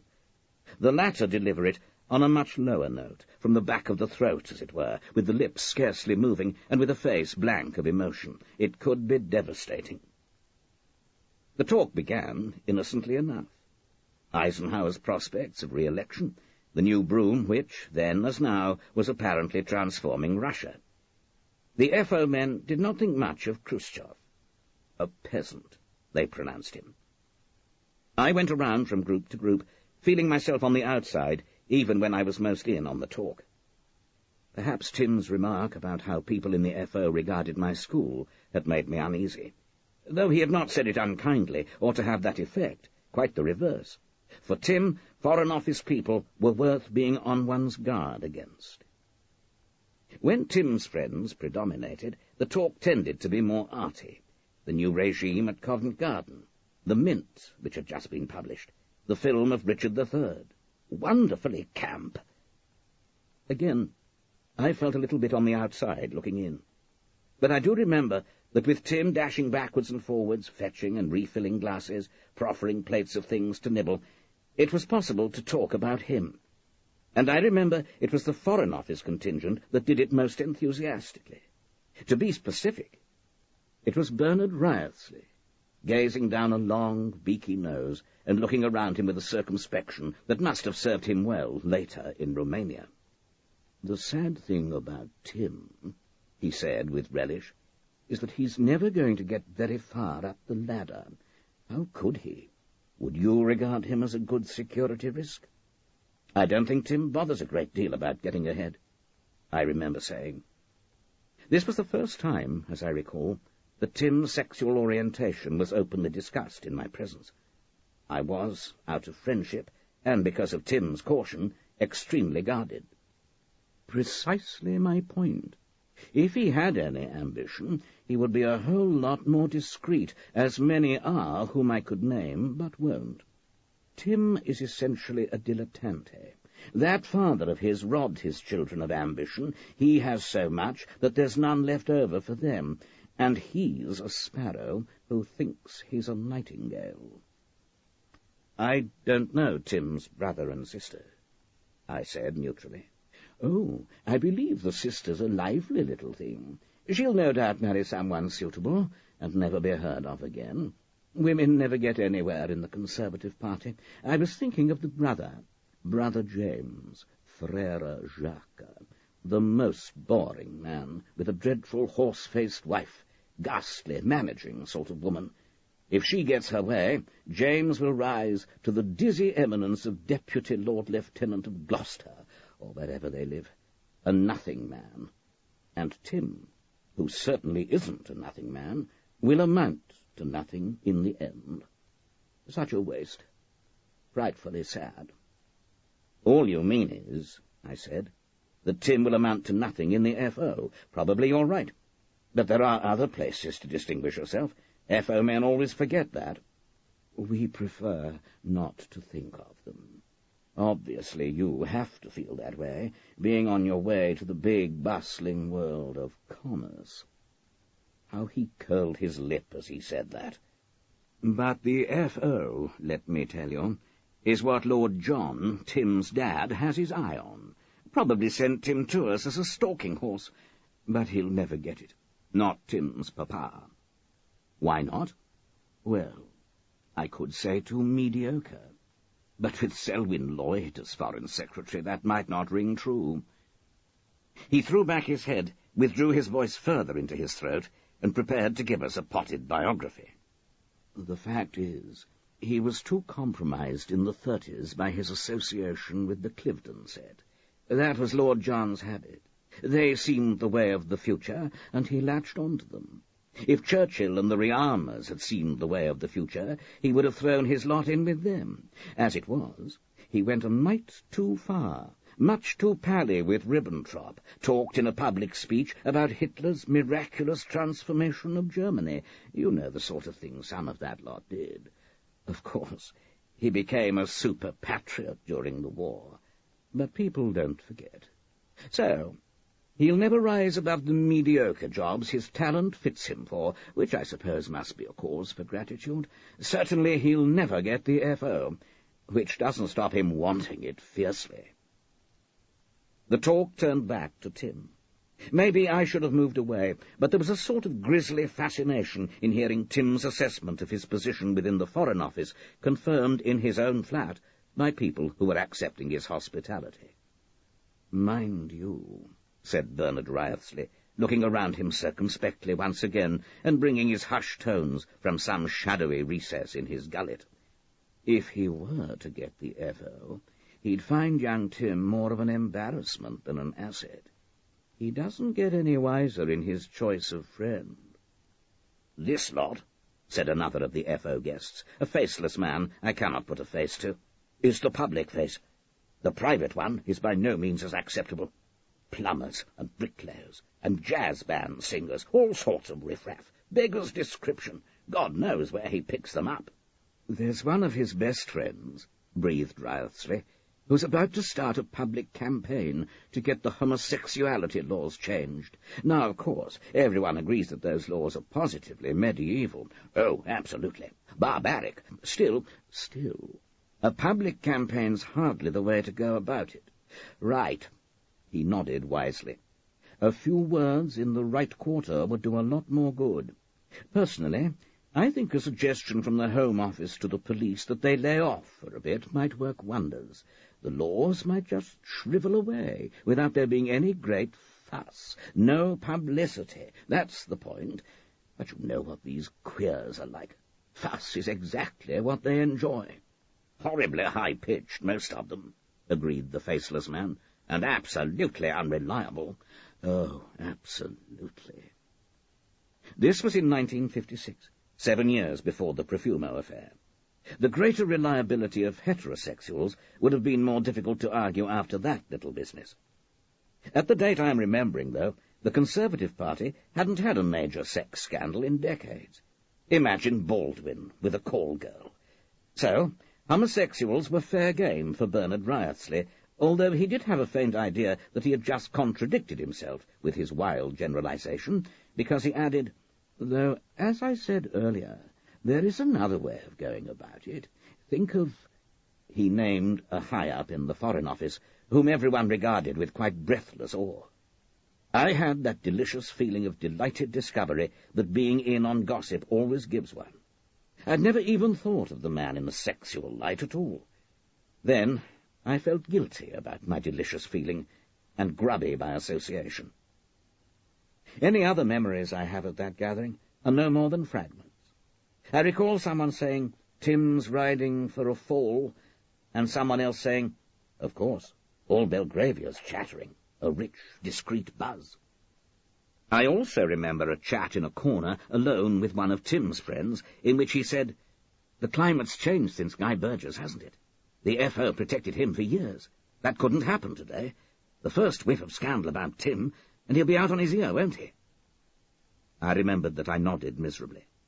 The Foreign Office had been subjected to so much criticism and ridicule after the Burgess-MacLean affair that it could no longer afford to have as its first priority the protection of its own. "Well, I hope Tim does get out before that happens," said his friend. My last memory is of helping Tim to collect up glasses and stash them in the kitchen before he went off to the family bash for his mother. By then people had gone, drifting off in ones and twos. We were alone and working at high speed, but at one point I remember I was collecting up dirty plates from the handsome glass and rosewood table I admired on my first visit, when I noticed that a Delft vase was sitting in the middle. It seemed incongruous, too delicate, too old-fashioned in taste. I said, "Not your sort of thing, I should have thought, Tim." He looked at it and smiled sadly. "Present from an unhappy woman." And that is the sum total of my memories of that party. I sat there in my study, collating and sorting them, wondering what Tim had meant. Was Tim's mother congenitally unhappy, or was she unhappy about Tim, or what? The reverie was interrupted by the phone ringing. "Peter Proctor speaking." "Yes. Well, Mr. Proctor, I'm not going to pretend and be polite, because I feel very bitter about what you've done to me." My heart sank. I knew the voice, and could guess the grievance. "Mrs. Nichols, you knew I wanted it all to be discreet. You knew I'd asked you to come after dark so the neighbours wouldn't see you. And what do you do as soon as you leave this house? You go straight down to the Duke of York and start talking about Andy. Mrs. Nichols, it was just casual conversation. I'll thank you not to treat me as a fool, Mr. Proctor, because I'm not that. Did you really think no one in the pub would recognise you? And that when they did, it wouldn't be all round the pub as soon as you went out of the door? Now, everyone in the neighbourhood's talking about Andy again, and why an ex-cabinet minister should be interested in him. The whole street's buzzing, and people are looking at me sidelong. It's just like 1956 all over again. Mrs. Nichols, I was just trying to help. Don't give me that. Funny way of trying to help, making sure it's all raked up again. Well, don't think you can rely on me. Don't imagine you'll get any more help from me. As far as I'm concerned, you're Andy's enemy, and I'll act accordingly." There was nothing to be said to placate her. And, of course, she was quite right. I had simply ignored her feelings and wishes. I'm afraid years in government may give one the impression that one can simply ride roughshod over others. I had not thought, and if I had, probably would have done the same. I was sorry and felt bruised, yet I was sure of one thing. She would never have been so angry, nor have talked in those terms, if her brother were not still alive. The Portland Metal Box Company was situated 10 minutes from the centre of Leicester, in an unlovely suburb that accommodated several other light industrial plants that contributed substantially to the unloveliness. I had taken the train to Leicester. I've loved trains since our family outings to Wickliffe-on-Sea as a child before the war. At the station, I took a taxi, and, as usual, I asked the driver to set me down some way from my destination, the Metal Box Company. The driver was Asian, and didn't want to talk about football. I paid him off, walked about a little, sniffing atmosphere, post-war semis, council houses, several rather anonymous pubs, a long street of shops, supermarket, chemist, video shop, off-licence, wine bar, Chinese takeaway, Italian restaurant. The standard enterprises of Britain as it lurches into the 90s. There was a dank anonymity about the place, a sort of nothing-very-muchness that was depressing, speaking of limited ambition, dashed hopes. But, of course, this was not where Gerald Fraser Heinz lived, only where he worked. Elspeth Honeybourne came up with the gin on him 2 days ago. Most of it was gleaned from local newspapers, for Gerald had certainly never been a national figure, but she had also discovered information in the old boys section of a school magazine, the Belgravia. How she got onto that, I have no idea, nor where such a publication would be kept. But it turned out that Gerald Fraser Heinz had gone to a small private school outside Cheltenham called the Margrave Towers School. Not an establishment, I imagine, that would have impressed the men at the Foreign Office. Gerald was an enthusiastic old boy, communicating to a breathless, if small, world his various doings. His third-class honours degree, his becoming Army ski champion of 1959, a minor military citation for service in Cyprus, Civvy Street in the early 60s, with a variety of jobs in a succession of large and small industrial firms. An undistinguished life, culminating in positions of responsibility on chambers of commerce and local branches of the Confederation of British Industry. But what turned out to be most useful was a photograph that Elspeth had found in the Leicester Evening Clarion. It showed officials of the South Midlands Light Industry Federation at its annual dinner dance, 6 portly males surrounding their president, Gerald Fraser Heinz. One might have got the impression from the photograph that the males danced with each other, but that, I thought, was unlikely. Fraser Heinz was slimmer, shorter than the others, but wearing an expression of determined bonhomie and confidence in himself and what he was doing. It was the face, the photograph seemed to say, of a successful and contented man. That photograph gave me a stroke of luck, though there was an element of calculation at work, too. I have to admit that I dawdled around the Portland Metal Box Company's entrance for some time, conscious that it was coming up to lunchtime, so that when I saw a group of sober-suited men coming, talking and laughing, from what seemed like the administrative block in the middle of the plant, I dallied by the wall, watching and waiting, apparently poring, head down, over an A to Z guide of Leicester. Gerald Fraser Heinz was in the centre of the group, and at the centre of the talk and laughter. His voice was loud, perhaps cultivatedly so, and his laugh hearty. The other men, as in the photograph, were bigger than he. Actually, I recognized one of them from the photograph. But Fraser Heinz seemed to be some kind of leader. They didn't defer to him exactly, but they seemed to respect him, accord him some mild eminence. They turned left at the gates and headed towards the row of shops, still loudly discussing and laughing, and very much occupying the pavement.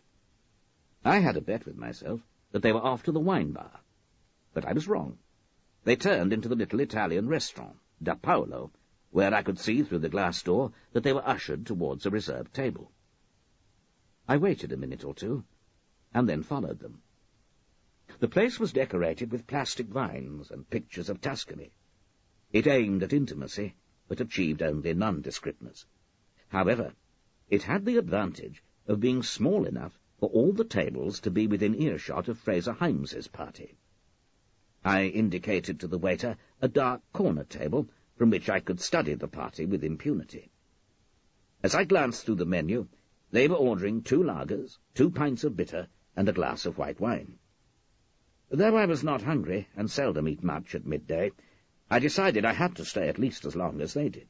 Quite apart from anything else, there didn't seem to be anything better to do in the vicinity of the Portland Metal Box Company.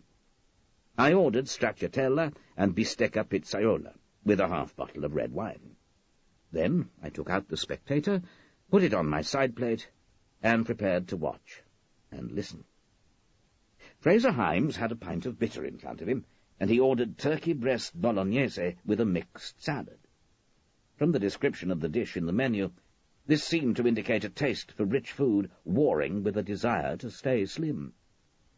I soon gathered from the conversation that one of the men with him was his second-in-command at the works, while the others were local businessmen from other small firms. The talk, though it was interspersed with broad jokes and loud laughter, was about business and the doings of the South Midlands Light Industry Federation. Not surprisingly, it was not, as conversation, invigorating. "How does the scenario look to you, Tony?" "There's going to be a lot of fallout from that one, Jerry." "Pete's not going to accept that without a ding-dong battle." That sort of talk, meaningless to an outsider, and not particularly meaningful to an insider.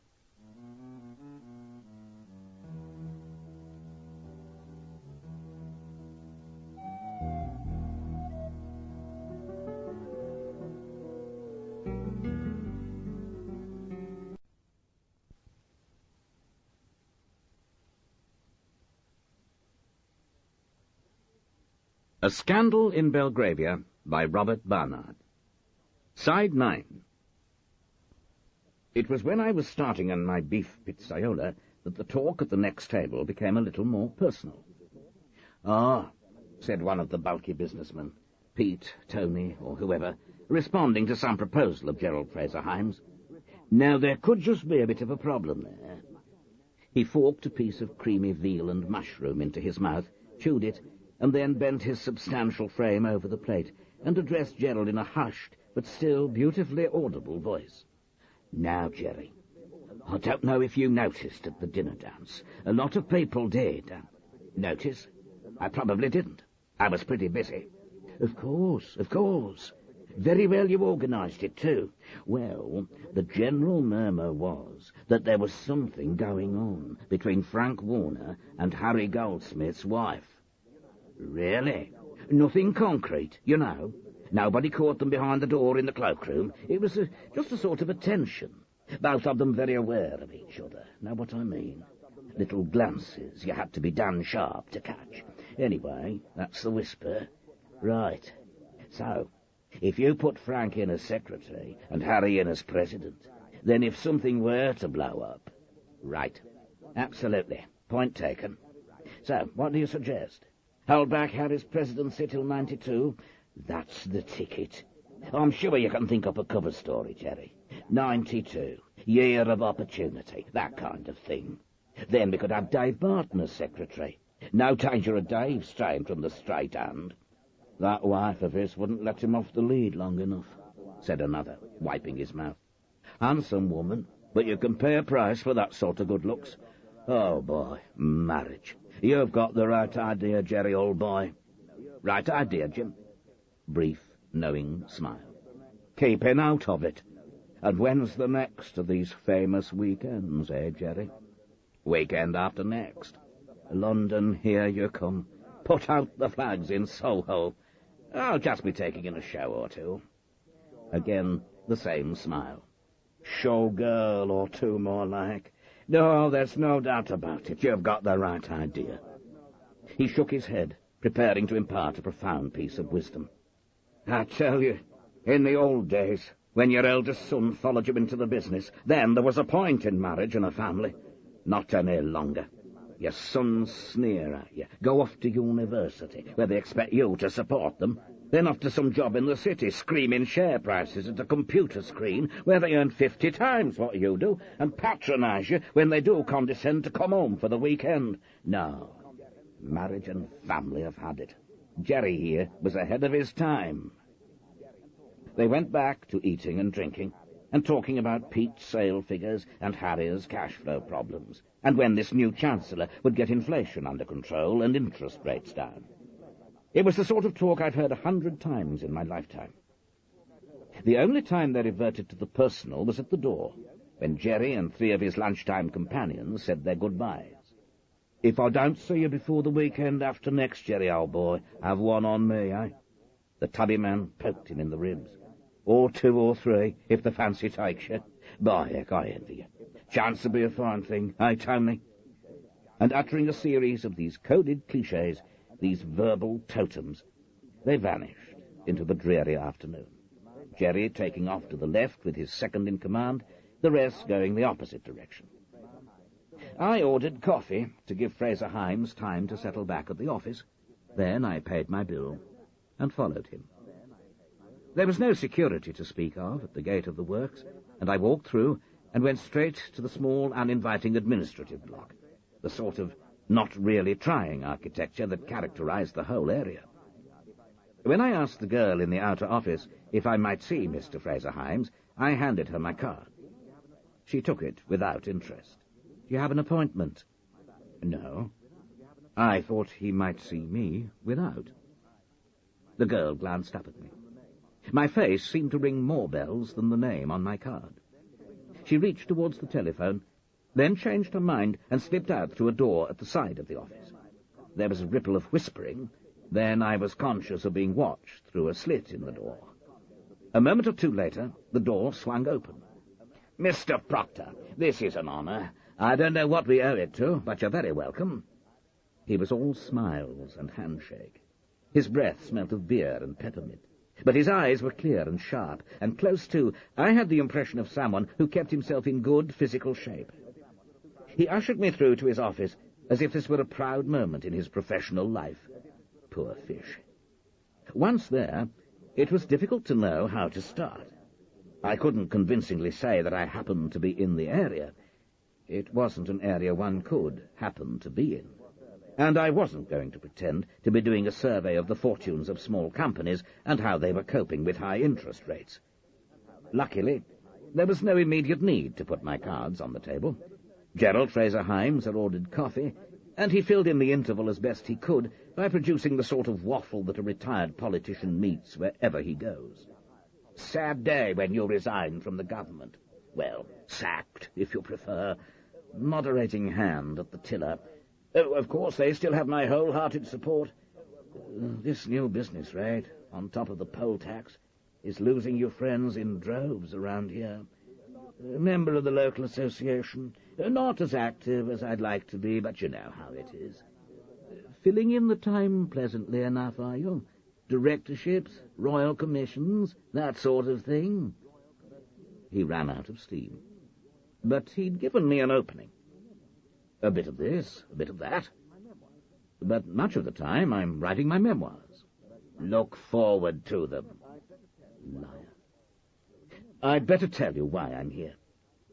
Back in the 50s, we had a mutual friend, Timothy Wickliffe. He stiffened, perceptibly, involuntarily. No, I can't recall knowing anyone of that name. You stayed for a time in his flat near Belgrave Square.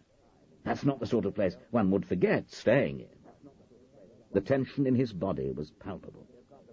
No, you've got the wrong chap, I'm afraid. I don't think so. I don't believe there could be many Gerald Fraser Heinzes of the right age. Look, could we stop playing games? I should emphasize that I'm not in the least interested in your private life. What's that supposed to mean? What are you implying, eh? He was looking immensely fierce, like an outraged colonel, but the fierceness seemed to be genuine. He was talking in a low voice, almost a hiss, but this did not detract from the angry intensity of everything he said. I sighed. Mr. Fraser Heinz, I'm not trying to accuse you of anything or blackmail. I've quite simply become interested in the death of Timothy Wickliffe. I'm just asking you as a friend of his. That's the trouble with you politicians. You get so bloody arrogant. You think you can barge in wherever you like and ask whatever questions you feel like asking. Even a police officer would have to have a bloody warrant. Well, this time, You've got it wrong. I'm under no obligation to talk to you, and I'm not going to. You can just clear out. Very well, I said, getting up. But I can't see what you're upset about. You talked to the police at the time. He spluttered. The girl came in with plastic cups of coffee. She looked at Fraser Heinz's face, put the cups on his desk, and fled. So, you've been getting at police records, have you? He resumed, still talking in a hiss. That's what people mean when they say this government abuses power. You've no right to go digging into police records of 30-odd years ago. All right, I'll tell you this, what I told them at the time. I was 19 in 1956. I'd just left school, and I was studying at London University. I couldn't find digs because my parents were so bloody close with their money there wasn't anything I could afford. Wickliffe offered me a room, and I lived there for a few days until I cottoned onto the filthy things he and his pals were doing and the filthy things he wanted me to do with him. Then I got out. That's it. And that's all. While you were there, No. That's it. That's all I've got to say. Now get out. So, out was what I got. I have to say I admired him. What he did took bravery. Not because I am at all a formidable person, quite the opposite, but because someone who has been a cabinet minister and a sort of B-team national figure does acquire a certain aura that means people address him with respect, accord him a certain dignity. It is, if you like, a cut-price version of the divinity that doth hedge a king. To order me out of the room demanded bravery. That in other respects he conspicuously lacked bravery might be argued, but one must remember his age and his occupation. To have come out in the world of industry and commerce, what would have been the effect of such a gesture? The ridicule would have been unimaginably crude, the understanding and support virtually nil. His position would have speedily become untenable. He had made his decision. He had settled for an existence of dirty weekends in London, a facade as a marauding bachelor with tastes that the boys could understand. In his small world, he had done a really good job of self-defense, had produced a protective camouflage that really did protect. I did not believe him, obviously.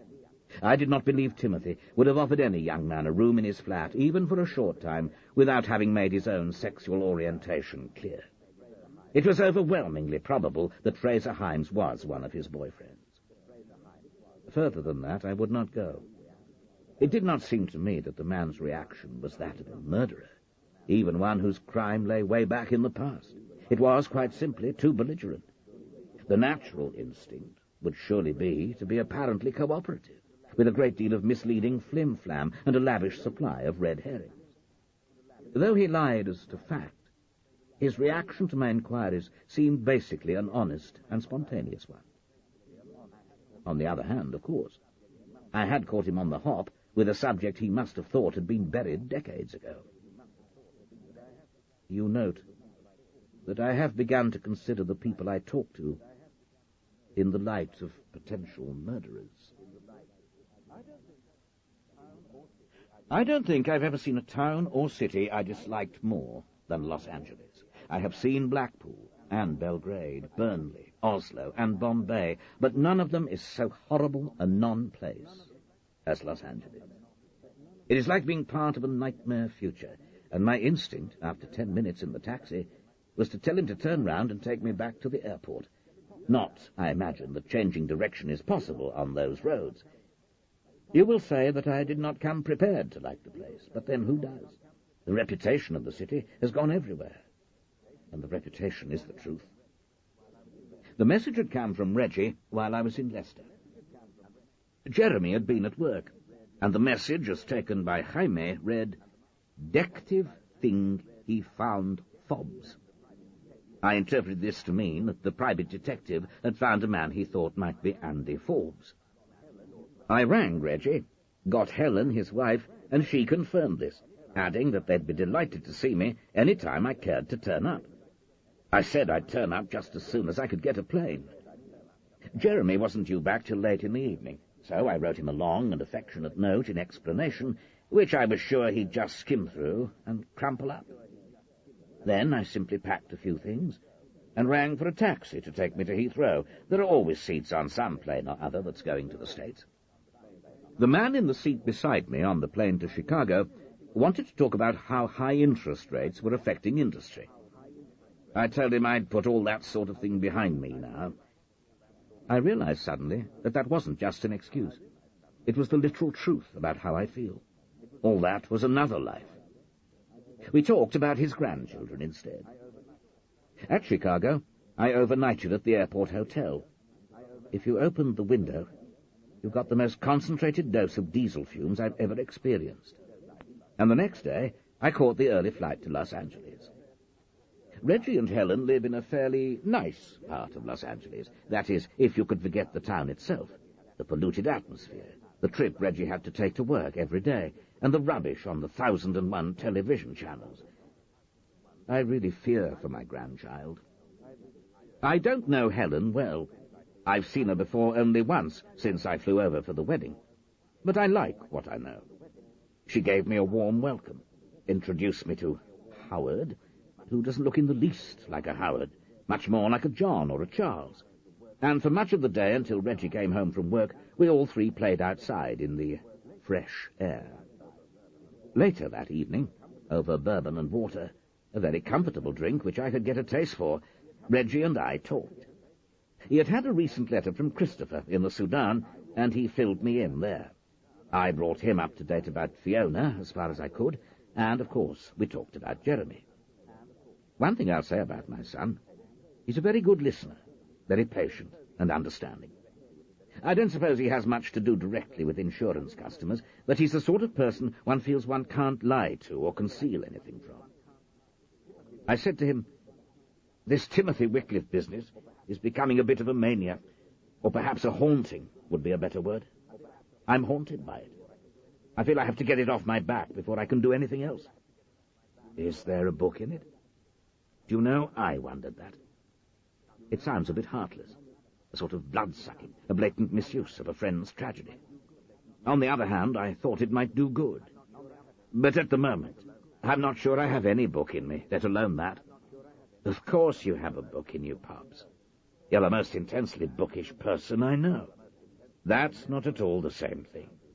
The memoirs are coming out as dead as last year's turkey.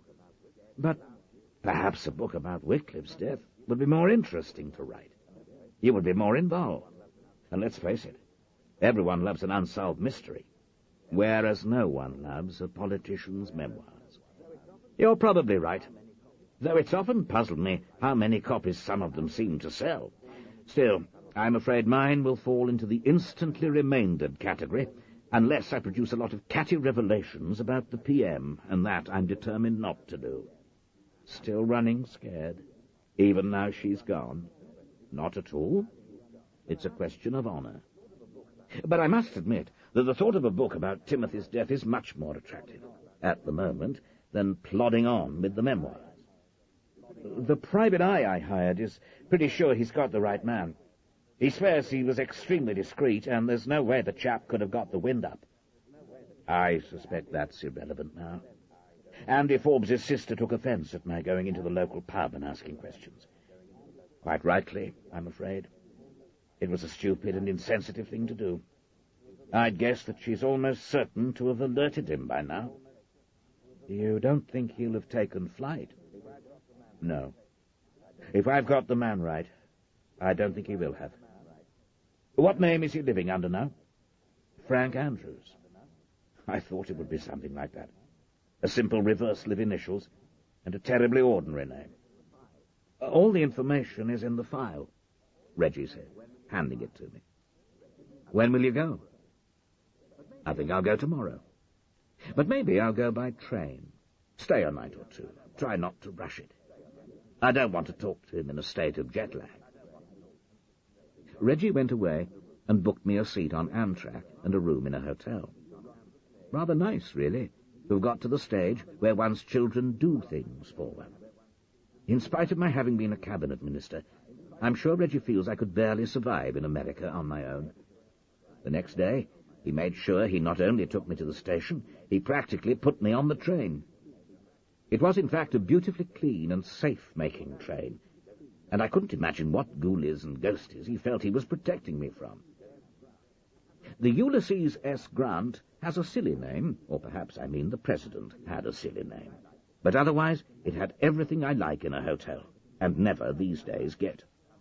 I decided to bask in its comfort and friendliness, and not to rush things. I needed to think out my approach to Andy Forbes. I walked around the older parts of the town, soaking up atmosphere, the atmosphere that was so lacking in Los Angeles, and thinking through what I knew of Tim's death. Basically, I could guess what Andy Forbes was going to tell me, if he told me anything. And on the whole, I stood by my commitment to his sister. What interested me was the character of the man, and what had moved him to act as he did. I believed that if he did talk, he would be honest. Nothing would persuade me to drive in the States, so hiring a car was out. There was no option but to take a taxi to the address given in the folder Reggie had handed me. The report, by the way, was admirably full, specifying the length of time Frank Andrews claimed to have been in the States, over 30 years, and details of his wife, Grace, and his children, his business career, and so on. The report mentioned the visits every 2 or 3 years of his sister, either with her husband or with one or other of her children. It said specifically that he had no criminal record, nor did any of his associates in the San Diego area have any suspicion of a criminal past. The report was signed Noel P. Rosegarden, which struck me as an odd name for a private detective, though no odder than Pinkerton, I suppose. I asked the taxi to set me down 10 numbers short of Frank Andrews' address, and stood waiting for him to drive off. It was rather a pleasant area, prosperous if not affluent, each house surrounded by a good garden, plenty of trees, with a view out to the intense blue of the Pacific, where yachts and warships mingled peaceably, and the sea melted into the sky. The houses themselves were one story, unimaginative but comfortable, looking not unlike the houses in Australian suburbs. The air was warm but fresh. I walked slowly down, watching and listening to the sounds. Commercial radio here, children playing there. Slowly, I approached 1468 Riverside Drive, taking my time, keeping cool and collected. Like the other houses, it was a one-story, with a little archway over the front door and a laburnum tree in the small patch of front garden. A low hedge surrounded it in the English manner, and I walked past the gate and round the corner, so that I could see it had a good stretch of lawn and flower beds at the back, as well as a stunning view of the harbour. I walked along by the hedge, taking in the flowers and shrubs, the air of peace and comfort. I stopped with a start, when I realized the garden was not empty. A middle-aged man was playing in a sandpit by the back door with a small child. He was stocky, well set up, and only just beginning to gain flesh. He was playing tenderly with the tot, but when I involuntarily stopped, his eye was caught. People walk around less in America, and I think that was what made him look at me. Our eyes, in fact, met. There was a pause of just a second or two, as I wondered what to do. And then he got up and walked over, extending his hand over the hedge. "I think you must be my fate," he said. For all my resolutions about keeping cool, I found myself totally at a loss, as once I was years ago when I was accused on television of lying and all I could do was splutter. Faced with his calm directness, all I could do now was mutter, "Not at all," and "Please believe I have no intention." My idiocies came out as splutter. He was the one who was cool. "You must be Peter Proctor." "That's right. My sister sent me a newspaper picture." "But you never thought of taking flight?" "Good Lord, no." He gestured deprecatingly. "I'm much too old to take flight.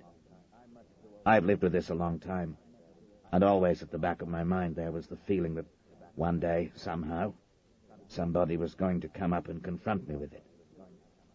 Do you know, I've never once been recognized in the States. Not a tourist from Nottingham saying I reminded him of someone, nor a technician from the BBC scratching his head and wondering. I'm glad it's happened like this. Something big, a confrontation, rather than something awkward and petty. Oh no, I'm not running away. He spoke with an American accent, but it may have been the sort of accent like Alistair Cook's that sounds American to British ears and British to Americans. Certainly there was the odd expression now and then in his speech that reminded me of his long-ago origins. It was an attractive blend, but there was a great deal about the man that made me think I understood Tim's feelings towards him. There was a tough, uncompromising side to him, but there was also still that blinding honesty that his sister had spoken of. I suspected that he had done well in business, but not too well. The honesty, beyond a certain point, would have prevented that. I'll let you in the front door. I walked round, and he let me through a house that was well but comfortably furnished, with family mementos and photographs dotted everywhere, on shelves, television, piano. There was a conventional but convincing painting of a pretty woman hanging over the fireplace that I took to be his wife. Grace has taken the older grandchildren to the aquarium. I'm standing duty with Emma. We are lucky. Our eldest girl is married to a naval man and lives in San Diego. Something to drink? Coffee? Beer? Orange juice? Orange juice sounds like a good idea. He put some halved oranges into a fearsome machine, which after great heavings and groanings produced a glass of rich yellow liquid. He put sugar in it and handed it to me. Who exactly are you? He asked. I'm sure I should know, but I don't. And what is your interest in this? It was said in that direct, honest way that made me uncomfortable. I was a cabinet minister until a year ago. I worked for a time with Tim at the Foreign Office. I'm writing my memoirs, and it was that got me interested in his death. Did I ever meet you in the old days? Were you one of his boyfriends? I shook my head. Both of us, miraculously, were perfectly unembarrassed. No, I was never that. But I was a friend. I think Tim trusted me. He nodded and led the way out into the garden. He took 2 toys from a little pile and went down on his haunches and tenderly started the little girl playing with them. He waited, watching her, then took me over to a garden seat and sat down. Tim trusted me too, he said. That's a bitter memory to have. Surely Tim can't figure much in your memoirs. He was never an important man. No. It's not that he was important to me in a political sense. He wouldn't have liked your government, would he? No. It's more in a personal way he's important. His presence disturbed me, if you can understand that. The memory of him, his gaiety and honesty, wouldn't go away. Andy Forbes nodded, looking down the length of the garden and the years. You know, for years now, I've tried to think of him as he was earlier, not on that last day. I think that's what he would have wanted. Yes, I know people are always saying that to justify doing any damn thing they feel like doing, but I do think that's how Tim would have liked to be remembered. Tim was never morbid, didn't dwell on things. Tim accepted things. Himself. Other people. I agree. People here in America, in California in particular, love analyzing themselves, going to shrinks, getting into groups for therapy. It doesn't seem to help them very much. Me, after a time, I just said, that's something that I'm going to have to put behind me. It was heartless, maybe, but necessary. And I have put it behind me. That's why I can remember some of the happier times with Tim. Is it difficult to talk about? Yes, very difficult. Shall I ask questions? We can try it that way.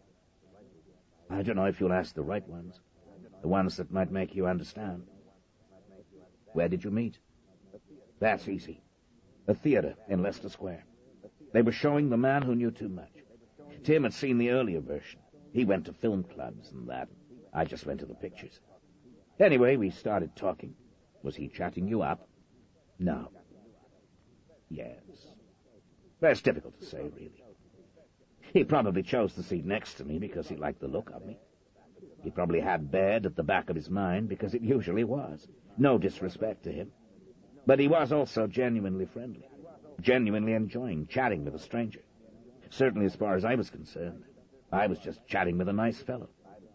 So he didn't make any sexual signals. If he had, I wouldn't have received them.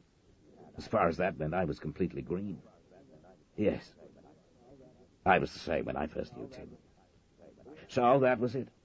We had a drink afterwards in a pub in St. Martin's Lane. He smiled reminiscently, as if he was talking about another world. Of course, I'd realized by then that he was completely out of my class. If I was bothered by anything, if I felt at all awkward about being with him, it was about that. That's why I was surprised when he telephoned. He contacted you? Oh, of course. I'd never have thought of contacting him, though he did give me his card. He rang me at the BBC. Andy Forbes paused and thought. I said just now I was completely green as far as homosexuality was concerned. Thinking it over, that can't have been so. I don't just mean playground jokes. I'd naturally come across it at the BBC. People brushing against me once too often, the hand on the behind, the veiled invitation. But that was always showbiz people, obvious homosexuals. You could either laugh or get aggressive, but it was all sort of outside you, not part of your life. With Tim, it was different. Yes, I felt that. Gradually, we started going around a bit together. Films, football matches, restaurants. I went to my first live play with Tim. I took him round his first television studio, and I went to his flat. It was like another world. Did you feel jealous? Jealous? There was no hesitation in his vigorous shake of the head. No, I'm sure I didn't. You couldn't be jealous of Tim. I think I just thought I'd like something like this one day. I think some of the boys he picked up did feel jealous. Well, I wasn't a boy he'd picked up. I was a friend. I knew Tim. I knew he worked hard, didn't flaunt his money. In fact, I never knew if he was wealthy or not, only that he'd inherited this flat in a posh part of London. And all this time there was no sex. He turned to look at me. How did you know that? Someone told me. The newspapers had a different story. It upset my family no end. But it's true. There was the odd advance, sort of, why don't you try it? But I just stamped firmly on it and said I wasn't interested. But of course I knew by then that he was a homosexual and that he slept around a lot. And that didn't worry you. He thought for a moment before answering. I think it must have. I enjoyed a lot going around with him, being taught about films, food, living the high life in a mild sort of way. But I think it did worry me, because I remember saying to one of the guys at work, there's this chap I know who's a homosexual, sleeps around like nobody's business. They'd clap him in jail if they could get him on a charge. I shouldn't have mentioned him. After that, there was a lot of jokes about arse bandits, puffs, pressure on me to prove I was one of the blokes, hetero as they come. You know how it is. Yes. But there must have been pressure from Tim in the other direction. Not at first. We went around. I met his friends. Some of them I liked, some disliked, as you'd expect. The ones I disliked tended to be lame ducks he looked after, or limpets. I even met his sister one night. Lovely girl. Tim was very fond of her, like I was. Am, of mine. I was enjoying myself, enjoying life. Then his face was screwed up. He was obviously finding this difficult. Yes? Then I realized he was in love with me. How? Looks. The way he treated me compared to the way he treated the guys he just slept with casually. Eventually he told me, you do realize I'm in love with you, don't you? How did you react? He smiled shyly. What was that old stand-up comics line? I don't wish to know that. It was a bit like that. Though I was, or thought I was, a lot more sophisticated then than when I'd come from Nottingham. I think I said, I know. I'm sorry, but it's no go.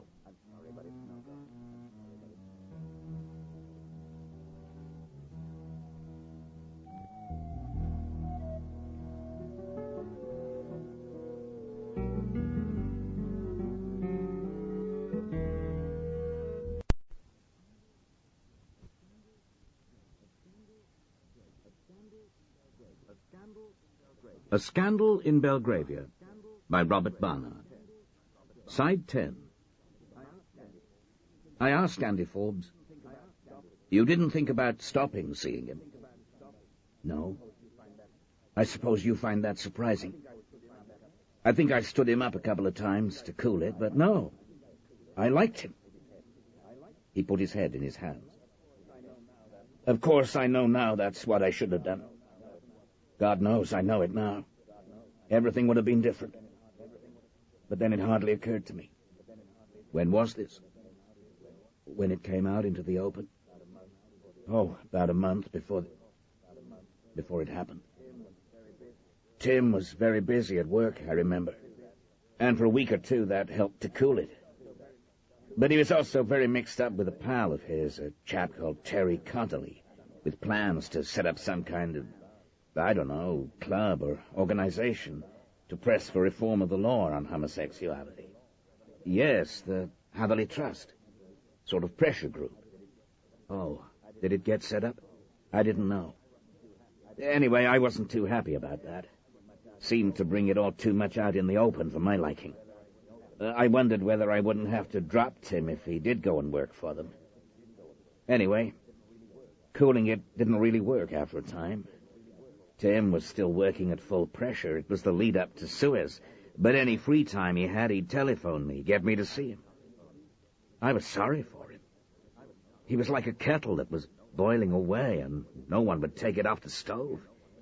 He was against the Suez thing, but he was working for the government that was doing it. Then there was me." "Was he pressuring you?"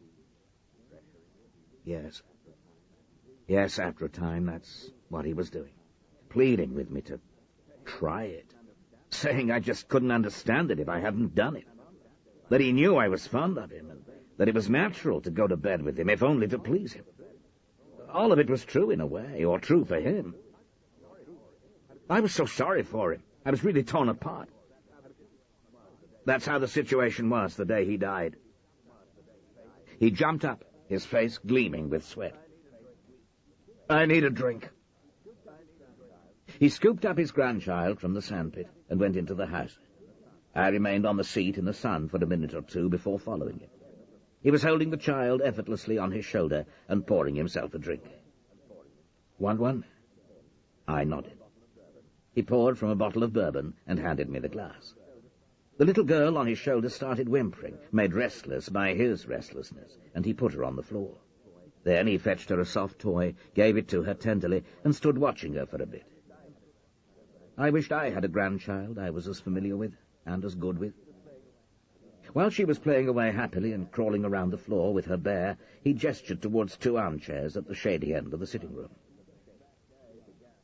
"That day began like any other," he said, nursing his glass in his hand. "It was a Thursday. There'd been people living in Tim's flat on and off over the summer. Lawrence Cornwallis and Gerald Fraser Heinz." "Right. I think I remember the names." I have a picture of Fraser Heinz in my mind as a rather furtive man. Not at all Tim's type, except that he didn't have types and made friends of all sorts, friends and lovers. Anyway, there was no one living with him at the time, but he was expecting Terry Connolly over.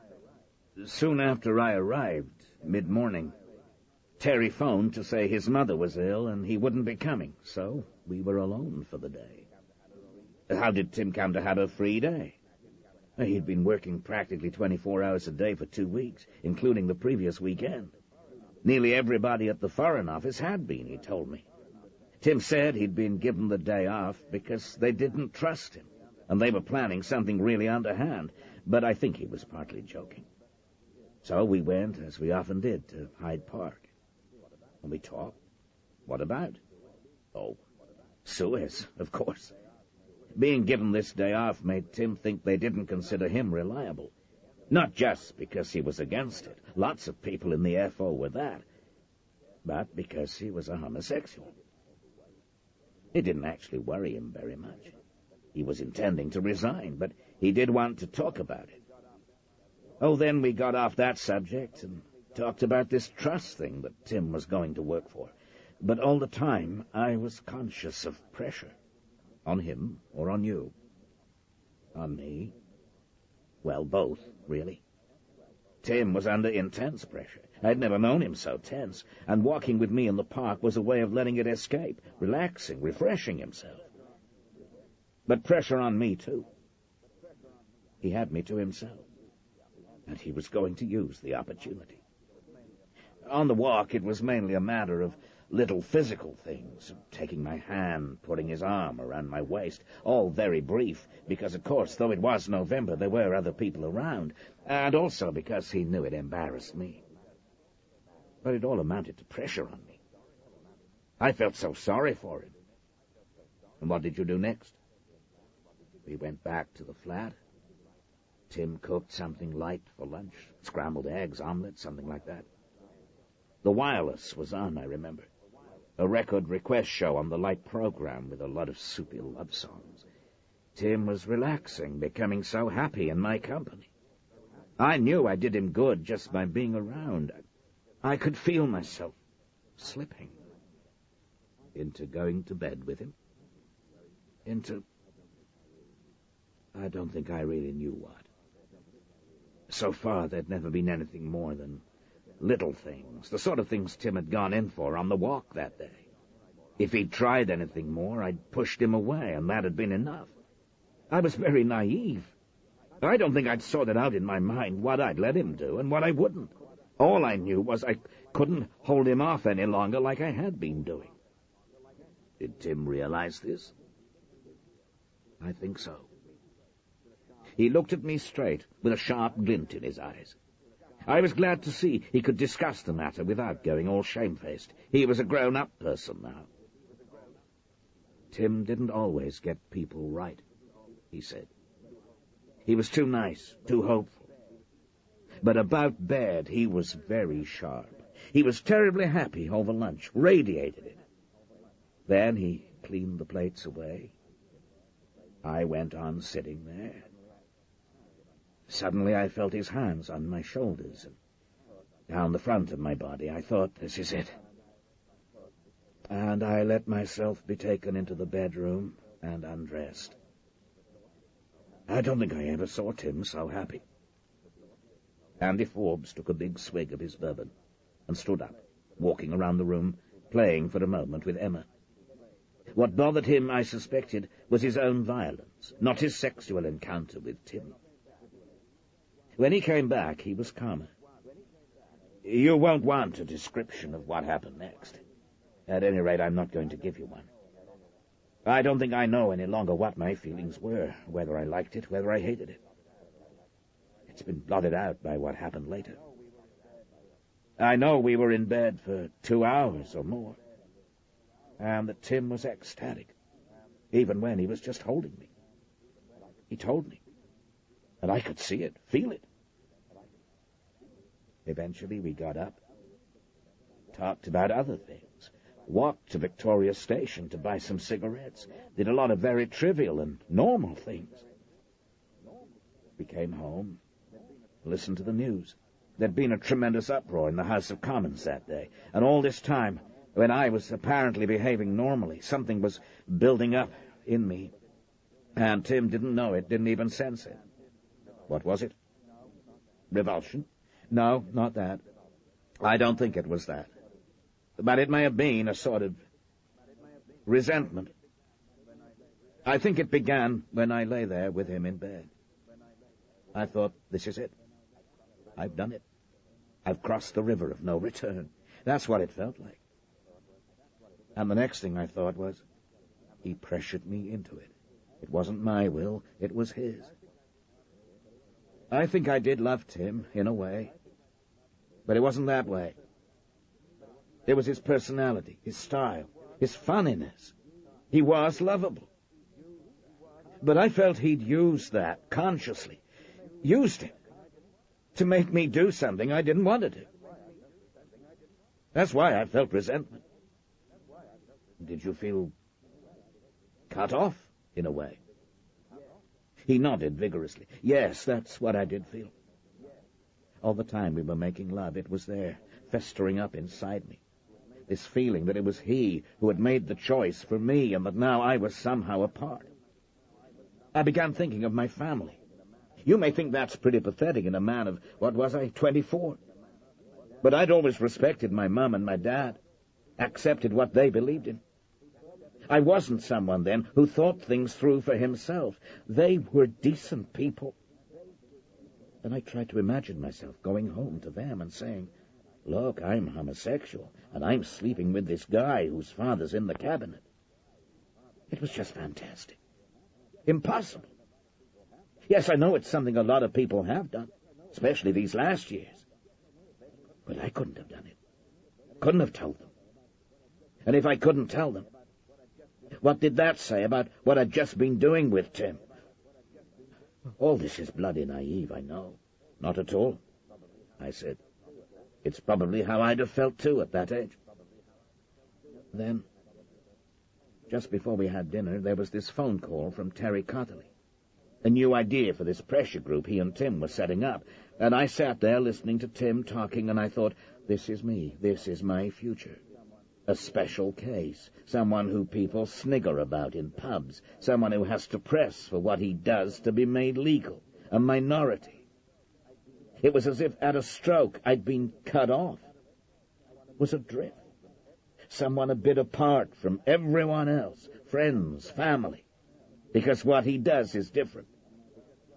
I'd always seen myself as an average guy, and now suddenly I wasn't. I don't pretend I was thinking clearly. That was the whole problem. I couldn't. Now, when I try to put it into words, it sounds wrong. Because I wasn't a words person then, and what I'm describing was a gut reaction. It was all welling up inside me, and it all came back to that feeling that a choice had been made for me, and it wasn't my choice. He got up and poured himself another drink. I had barely touched mine.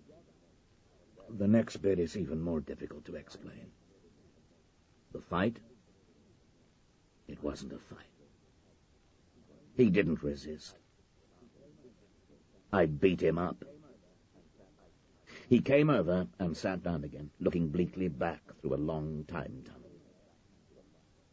We ate steak and salad.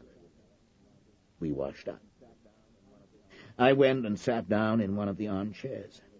The conscious part of me was saying, I want to go home. I want to think this over. But underneath that, there was only this great swirling mass of feelings, resentment, anger, feelings of betrayal, of having been tricked, a sort of black rage. And when he came over behind me again like the first time and bent down and kissed me and asked me to come to bed, I shouted, you don't know me at all, do you? What did that mean? That he didn't understand you? Partly that he couldn't understand my feelings, my prejudices, if you like, because he came from another world. He said, of course I do, I understand. It's strange first time, but you did enjoy it, and you'll soon get used to it. And I shouted, I won't get used to it. You don't understand me. You don't understand how I feel. You say you love me, but you don't know me at all. You don't know how I'd feel about people knowing, about my family knowing. He went on fondling and said, why do you have to think all the time about other people? And I thought, it's easy to ignore what other people think about you when you have money, self-confidence, position. He stopped, and I said nothing, letting him take his own time as he looked back down that dark tunnel. He ran his hand down my body, and when he got to my prick, I was seized by a blind rage. I jumped up and I turned round, and I hit him savagely across the head. That ought to have been enough to release me from the rage, but it wasn't. I somehow couldn't stop. I kept shouting, "You don't know me. You don't know anything about me. And sometimes you don't own me." And I kept hitting him. He didn't resist. He just put his hands up to shield himself and ran to the other side of the sofa or table. That made it worse.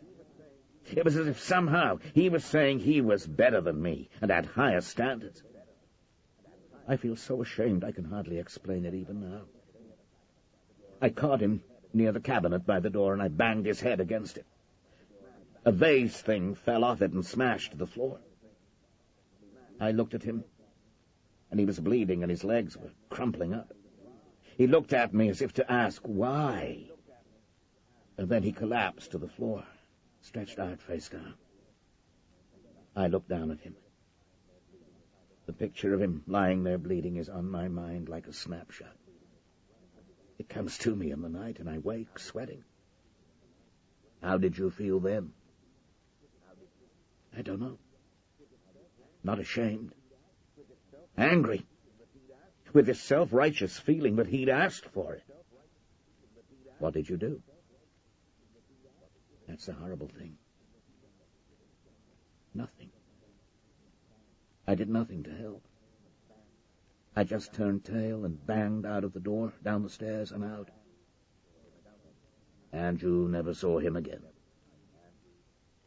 There was a silence. I saw him again. I ran into the square, then out to the Hyde Park Underground. Cannington was my nearest stop, and I had a fair walk from there. I thought everyone would be looking at me on the Underground, but no one did. There wasn't a mark on me. Somehow, it was that brought home to me what a monstrous thing I'd done. On the walk home, I tried to ring Tim and got the busy signal. I thought that must mean that he was all right. My landlady was watching the telly, and I got up to my flat without having to talk to her. By then, it must have been about 9:30. I made myself a cup of coffee, then I sat down and I thought and thought. Eventually, I felt overwhelmed by shame. So you went back? Yes. First, I just went out to phone him. I wanted to say I was sorry, but that we shouldn't see each other again. It was busy again. I walked back towards Kennington Underground, trying all the coin boxes as I went, always busy. I was getting very uneasy. I knew he was in no condition to make a long phone call. I thought he must have tried to call 999 and blacked out. By the time I got back to Belgrave Square, it was well after 10:30, and I was running. I had a key to the flat, and I ran up the stairs, listened at the door, heard nothing, went in, and there he was. Dead? Yes. He was lying face down on the floor, but not in the same position I'd left him in. He was just beneath the phone, which was dangling from the hook. His head was stove in from behind. He must have tried to ring for help like I thought, but someone had come in and bashed his head in. It was horrible. I went over to make sure he wasn't breathing, but I knew he was dead. I was crying. I didn't know what to do. I knew what would happen if I went to the police. Eventually I left the flat and tried to walk normally back to the tube so as not to arouse suspicion. I think by the time I got back to my flat, I knew I'd have to go abroad. You thought the police would arrest you if you went straight to them? I was damn sure they would. We must have been seen together during the day. My prince would have been everywhere, and one or other of his friends would dub me in. Homosexual, killed by his boyfriend. It would have made perfect sense to the police, and I wouldn't have blamed them. I didn't even think of going to them. I thought of chucking myself in the river, and damn near did. Why would the police have believed me? Why would they have looked any further for the murderer? It was a topping matter then. I thought of the shame to the family. Thought of my sister, whom I'd always loved. I went back to the flat, went to bed for a few hours, I didn't have anything you could call sleep for months afterwards. Then, next day, I told the landlady I was going to have a holiday before I started my new job. Then I left the country for good. For Las Palmas, for northern France first. I'd been there with a BBC camera crew, so I had a passport and I knew the area. I knew there'd be plenty of English newspapers on sale there. I was hoping against hope, you see, that it had been one of his boyfriends and that he'd go to the police and confess. When I saw in the papers that the police were after me, I took the train to Spain. One of Tim's friends had disappeared there when he was wanted by the police. I knew they couldn't get you back. Eventually, I landed up in Las Palmas with a job in a bar, and that's where I met Grace. That's where the nightmares started lifting, when things started going right again. Now, how did you get to America? He grinned. The tension in him had perceptibly lessened. That was dead easy. Spain at that time was full of dodgy characters. Grace has been back, and she says it's full of old-age pensioners playing bingo now, but then it wasn't difficult if you wanted something dicey done. I heard of a guy in Barcelona who could fix me a fake passport. I started using the new name as soon as I got to Las Palmas. Grace came back here. I went to Barcelona, and eventually I got a cargo boat to Mexico. Grace came down to Mexico City. Her maiden name was Hernandez, and she has relatives there. We married in 1959, came here to live, and by 1963 I had my own electrical shop. Now I've got 5, and I only work when I feel like it. My boy does most of the day-to-day running. I belong to the local Rotarians, have a boat, and we have a cottage up in the mountains where it's cooler. It's what they call the American dream, isn't it? It's been another life. Like I've had 2. With months of nightmare between them. What are you going to do? I stirred in my seat, feeling almost guilty at having disturbed, however slightly, his idyll. Nothing. Nothing, as far as you're concerned. Maybe write a book about Tim and his death. You do believe me, don't you? Yes, I believe you. Then how can you write a book about his death, if you don't know who killed him? I shrugged. I recognized the problem. Maybe I could leave it vague. It's Tim's life that really interests me now, the life homosexuals lived then. Anyway, it's possible I shall find out.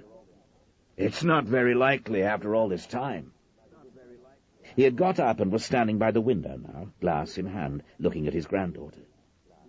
Suddenly he said, "I don't think you'd ever capture Tim."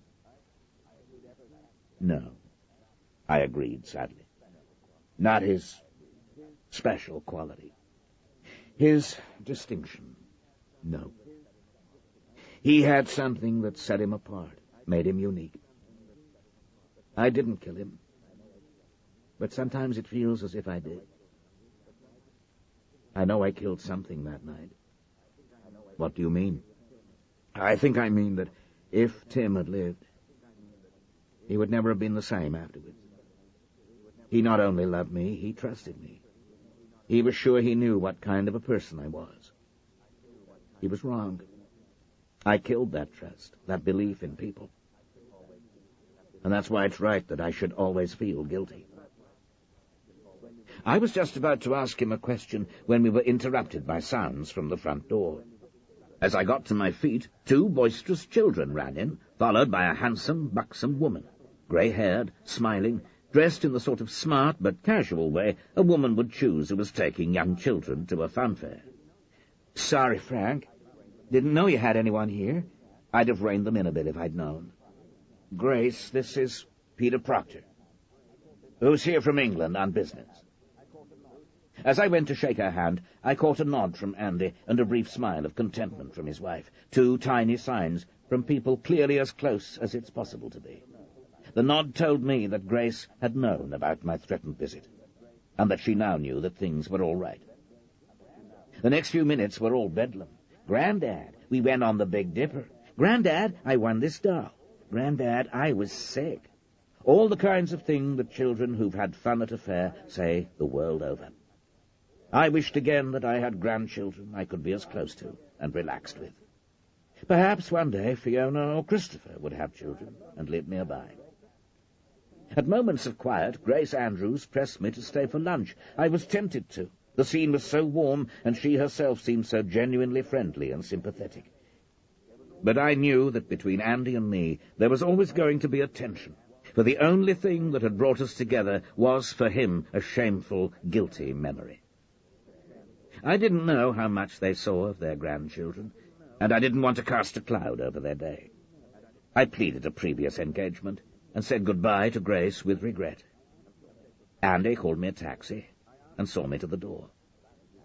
I asked the question that I'd been about to ask when the children burst in. "Have you ever wanted to go back to England?" He smiled. I think he was used to the question, no doubt from Americans who didn't realize that he couldn't. Early on I did. I desperately wanted to see my parents again. It still hurts that I never did. Now there's my sister, but I see her fairly often. There's no way I could go back to Nottingham, not even if this thing were completely cleared up.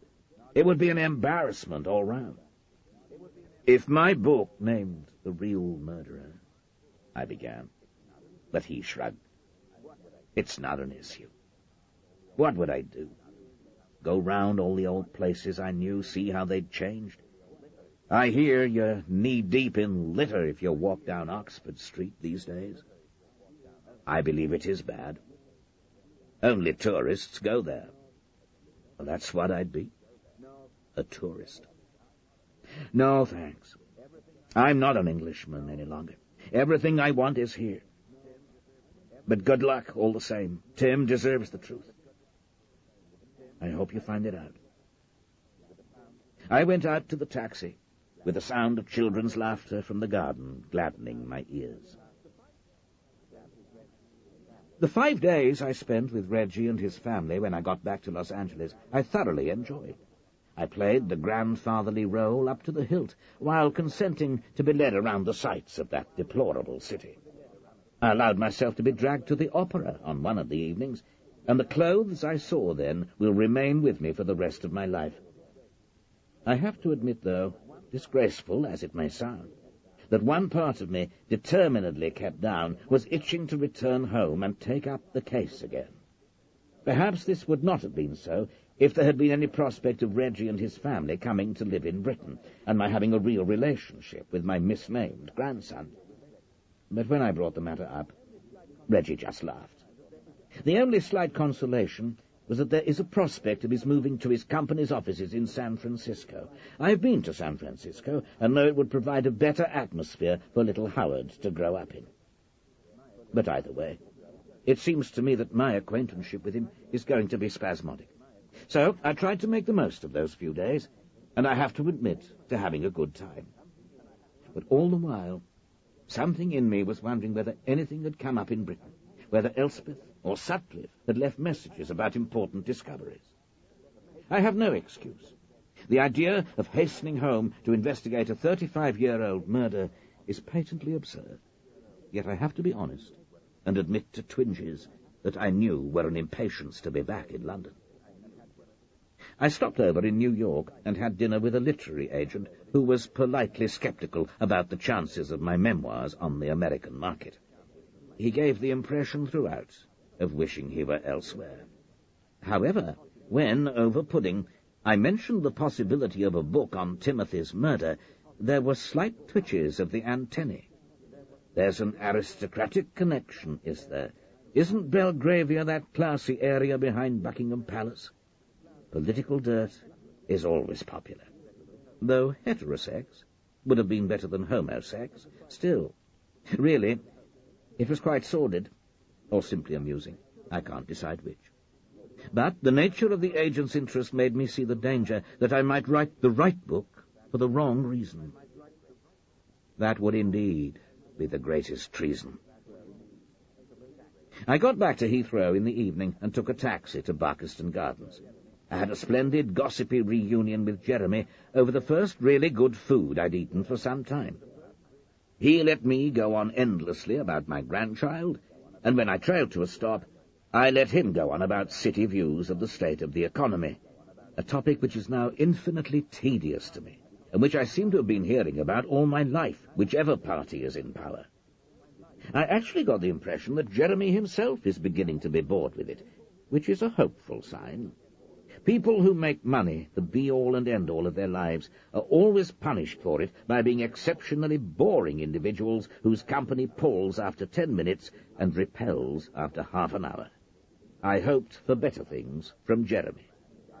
"Oh, your policeman rang, Dad," he said, when the topic had fallen to the ground, exhausted. "I took down a message I didn't really understand." So, over coffee, with a celebratory brandy, I looked at everything that had piled up on my study desk.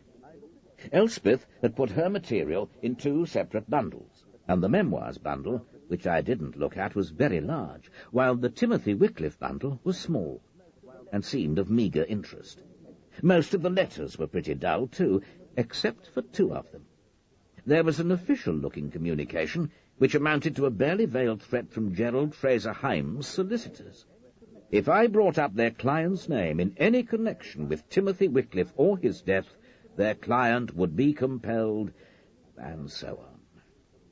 Interesting. Good that Timothy still had the power to shock, so many years after going to his grave. There was a letter from Christopher, substantially the same as the one to Reggie I had read in Los Angeles. Indeed, for much of its way, actually identical, because it was done on a word processor. I don't associate word processors with the Sudanese hinterland. Let it never be said, my children lack enterprise. Still, what a deplorable modern habit. I always put Christmas round-robin letters straight in the waste-paper basket. I eventually came to Jeremy's slip of paper with the phone message from John Sutcliffe. It read, "Terry Pardick is the life and soul of a sunset home near Brighton. Full of stories, says the matron. Drive you down whenever you like." Now, that was like being back on the trail. I rang him at once. "Day after tomorrow," I said. "Right. I'll warn them in advance and pick you up at 10, he replied. "Be ready. I'd hate to be wheel-clamped." So, the next day, I wrote up my talk with Andy Forbes, very methodically. I was beginning to behave like the author of a book on an unsolved murder. The pile of political stuff left by Elspeth went unregarded. When Sutcliffe collected me, he was full of his usual grievance, which I suspect he thoroughly enjoys. In the long and boring drive out of London, I let him give it full rein. "I was watching Coronation Street last night, and eating this casserole my daughter Judy had brought round for me earlier in the day, when I suddenly thought, this is bloody boring stew, and I could make one a hell of a lot better myself. I could, too. I'm going to invite her and the whole family round for a meal. Just to save you trouble, I'll say. And I'll give them all a 3-course spread that'll be a damn sight more interesting than Judy's ever brought round for me. Perhaps that will stop her. I'm the one with time on my hands, and I'm the one who enjoys learning new things." I must admit that in Los Angeles it was rather pleasant having my son treat me as if I were incapable of looking after myself, I admitted. Made me feel cocooned.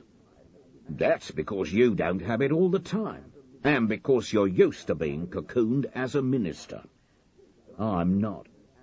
I sometimes wish my daughter would move 15 or 20 miles further away.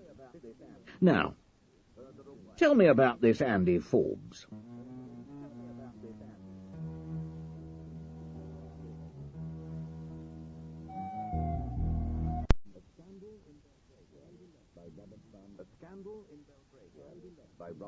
A Scandal in Belgravia by Robert Barnard. Side 11. I told Sutcliffe in detail Andy Forbes's story, and he nodded intelligently and probed my account at interesting points. When I'd finished, he said, "So what do you make of it?" I believed him. You'll have gathered that. Miscarriage of suspicion, if not of justice. That's right.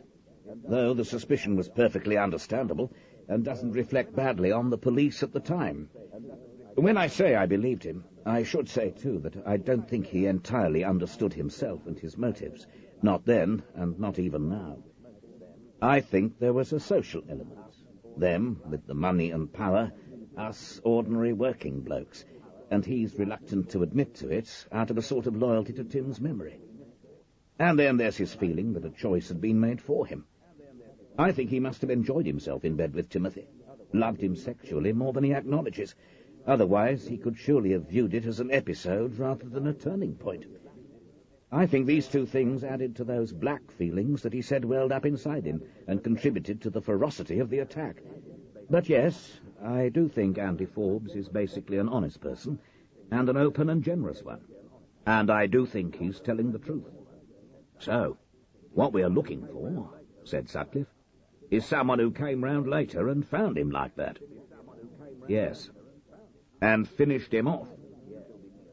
We considered this in silence until we neared Brighton. When we were chugging through the outskirts, Sutcliffe handed me a map and told me I was now map reader and guide. I'm pretty helpless. I'm just a politician, I protested. But he only smiled enigmatically, and in the end I managed pretty well. I had wondered what sort of an old people's home Terry Pardick was likely to have landed up in, not presumably one of those concentration camps named after the pioneers of the socialist movement, where old people are bullied, neglected, and starved by gin-swilling, card-playing camp guards.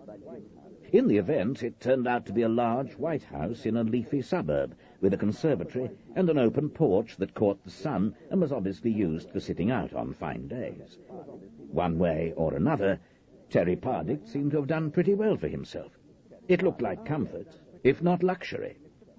"Ah, yes, you're the gentleman for Mr. Pardick," said the first attendant we came upon, a pretty, smart young woman with a lot to do and not much time to do it in. "He's well enough to see us?" "Oh, yes, perfectly well." "And, mentally sharp?" "Oh, yes. If it's stories of his life as a reporter that you're after, you won't be disappointed. He's full of stories, is our Mr. Pardick." He sounded like a bore with a captive audience. The woman led us briskly through to a large sunny lounge with several elderly people sitting around, one or two talking, but most either reading a newspaper or watching television. A couple were just sitting and staring into space. The atmosphere was hardly stimulating, but I've never been in an old people's home where it was. As we came in, most of them followed us with their eyes. What was in them? Jealousy? A cynical skepticism about Terry Pardick? I was very cautious of those eyes as we were led to a little group of 3 chairs set slightly apart from the others, with an old man seated in the centre one. "Here are your visitors, Mr. Pardick." He was a small man, in an open-necked shirt and baggy trousers that flapped around him, not only small, but getting smaller. The flesh at his neck and on his hands was loose and scrawny, and his fingers were so deeply stained with nicotine that they looked like polished wood. His face was small, but dominated by a large pointed nose and eyes that were sharp and sardonic to the point of cruelty. It was impossible to avoid thinking of a rodent. When we had introduced ourselves and sat down, he said, "What's in it for me, then?" The assumptions of the checkbook journalist died hard, it seemed. I took out a packet of cigarettes I'd brought along specially and handed it over. "Money's what I'm talking about," said Pardick, though he pocketed the cigarette packet. "You want the results of my researches on Timothy Wickliffe, and I'm willing to sell." "I'm not a newspaper reporter, you know," I said rather pompously. "I'm not after a story." "I don't give a fuck if you're the Queen of Sheba," said Pardick. "You still have to pay. I'm not asking the earth. £20 will do the trick." I said nothing, but I took out my wallet and peeled 2 tenors from the wad, watched by the intent eyes of every old person in the room. It may have been my imagination, but they seemed now full both of jealousy and contempt. Terry Pardick took the money and slipped it into his trouser pocket. "That's what I call business-like. Mind you, I can't see why you're interested in Timothy Wickliffe. There's a lot bigger fish than him in my files, and pretty much for the same reason. Plenty of politicians, too. When I first heard your name, I thought you might be interested in some of your old colleagues. A bit of tit-for-tat for the sacking. I'm not. There was a lot of talk about... He mentioned one of my former colleagues who had fallen like Lucifer a year or two before I did. It was just talk, and anyway, he's no longer in the cabinet. He shook his head in a horribly knowing way. They talk a lot about preserving the family, your lot. But they can't half put it around when they feel like it, can't they? There's that minister... The person I'm interested in is Timothy Wickliffe. Oh, right. Yes, well, it's a long time ago. I was beginning to lose patience with him. I've always expected value for money. You were told that's who we wanted to talk about. You've had time to remember. Oh, I've been putting my thinking cap on, I can tell you. Of course, I had him marked down long before he was done in. You did? Son of cabinet minister, foreign office man. We were interested in the Foreign Office in those days. It wouldn't have made a first-rate story, but it would have been a nice little earner if anyone had run it. Where did you do your researches? Who were your sources? Well, for example, I'd hang around the clubs he went to. He leaned forward till he was closer than I liked, twisting his horrible old face into a lubricious grin. Didn't go in, of course. Didn't want to feel strange hands around my hindquarters. Looking at him now, and imagining what he looked like then, it struck me as eminently unlikely that he would have done. But I'd watch and see who did, and talk to some of the boys who came out with them afterwards. You had to be on the ball, so to speak, because these clubs sprang up overnight and vanished in the same way. Sometimes the police tolerated them for a bit and infiltrated, but sometimes they came down on them like a ton of bricks as soon as they twigged what they were. Over the years, I built up a dossier, not just about young Wickliffe, but about all sorts of people. Did you realise the Duke of Timothy Wickliffe? Oh, all right. Well, as I say, I've got quite a lot of info on young Tim. Where he went, where he picked him up, who his real pals were, his regular pals, as opposed to his one-night stands. I was just waiting for him to do something really outrageous. Then all the editors I worked for would come running for the dirt on him. Trouble was, the outrageous thing he did was get murdered. What did you do then? Well, of course, I wanted to be the one who delivered the dirt on him, and the Nancy boy they said had murdered him. Naturally. Trouble was that in the days, weeks after the murder, all the newspapers were full of was bloody sueys. By the time they got back to normal, the story was as dead as a duck. The only thing that might have revived it was his murderer getting caught. Did you know anything about his murderer? I had his name in my files. Andrew Forbes. Went around with Wickliffe, visited at his flat, all that sort of thing. I got that from his clean-up, Wickliffe's clean-up. As far as I was concerned, he was a working-class lad who joined the hand-flapping brigade. Then, weeks, maybe months after the murder, I heard a whisper that he was working in a bar on Majorca. It was a pretty firm story, but in those days, you didn't just hop on a plane and go. It cost money. I didn't need a photographer. I could do my own. In fact, I'll tell this mob. He gave a derogatory hand-wave in the direction of the 10 or 12 pairs of eyes that were still intent on us, that I was the original of these Papa-Watsits. Paparazzi, that's the ticket. You ever been followed by them, Mr. Proctor? Not interesting enough, I don't suppose. But anyway, it still costs money, and I needed a firm commitment from an editor that he'd run the story and play it big, but it was no go. All I got was shifts and evasions. Why do you think that was? It was just after Suez, wasn't it? Tory party fortunes at rock bottom. They might have run the story when the party was riding high, but they weren't going to kick their party when it was down. But there were Labour papers, one or two. But they always got into a bit of a quandary when a story like that came up. The high moral tone didn't come natural to them. There were too many in the party who wanted to let the queers do what they liked, provided they did it behind closed doors, for them to be entirely easy when they were handed a story like I hoped to get hold of. Makes you sick, doesn't it? Mind you, it's not surprising. There was that Tim Dryburgh. Yes, we all know about Tom Dryburgh. The things I had on him. Anyway, the long and short of it was, they wouldn't take it either. If it had been a cabinet minister, I expect they'd have swallowed their scruples and sent me after it. But a cabinet minister's son, he just wasn't big enough. Not worth the risk of alienating a lot of people in the party. So I never got to sunny Spain. Mind you, I did wonder later on whether I hadn't been barking up the wrong tree. Why was that? Well, it was a couple of years later. They sent me up to Nottingham to dig up some dirt on this Alan Sillitoe. He was in the news, one of these angry young men, and they wanted lots of dirt about what a hellraiser he'd been, all the women he'd put in the club, just like the bloke in his book. Dead loss it was. Seems to have spent most of his time in the public library. Anyway, it was nothing but dead ends, so I had plenty of time to spare, and I went along to this street where Andy Forbes used to live, and I talked to all the neighbours. Now, there were some that were shocked, and there were some that were sorry, but there were none that I could find that had a hard word to say about Forbes when he was growing up in Nottingham. Not one. Got a fag? I don't smoke. Reluctantly, he took out the packet I'd given him, opened it up, and lit one. The faces watching seemed to say, basking in his moment of glory, isn't he?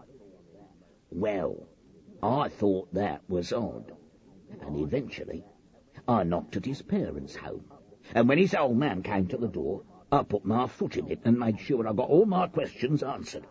He was a nice enough bloke, upset, of course, but I kept on at him. And what he said was that his boy had beaten up, well, what he said was, had a fight with Timothy Wickliffe, because he'd been forced into bed with him. He'd beaten him up pretty badly, the father admitted that, but he'd definitely been alive when he left his flat. And thinking about it, that made sense to me. Why? Well, quite a lot of my contacts at the time of the murder had insisted Forbes wasn't one of the limp-wristed brigade. And of course I'd said to myself like hell he wasn't. And they'd said Tim and he weren't bed partners, and I'd said to myself, tell that to the Marines. Wasn't being cynical, just realistic. But all the neighbours, and now the dad, seemed to back this up. And I'd always worried about the phone being off the hook.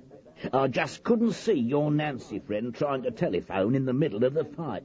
It made more sense if he'd been left badly beaten up, and then tried to ring for help, and had then blacked out.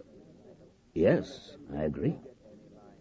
But did you get any line on who might then have come along and finished him off? No.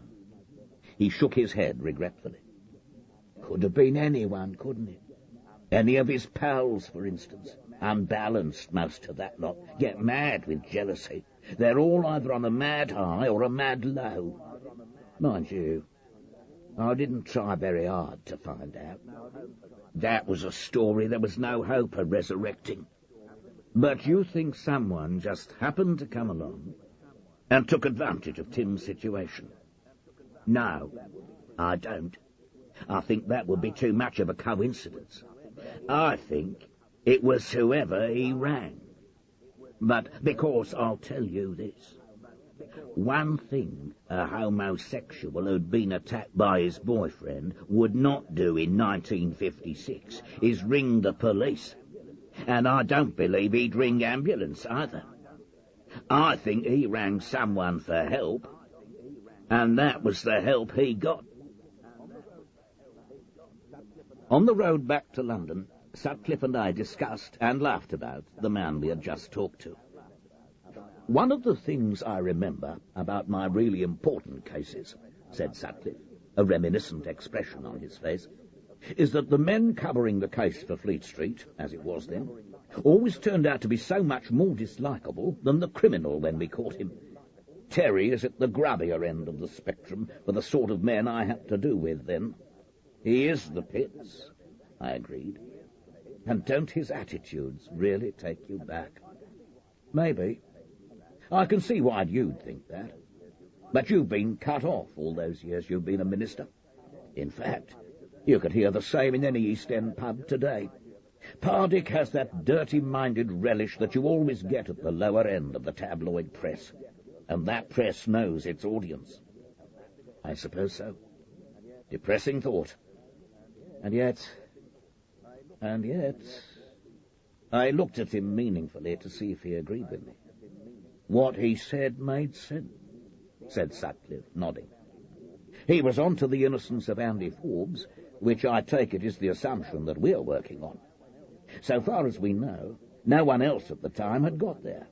And I'm damn sure he was right about not phoning the police. I don't like to say it, and I should have thought of it earlier.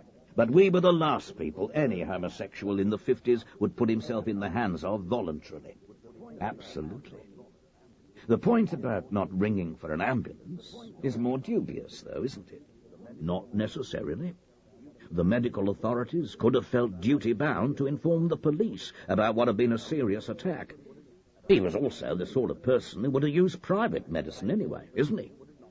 I've no idea. Not necessarily. But in any case, it may have been Tim's instinct in an emergency to get help from family or friends. Tim was always very hot on friendship.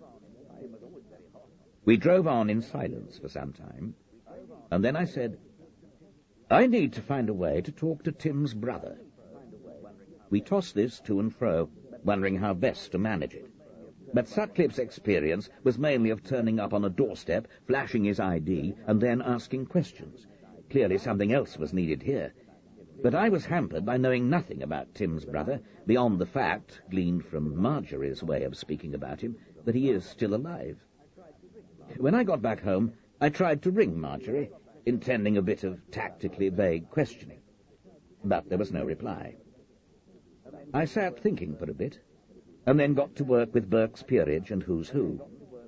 I came up with the information that the address for both Lord John Wickliffe and James Wickliffe was Madden Hall, near Formby, in the county of Avon. Now that I did find interesting.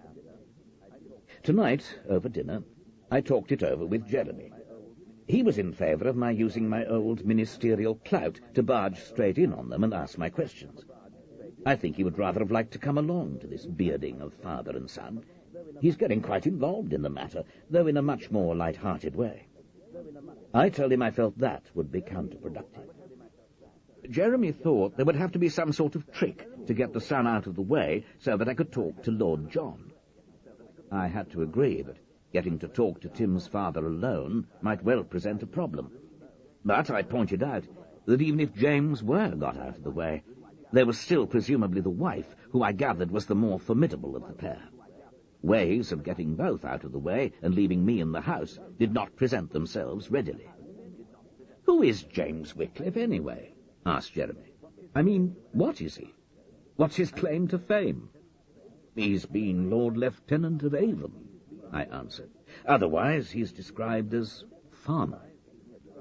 You don't think my ring at a prearranged time and saying, 'Told cow I've got into Clover Meadow,' would do the trick, do you?"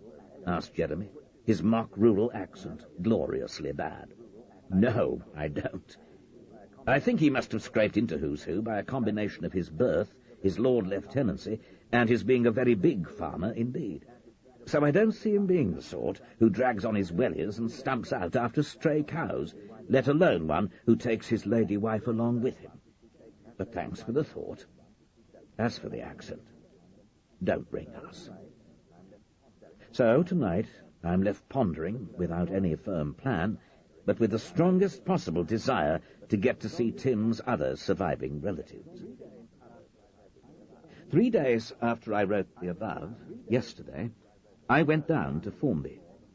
I drove down with little more than the shadow of a notion of what I would do when I got there. I went reluctantly on my own. I loathed motorway driving on a weekday, loathed it in fact, even when I had a chauffeur doing it for me in a ministerial limousine, so there was no chance of thinking as I went. Nor did the much narrower roads after I'd left the motorway encourage anything but dedicated concentration. At a few minutes after 11, I stopped at a gap in the grass verge where there was a gate into a meadow and surveyed the Ordnance Survey map I'd provided myself with. Formby is just 2 miles within Avon, near the boundary with Gloucestershire. Of course, 20 years ago, it would have been in Gloucestershire. When I was in the government, I couldn't say it, but now I can. I abhor and detest the reorganisation of the British counties undertaken by the first administration of which I was a member. What a botched, misconceived, anti-historical job it was. Why, in fact, do it at all? Does anybody today say, I'm an Avon man, with a pride he might say, I'm a Yorkshireman, or I'm a Cornishman? Of course not. I doubt even a young man, one who never knew the old counties, would say it. We have destroyed the pride of centuries for supposed administrative advantages which never materialized. Sermon over. So, anyway, here I was in Avon, of which James Wickliffe had been Lord Lieutenant. I calculated I was 3 miles from Formby and a mere 1.5 from Madden Hall. I set off for the hall, driving slowly. The road was narrow and of the rolling English drunkard variety. I passed through a hamlet called Nethley, a post office cum shop and about 8 small houses, one of them for sale. A quarter of a mile down the road, on my left, I found the gates to Madden Hall, open, giving a view of a handsome early 19th century manor house, not a large one, but a regular and satisfying one. It had a Jane Austen-y feel to it, which I relished. Red brick, warm, inviting. The drive up was lined by trees, and around and behind it rolled acres and acres of excellent farming land. And ahead of me, along the road, were 3 cottages, no doubt once tied to one or other of the various farms in the area. I drove on slowly, and saw that the one nearest the gates had a for sale sign up. Now that could be a stroke of luck. The agents were named as Weatherfield and Markham of Formby. I drove on and took the first turning that would take me there. Formby was little more than a large village. The girl in the outer office of Weatherfield and Markham's looked at me without recognition and without a great deal of interest either. She nodded routinely when I named the cottage I was interested in and rummaged in a drawer for the key. "There's still furniture in the property," she said in a rote-learned voice. "Mr. Wickliffe will arrange a house clearance unless the buyer wants to come to some other arrangement." "I see. Is that Mr. James Wickliffe of Madden Hall?" "That's right." "Ah. I once knew his brother." She looked quite blank, as well she might, being hardly over 20. Even in the country, scandals do eventually die.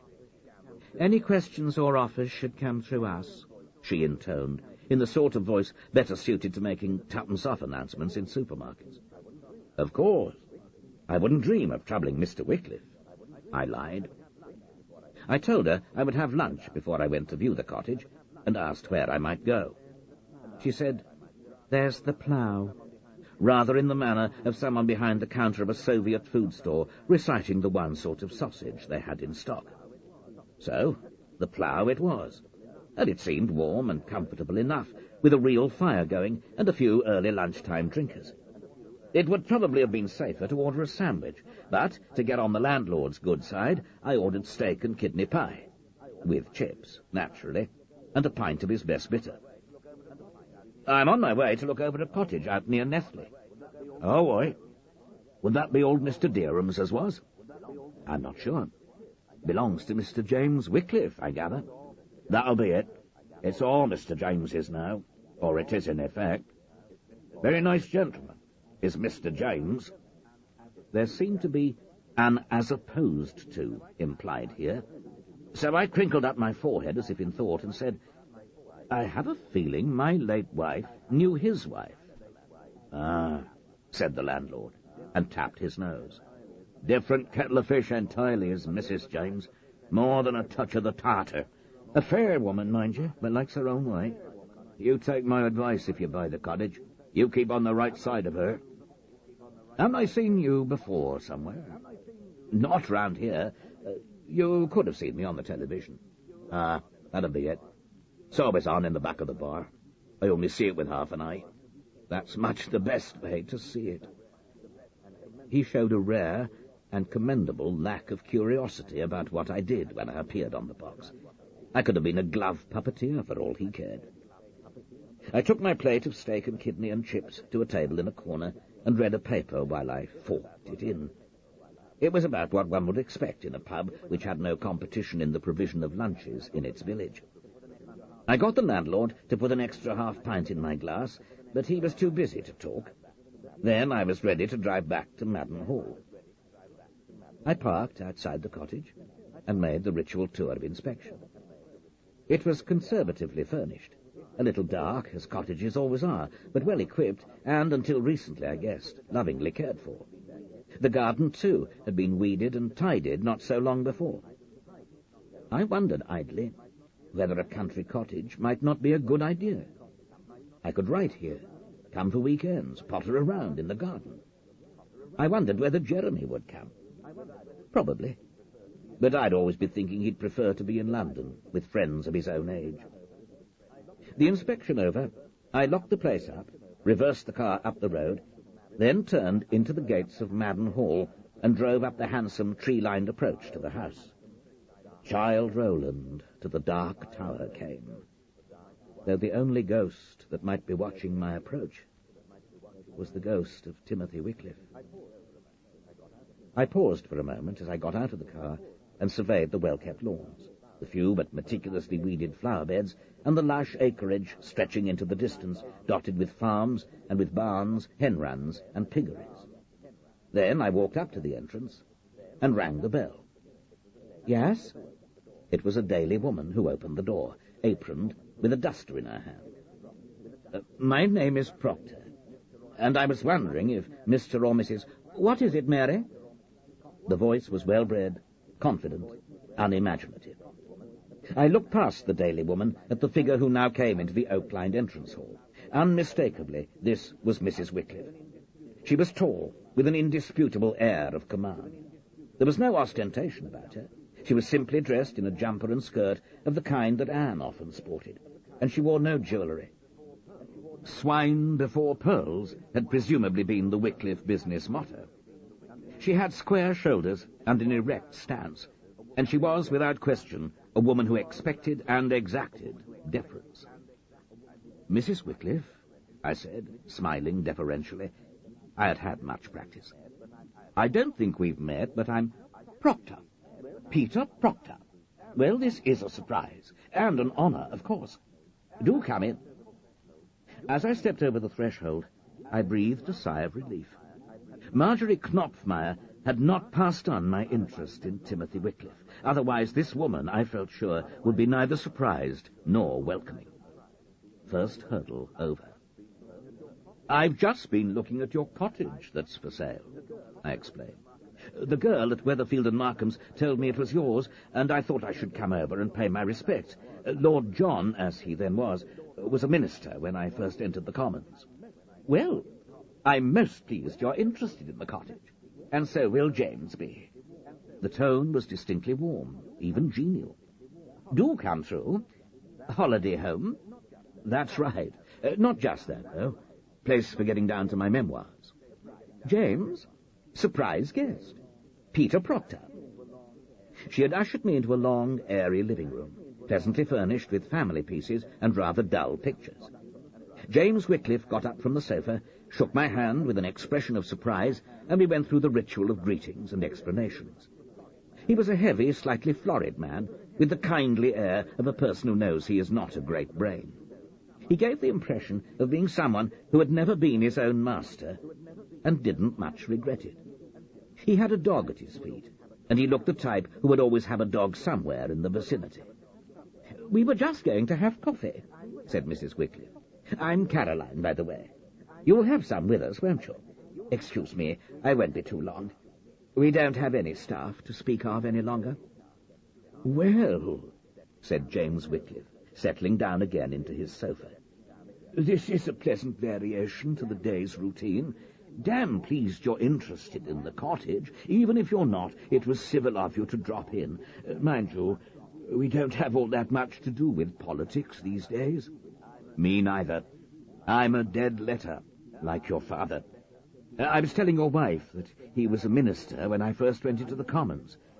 I know your sister slightly, by the way. Charming woman. And I was great friends with your brother. His face fell at once, in what seemed utterly genuine regret. My first impression was that he was a man innocent of guile. Tim. Poor old Tim. I've never stopped grieving for him. Now there was a man with gifts. There was a man who could win people to him. I'm a plain sort of chap, but even I could see that. What a waste. How did you know him? At the Foreign Office. He and I started more or less together. We were very different types. Like you, I'm a plain sort of chap. I got where I did through a thoroughly boring competence. But I couldn't fail to see his distinction and be influenced by him. Didn't know you'd started in the FO? Just for a few years. I got out and went into industry. Couldn't stand Eden's way with his staff. Tim was thinking of getting out before he died, wasn't he? Oh, yes. Not for that reason, I don't think. He realized he was a fish out of water there. He used to say he'd gone in because he was interested in foreign countries, and he'd found that the FO was the last place that anyone with that interest ought to go. Damned witty chap, Tim. My father and I both told him it would be disloyal to get out during Suez, and I'm glad to say we convinced him. But the FO was never the place for him. He wasn't discreet or hypocritical enough for the high-ups there. I felt that at the time. I was always warning him that he was much too open. He was thinking of going to work for the Hatherley Trust, wasn't he? That's right. He was to be their spokesman. Damn good job he'd have made of it, too. Better than the chap who did run it, who was always on television at one time, whatever his name was. Of course, one can say that now. Not at the time. Definitely not at the time. A hot potato, if ever I knew one, especially if Father was around. And I've got to admit, we both tried to step on it firmly at the time. But times have changed, haven't they? Attitudes have changed. I think they have, to some extent. But you say you were against his working for them when the matter came up. He shook his head in self-depreciation. Wasn't a question of what I was against. Tim and I were great friends, but he'd never have come to me for advice. Quite right, too. I'm a frightful old stick in the mud, always have been. It was a question of what Father said. No. I suppose Lord John wouldn't have been too happy, putting it mildly. We were staying with him in the Kensington house at the time. We had a house in Formby then, and acted as unofficial liaison with the constituency people. All the time the crisis was on, we were back and forth. Father and Caroline were always very close politically. She was secretary, nursemaid, and cheerleader to him, all unpaid. She'd have made a damn good MP if things had been different in the party then.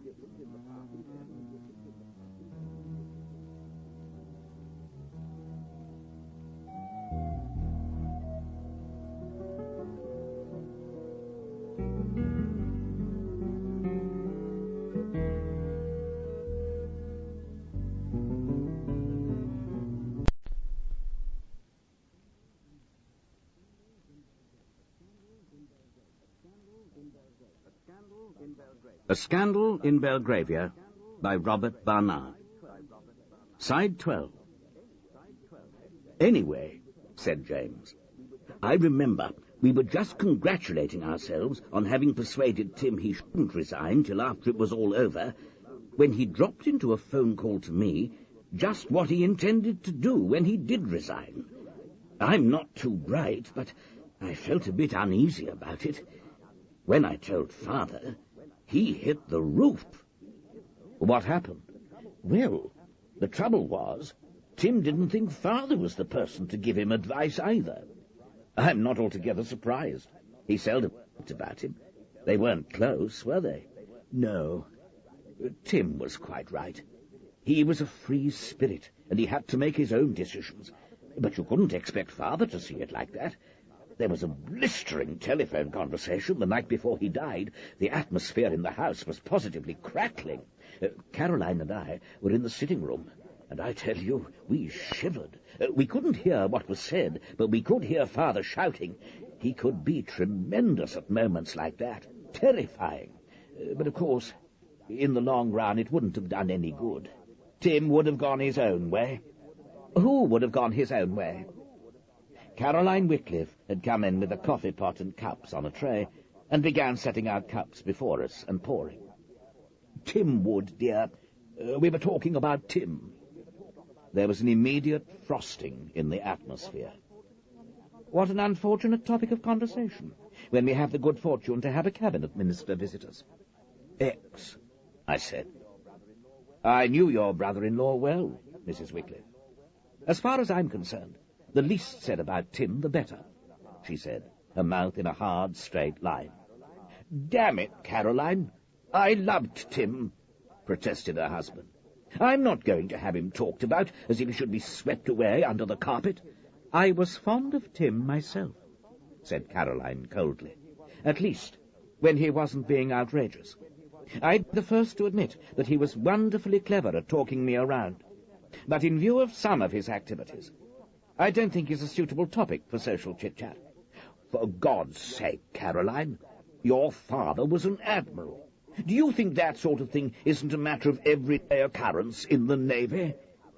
She shook her head, as if in acknowledgement that this was one subject on which she could not bully her husband round to her opinion. She took up a cup and got up from the sofa. I'll take this in to Father. Still pretty bright? Not too bad. He's having one of his good days, said James in explanation. Generally speaking, he's declining fast into senility. Really? I saw him not long ago in the House of Lords. Ah, well, senility no bar there, eh? James laughed heartily, then thought he'd been unfeeling. But that will be the last time, I'm afraid. Derham, whose cottage you looked at, used to take him. Father's old butler, with him for years. Only 5 years younger, as a matter of fact, but much sprier. They let him look after Father right up to the entrance of the chamber. I think a lot of people thought he was a peer. He had a stroke 3 weeks ago. Sad. I don't think Father's taken it in yet. I had listened to Mrs. Wickliffe's footsteps, and they had not gone upstairs. I said, he looked very frail. That's right.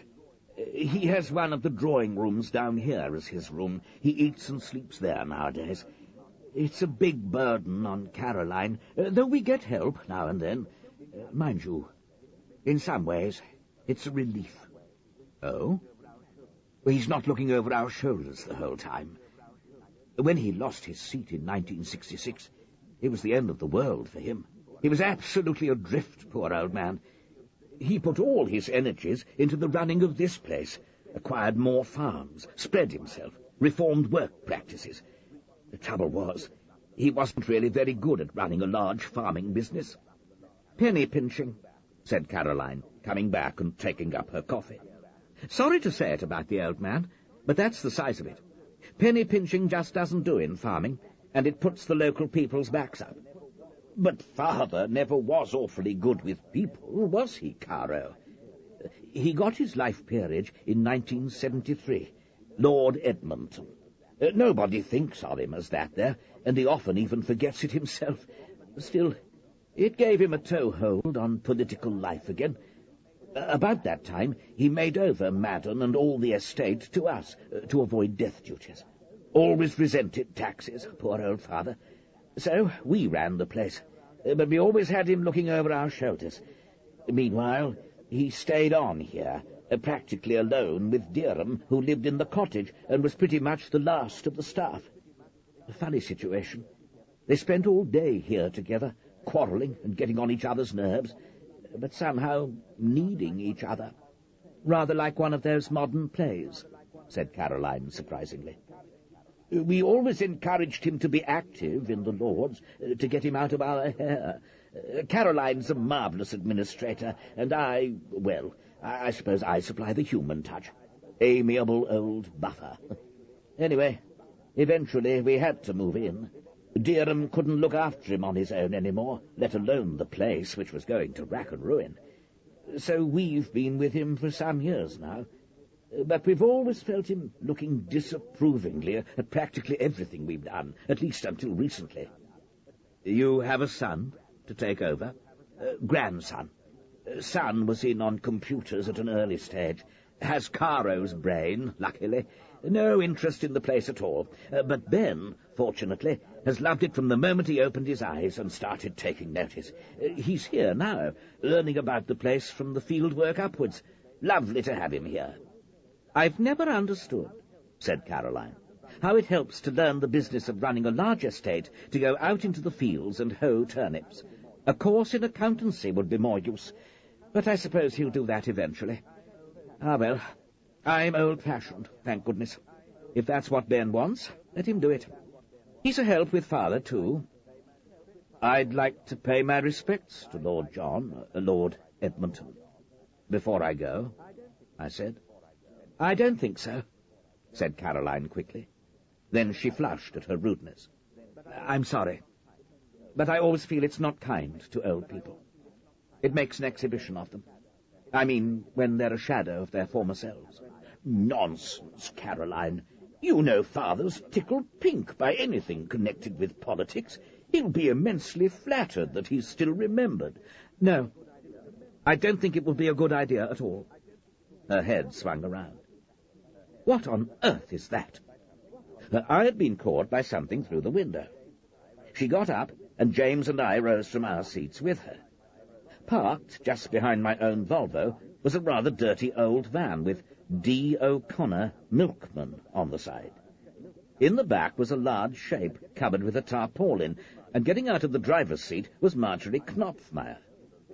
I recognized her with a lift of the heart. Could she be my way out of a ticklish situation? We were all in the entrance hall when she rang the doorbell and marched straight in. Caroline, James, I've got the most marvellous present for you, which you're going to hate. Good Lord. Peter. She was surprised, but the next moment she shot me a dazzling smile that was instinct with intelligent apprehension of the cause of my being there. Oh, you know Mr. Proctor, Marjorie, James burbled on. Oh, yes, he said you'd met. He's just dropped in. Of course I know Peter. Good friends. Now, the thing is this. I'm back at the cottage now, as you know, but I find I've been left this marvellous piece by Ferdy, The Fall of Icarus, one of his really fine works.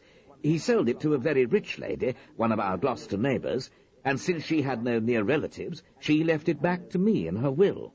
Wonderful windfall, but I've nowhere to put it at the cottage, far too large. So I thought, that's just the thing for the lawns in front of Madden. It's meant for outside, of course, so I got the milkman to lend me his van, and here it is. You'll loathe it, Caroline, but it's rather valuable, and generally considered one of Ferdy's masterpieces. You'll have sculpture buffs peering at it through the gates. Come on, come and have a look. Could you get Ben to help me unload it? She took her sister-in-law firmly by the arm. Caroline said, How interesting. We'll all go and have a look. She shot a glance at her husband, which I had no difficulty interpreting, but she let herself be led away. In the hall, James fussed for a moment, and then said, Like to have a little talk to Father? Old chap'd be as pleased as Punch, loves anything to do with politics. I'll make it right with Caroline. I thanked him, and he led me to a dark door under an archway in a covered nook at the rear of the hall. When he opened it, he took me into a room flooded with light, with windows giving onto lawns and fields. Yet somehow I could not rid myself of the notion that I was being led into the dark tower's darkest inner sanctum. James Wickliffe led me over to a high-backed chair placed near a blazing fire, with the figure in it hidden from me. I could feel the son's nervousness from his hand on my arm. The room was light and airy, with windows on two sides giving a glorious view of lawns, hedges, and fields beyond. As I approached the chair, I seemed to see only rugs, but there, in the middle, was the shrunken figure I had seen at the House of Lords, a wizened, depleted body with sunken cheeks and downcast eyes, something once a man, but now, it seemed, diminishing out of life. "Father, you have a visitor," said James, in that hearty tone so many children eventually adopt to their aging parents. "It's Peter Proctor, who used to be Minister of Energy, among other things," I said. I hope I felt suitably humbled that a lifelong Conservative could not remember what I had been or what I had done. I was further chastened by the first words that emerged from the chair. "Dreadful crew. No style at all." There was malice in the voice, vitriol even, that was unaccountable and frightening. "Yes," I said meekly. "I suppose we do lack style." "Still a minister, are you?" "Not any longer." "Rats, leaving a sinking ship." "Thrown off, actually," I said. Then I added, trying not to be cowed, "Though I've often wondered what a sensible rat on a sinking ship is supposed to do, if not leave." "I was thrown off a sinking ship." The voice was now brooding, thick with grievance, and it seemed to reach me through eons of time, heavy with rancour and vindictiveness. I was conscious of James Wickliffe tiptoeing out of the room, no doubt making his escape from an encounter that was not bearing out his notion that his father would be tickled pink by a visitor from the world of politics. The voice droned on. "That bounder Macmillan, ungrateful swine. He'd have done anything to save his own skin. Still, he had style. Eden had style. Churchill had style." "I served under Selwyn Lloyd," I said, to redress the balance. It was the wrong thing to say. I was astonished by the furious hiss from the chair. "I should have had that job. I should have been Foreign Secretary. It's what I'd prepared myself for all my life. I was kept down in piddling jobs, Minister of Planning, Minister for Local Government. Beneath me." The fury in the voice was chilling.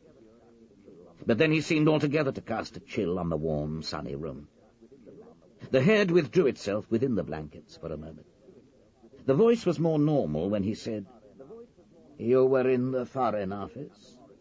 "Yes, under Morrison and Eden, then under Lloyd." "Lloyd? I should have gone there." "I worked with your son, Timothy."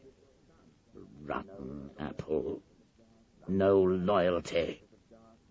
I was suddenly conscious of dark, venomous eyes turned towards me, transfixing me. "You the chap that's been going round asking questions?" This really pulled me up sharp. I had no answer prepared. "Yes." "Damned interference. No business of yours." "He was my friend." "I know all about Tim's friends." "Friend, not lover." "How did you know about my questions? Your children don't." "Deerham picked it up when we were at the House of Lords. Told me about it on the way home. Chuckled. He knew a thing or two that he shouldn't have known. Deerham's dead. They think I haven't taken it in, but I have. I know he's dead. Be dead myself before the year's out. Then you can write what you like. Until then, you'd better be damned careful." He seemed to have shrunk further into the rugs, and it was as if the vicious tones were issuing from a dark hole. I tried to talk normally to the hole, as if I were interviewing the old man on the telephone. "You had a row with Timothy just before he was killed, didn't you?" "James and Caroline been talking."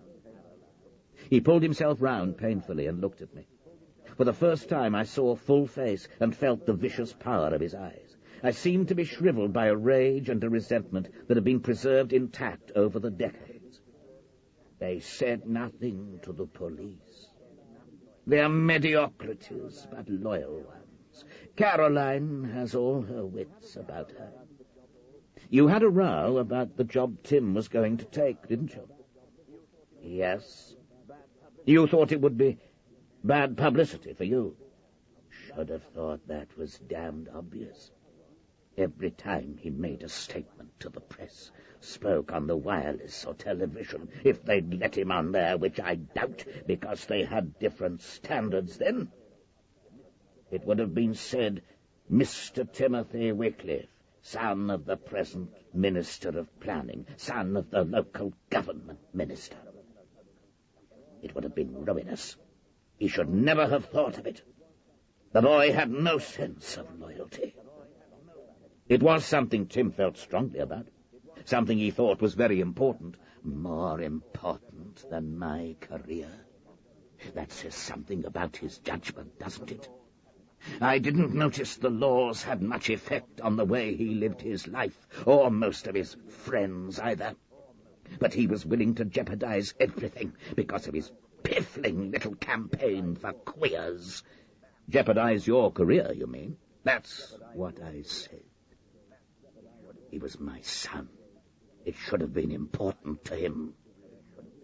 I felt a wave of depression, as if my dim political career and his dim political career had somehow coalesced. On the lawns outside, a little group of people had come into view. The old man's children had been joined by his great-grandson, a stocky, genial boy in dirty Wellington boots and a heavy khaki pullover. He looked normal and well-disposed, and I marvelled at how little of this man's consuming malevolence seemed to have been passed down to his descendants. The boy and James had been carrying with difficulty a massive object covered by a tarpaulin, and now, supervised by Marjorie, they set it up on its base. Caroline said something to James and glanced towards the house, but he shook his head, pulled at her sleeve, and directed her attention back to the statue. They all began to pull at the tarpaulin. You can do nothing about it, you know. The voice came with whiplash scorn from the pathetic bundle of humanity in the chair. The rugs, the voice, the venom. I was suddenly reminded of Grandfather Smallweed, and was tempted to give him a good shake-up to prevent his disappearing entirely into the rugs. I needed some sign of my physical superiority to counteract the scorn, the poison, and above all what lay behind them, a note of triumph, as if he were scoring one last victory, a victory over me. You can do nothing at all. I'm 90-something, failing a bit in my mind, though nowhere near as much as they think. No one would do anything at all. I know. Soon I'll be meeting the Maker I've never believed in. I've been a regular churchgoer all my life, until recently, but I've never had any time for that stuff.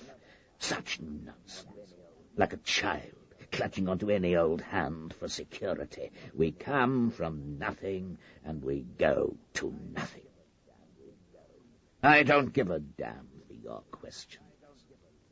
There's nothing you can do. I'm not afraid, and I'm not ashamed. Tell me how the quarrel ended, then. It ended with his threatening me. That's what that fine young man, whom everybody loved, did. Threatened his own father. Oh? This was new, but it tied up with something I'd thought about before. It had never seemed to me that Tim's job with the Hatherley Trust was enough. I asked eagerly, what did he threaten you with? I'm not going to tell you. He turned painfully again to look me straight in the face, and there was an unpleasant smile of derision on his face, as if he were teasing me. Teasing me because I could do nothing with his confession, but teasing me, too, because there was something that I would never know, however much I might probe. He reminded me of a school bully Not the sort who enjoyed beating or beating up his juniors, but the sort who tormented them in much more subtle ways. He tormented me by dangling further information in front of me. It was something he overheard one day when he was a young boy. It was his birthday. He and his mother were waiting outside my study. Tim was to get my present to him. That was the way we did it with all the children. They didn't knock because they heard me on the phone, so they just stood there waiting. And they heard what I was saying on the phone. And that was what Tim threatened you with? Yes. Damnable treachery. And you and he had never talked about it, till the day before he died? Never. The vicious eye glinted in the firelight. Evelyn and I did, once or twice. She was a pathetic, conventional creature. I think she went and wept on Deerham's shoulder, too. There's no other way he could have known. What fools women are. A butler. But Tim never let on when he came in for his present, not for a while after. But I gradually realized I didn't have his respect. Imagine it. A boy of 12, looking at his father and judging him, as if he could understand. I came to hate that look. But he never brought it out into the open. Never. Until all those years later. And you decided to kill him? Of course I didn't, you fool. The voice held immeasurable scorn. He was a man who had a deep need to feel scorn. But I wanted to kill him. No, that's right. You didn't decide to kill him until you got his phone call, did you? Of course not. The call intended for Marjorie. That's right. They loved each other, those two. Nobody ever realized, but then they thought his Nancy boy had killed him, that his first instinct would be to call Marjorie, or failing her, James. She was out at some damn demonstration, and James and Caroline had gone down to Gloucestershire to test feeling in the constituency. He paused. So he got me. There was, horribly, relish in his tone. And it was perfect, wasn't it? In circumstances and time. Perfect.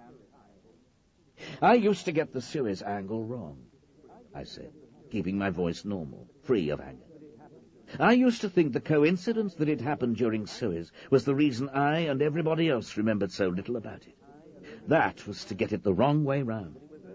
The fact is that it was only during Suez that it could have happened at all. You could almost say it happened because of Suez. He nodded with a smile that was almost complacent.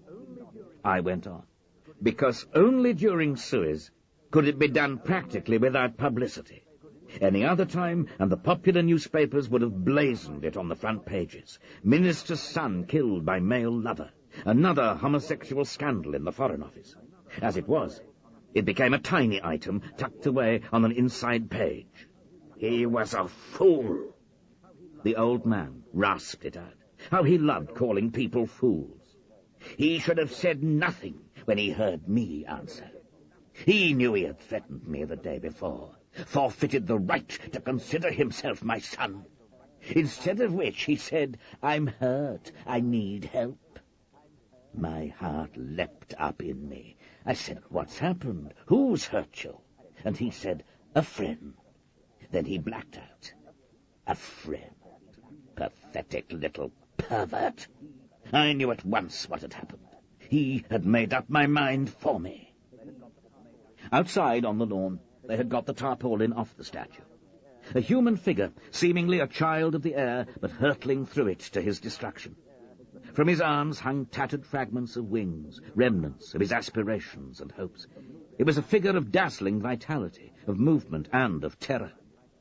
From the way the little group stood around it, I had the impression that they all, even Caroline, were impressed. It was nearly 9:30, said the voice from the chair, still with that teasing quality underlying its bitterness. I'd been about to leave, to vote in the division at 10. 3-line whip, Labour censure motion. I could do what I'd decided to do and still get to Westminster for the vote. I took the key Marjorie had for the flat. I knew where it hung in the kitchen. I drove from Kensington to Belgravia in 5 minutes and left the car in the square. But I took the jack from the boot. It was the only heavy thing I could think of on the spur of the moment. I slipped into the mews, went up the stairs, and opened the door. He stopped, for breath, not for pity.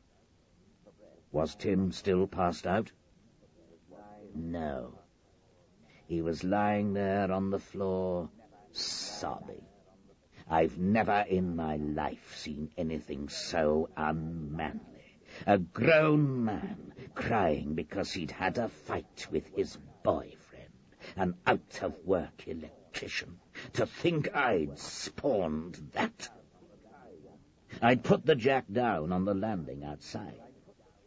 I took it up, brought it down in one blow on his head. Then I made sure he was dead and took the jack back to the car. I made the division lobby and voted. On the way home, I threw the jack in the Thames. It was all perfectly simple. Simple, I said. You make it all sound a matter of course. It was.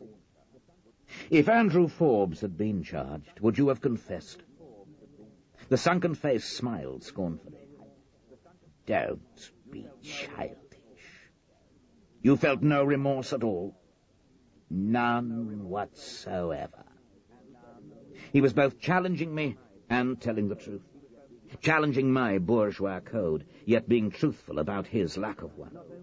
He felt superior to others, not only in what he thought of as his greater intelligence, but also in his lack of moral scruples. He was a superior being, a man who did stand outside conventional codes. The boy, as I said, was a rotten apple. He had to be thrown out of the barrel, and he'd threatened me, his own father. He paused. The eyes glinted again in the firelight, pinpoints of malicious light. And you'll never know what he threatened me with. Something stirred in me, some memory, a collection of memories. As I stood there watching him in his empty triumph, they jumped and danced together in my mind, and they made a pattern. I don't believe Tim threatened you. Threatening wasn't Tim's style at all. He did, as good as. I think you accused him of disloyalty. You've used the word over and over today. And I think Tim said something like, disloyalty. That's a thing you know all about. There came over his face an expression not of fear, but of petulance, as if I'd spoiled his game. He feared he was going to be balked of his triumph. He said nothing. Tim would have been 12 in 1939. I'd seen Tim's birth date in the peerage, but I'd forgotten it. But I remember Tim saying, I'm a Virgo, believe it or not. Was he 12, perhaps? On or around the 3rd of September, 1939? Still he said nothing, though he pouted. I heard in my ears Harry Ratton's voice. Tim said the most apparently respectable and upright people were fifth columnists. So, Tim and your wife were waiting outside your study door, and they heard you talking to... Who was it? All the way to Ribbentrop in Berlin, or the German ambassador in London, and you were assuring him, were you not, that the declaration of war was a great mistake, that you'd be doing all in your power to get the two nations together again, that you'd be putting Germany's point of view quietly to the people running the country, that the person Europe should be fighting was Stalin, all the stuff people like you had been saying for years, only you went on saying it. That was it, wasn't it? It was the only policy that made sense. You wouldn't expect a boy of 12 to understand that. I don't think the man of 27 understood it either. He regarded you as tantamount to a traitor. I told you. The boy was a fool. Then I'm glad to think of myself as a fool alongside him. And it was for fear of his talking that you killed him, wasn't it? He fixed me with his bright, terrible eyes. His voice came with a mad intensity. It would have been the end to me, the end of my political career. I remembered that Lord John Wickliffe had been dismissed, along with 6 other cabinet ministers, in Harold Macmillan's Night of the Long Knives in 1962. I shivered. Then I turned on my heels and left the room. Out on the lawns they were still admiring the fall of Icarus. As I approached, I caught a glance from Caroline Wickliffe that was shot through with fear and uncertainty. It told me that she, at least, had some suspicions of what had happened that November night in 1956. I kept my face blank of all expression. I was introduced to her grandson, Ben, a frank, endearing boy with a cherubic face, not unlike my son Christopher's. I stood looking at the statue, that vital, plummeting body with its singed wings. There was in it a wonderful sense of energy, but also one of waste. Marjorie looked at me, and I nodded slightly. "Father was all right?" asked Caroline, a tremor in her voice. "Perfectly all right. Quite au fait with things. We had a good talk about politics in the 50s.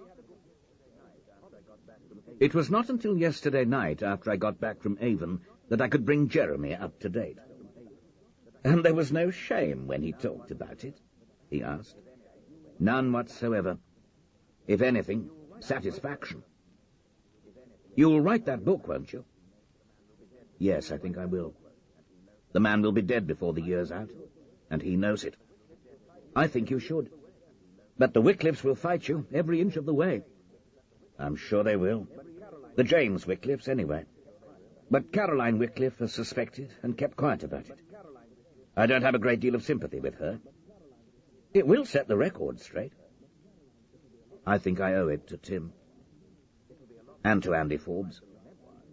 It'll be a lot more interesting to write than the memoirs. Infinitely more. To write and to read. And there doesn't seem any more useful work in the offing. No whiff of a peerage. No more mention of that place on the Royal Commission. It seems I'm still not forgiven at number 10. Jeremy looked up at me, smiling. "It's not that, you know. Surely you must have realized. You're not considered a good risk any longer. They've found out about us, Dad. I wish he wouldn't call me Dad. It underlines the gap in our ages. My children all call me Pop." "I expect you're right," I said. I put my arm around him, and we went up to bed.